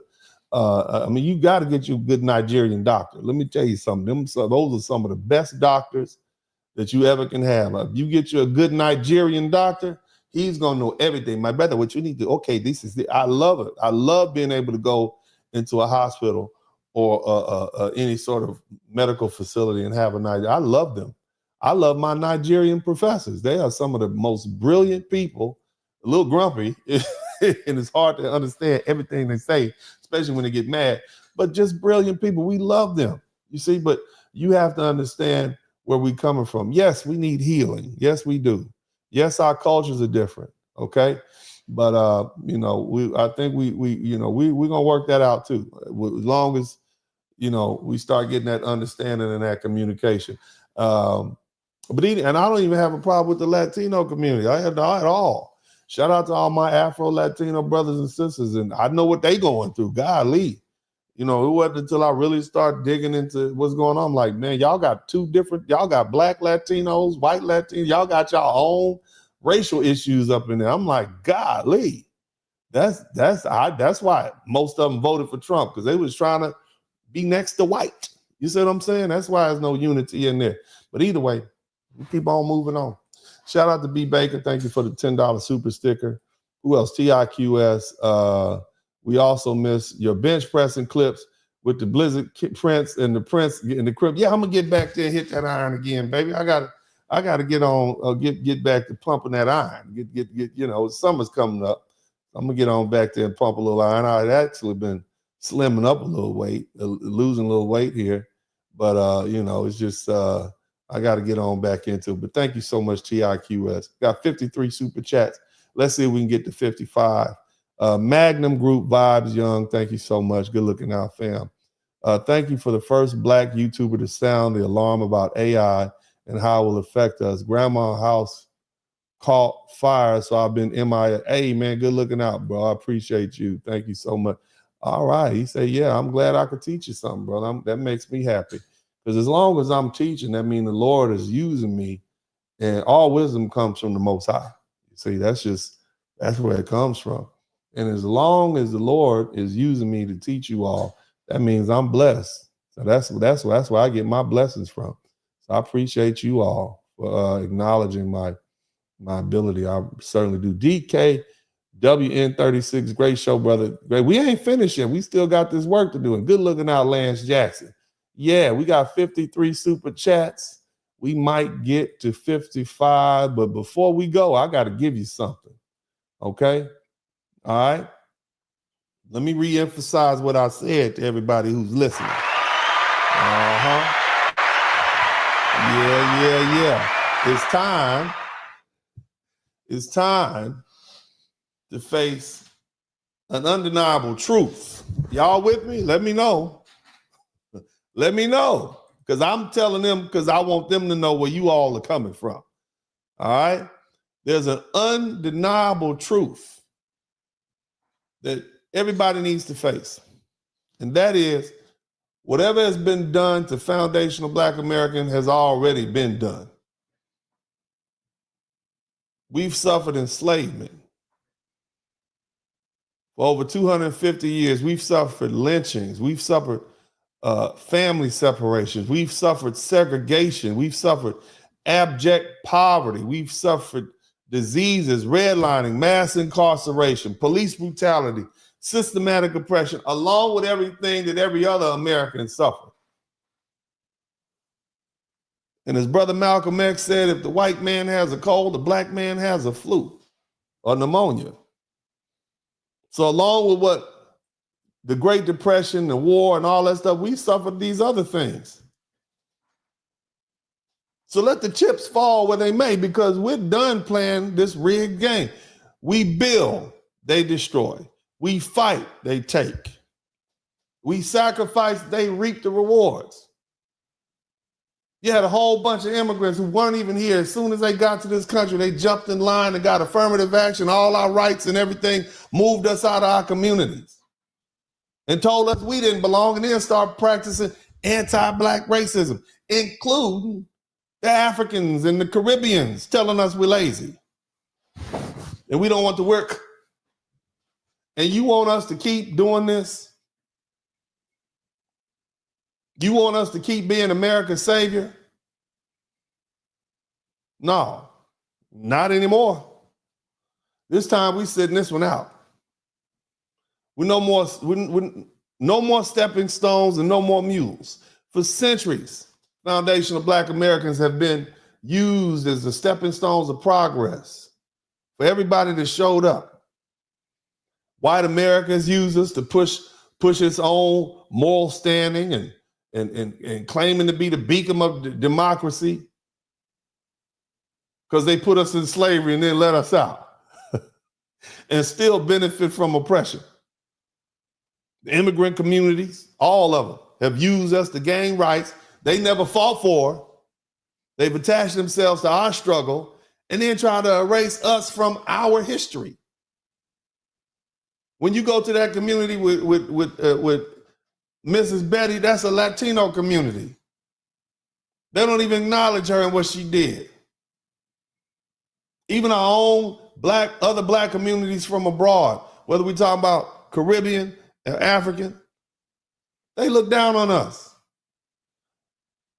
until they have to face the very same discrimination that we've endured. Then they won't understand it. I understand you, brother, right?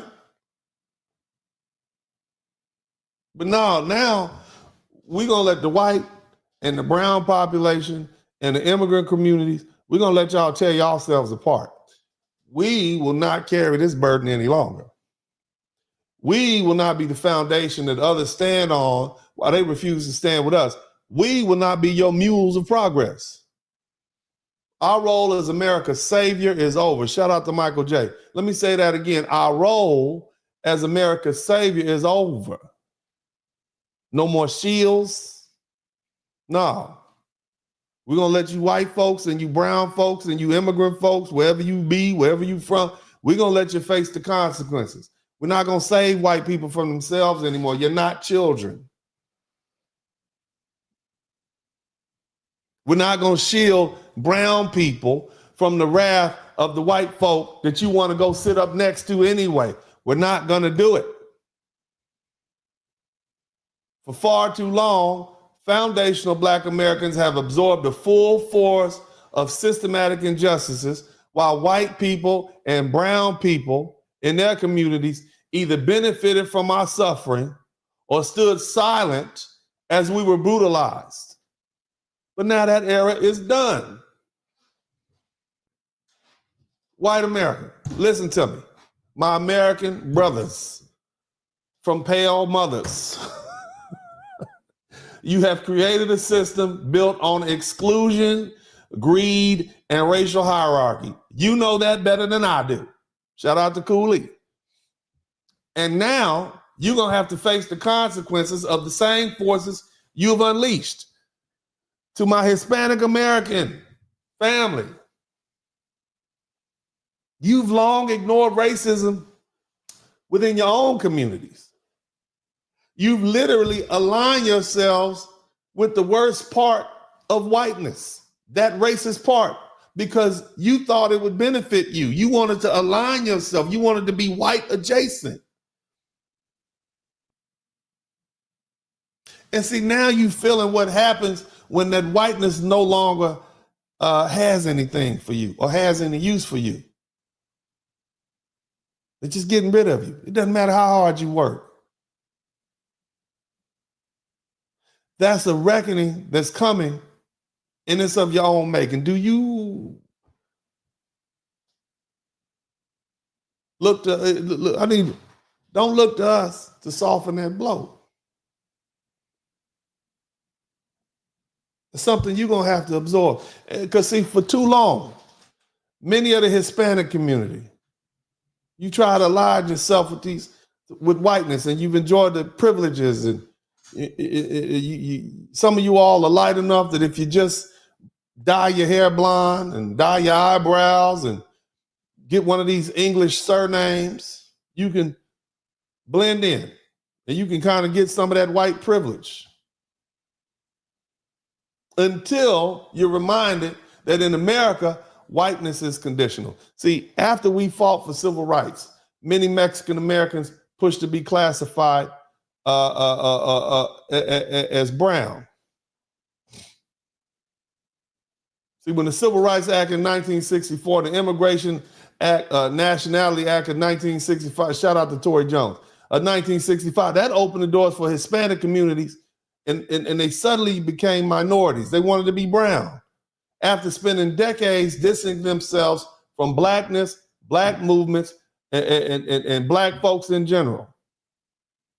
In cities across America, anti-black racism was running rampant in the Latino communities. And from housing discrimination to gang violence against black people in places like Los Angeles.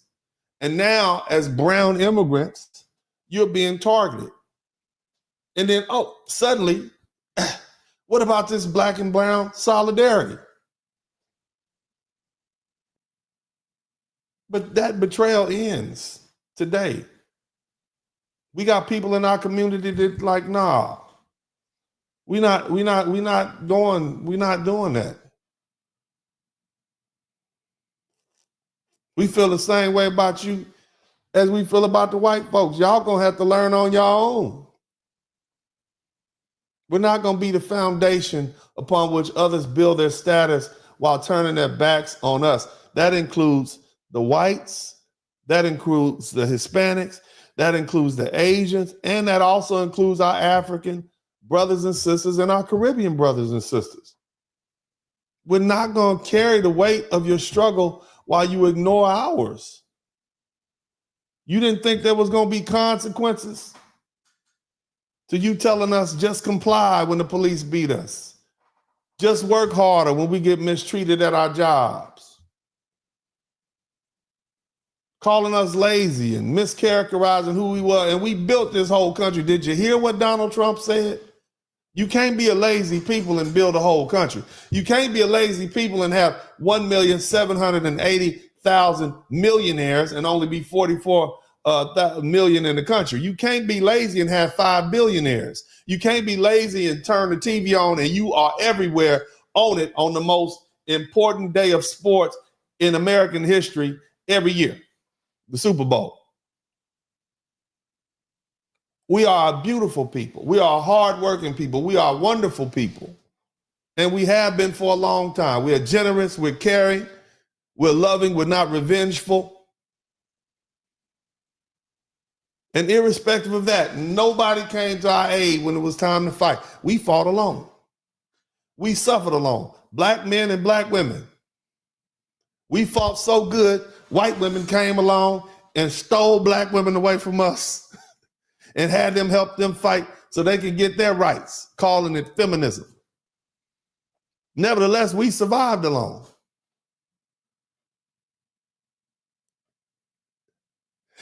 And when all is said and done, we're going to be fine. Let me reemphasize, we have faced the full brunt of white supremacy alone for centuries, without help from immigrants, without help from the black nations in Africa or Caribbean or whatever, without anyone. And we endured. We endured the Middle Passage. We endured chattel slavery. We endured the war on drugs, mass incarceration. We endured COINTELPRO, police violence. So do you really think now in 2025, we need anyone to survive? Nope, we don't. See, at this particular point, we're resting. Let me tell you what that means. It means it's time for black folks to look out for our own self-preservation. That's what that means. We don't have to take these licks for you. We are not the ones in the hot spot. We've learned a hard lesson. You see, our fight is always co-opted. Our victories are always dismissed. Our contributions always erased. So now it's time for every other group to reckon with their own struggles. It's time for every other community to fight their own battles. It's time for us to reclaim our energy, our focus, and our fight for ourselves. Because we've done our part. And now it's your turn. See, the era of black Americans being the moral parents of white America and the rest of society, trying to get you to do the right thing, trying to get you out of that tantrum, trying to get you to be human and be the best part of humanity. White folks, you need to grow up and face the monster that you created. Black folks, brown folks, you need to grow up and reckon with your own internal racism that's driving away with the ally that you may have otherwise had, your anti-blackness. And you need to deal with your own self-hate.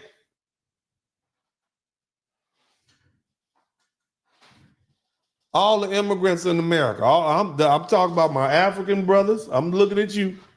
I'm looking at my Caribbean brother, all them little islands. Y'all need to grow up too and learn how to fight your own battles and stop falling apart.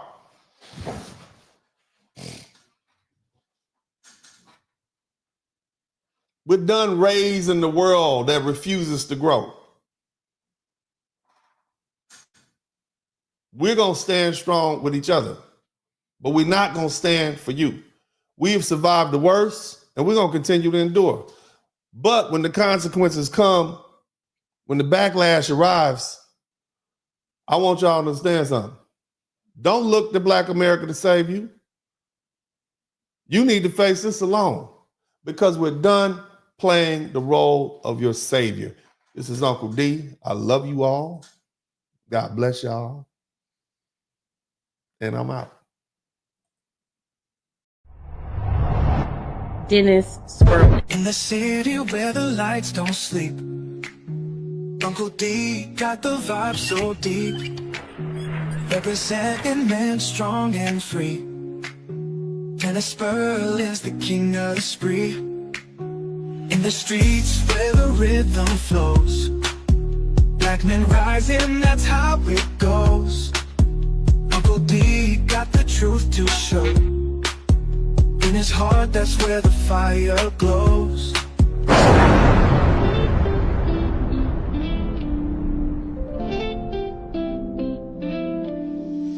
Late night tuning, light up the stream. Dennis Squirrel, wisdom gleam. Voices whisper truth and insight. In his podcast, feel the light. Harmony in every word.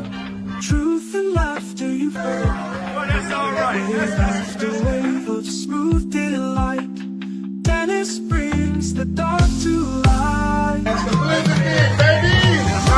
Share the tales unfold. The stories pour like morning gold. Feeling the wisdom inside. Subscribing like time after time. Black men, black men, black men. I want to salute you, young incarceration rate is down. The education rate is up. We up. We went from, we are doing great for ourselves. So you should salute yourselves. Shout out to all the brothers out there, whether you're a truck driver or engineer, whether you're an electrician or garbage man, a doctor, a lawyer, if you a hard-working brother, if you fresh out the penitentiary, but you on your grind and you doing it legal and you trying to make amends for yourself, man, I salute you too, brothers. God bless you. This is Uncle D, and you know, I'm out.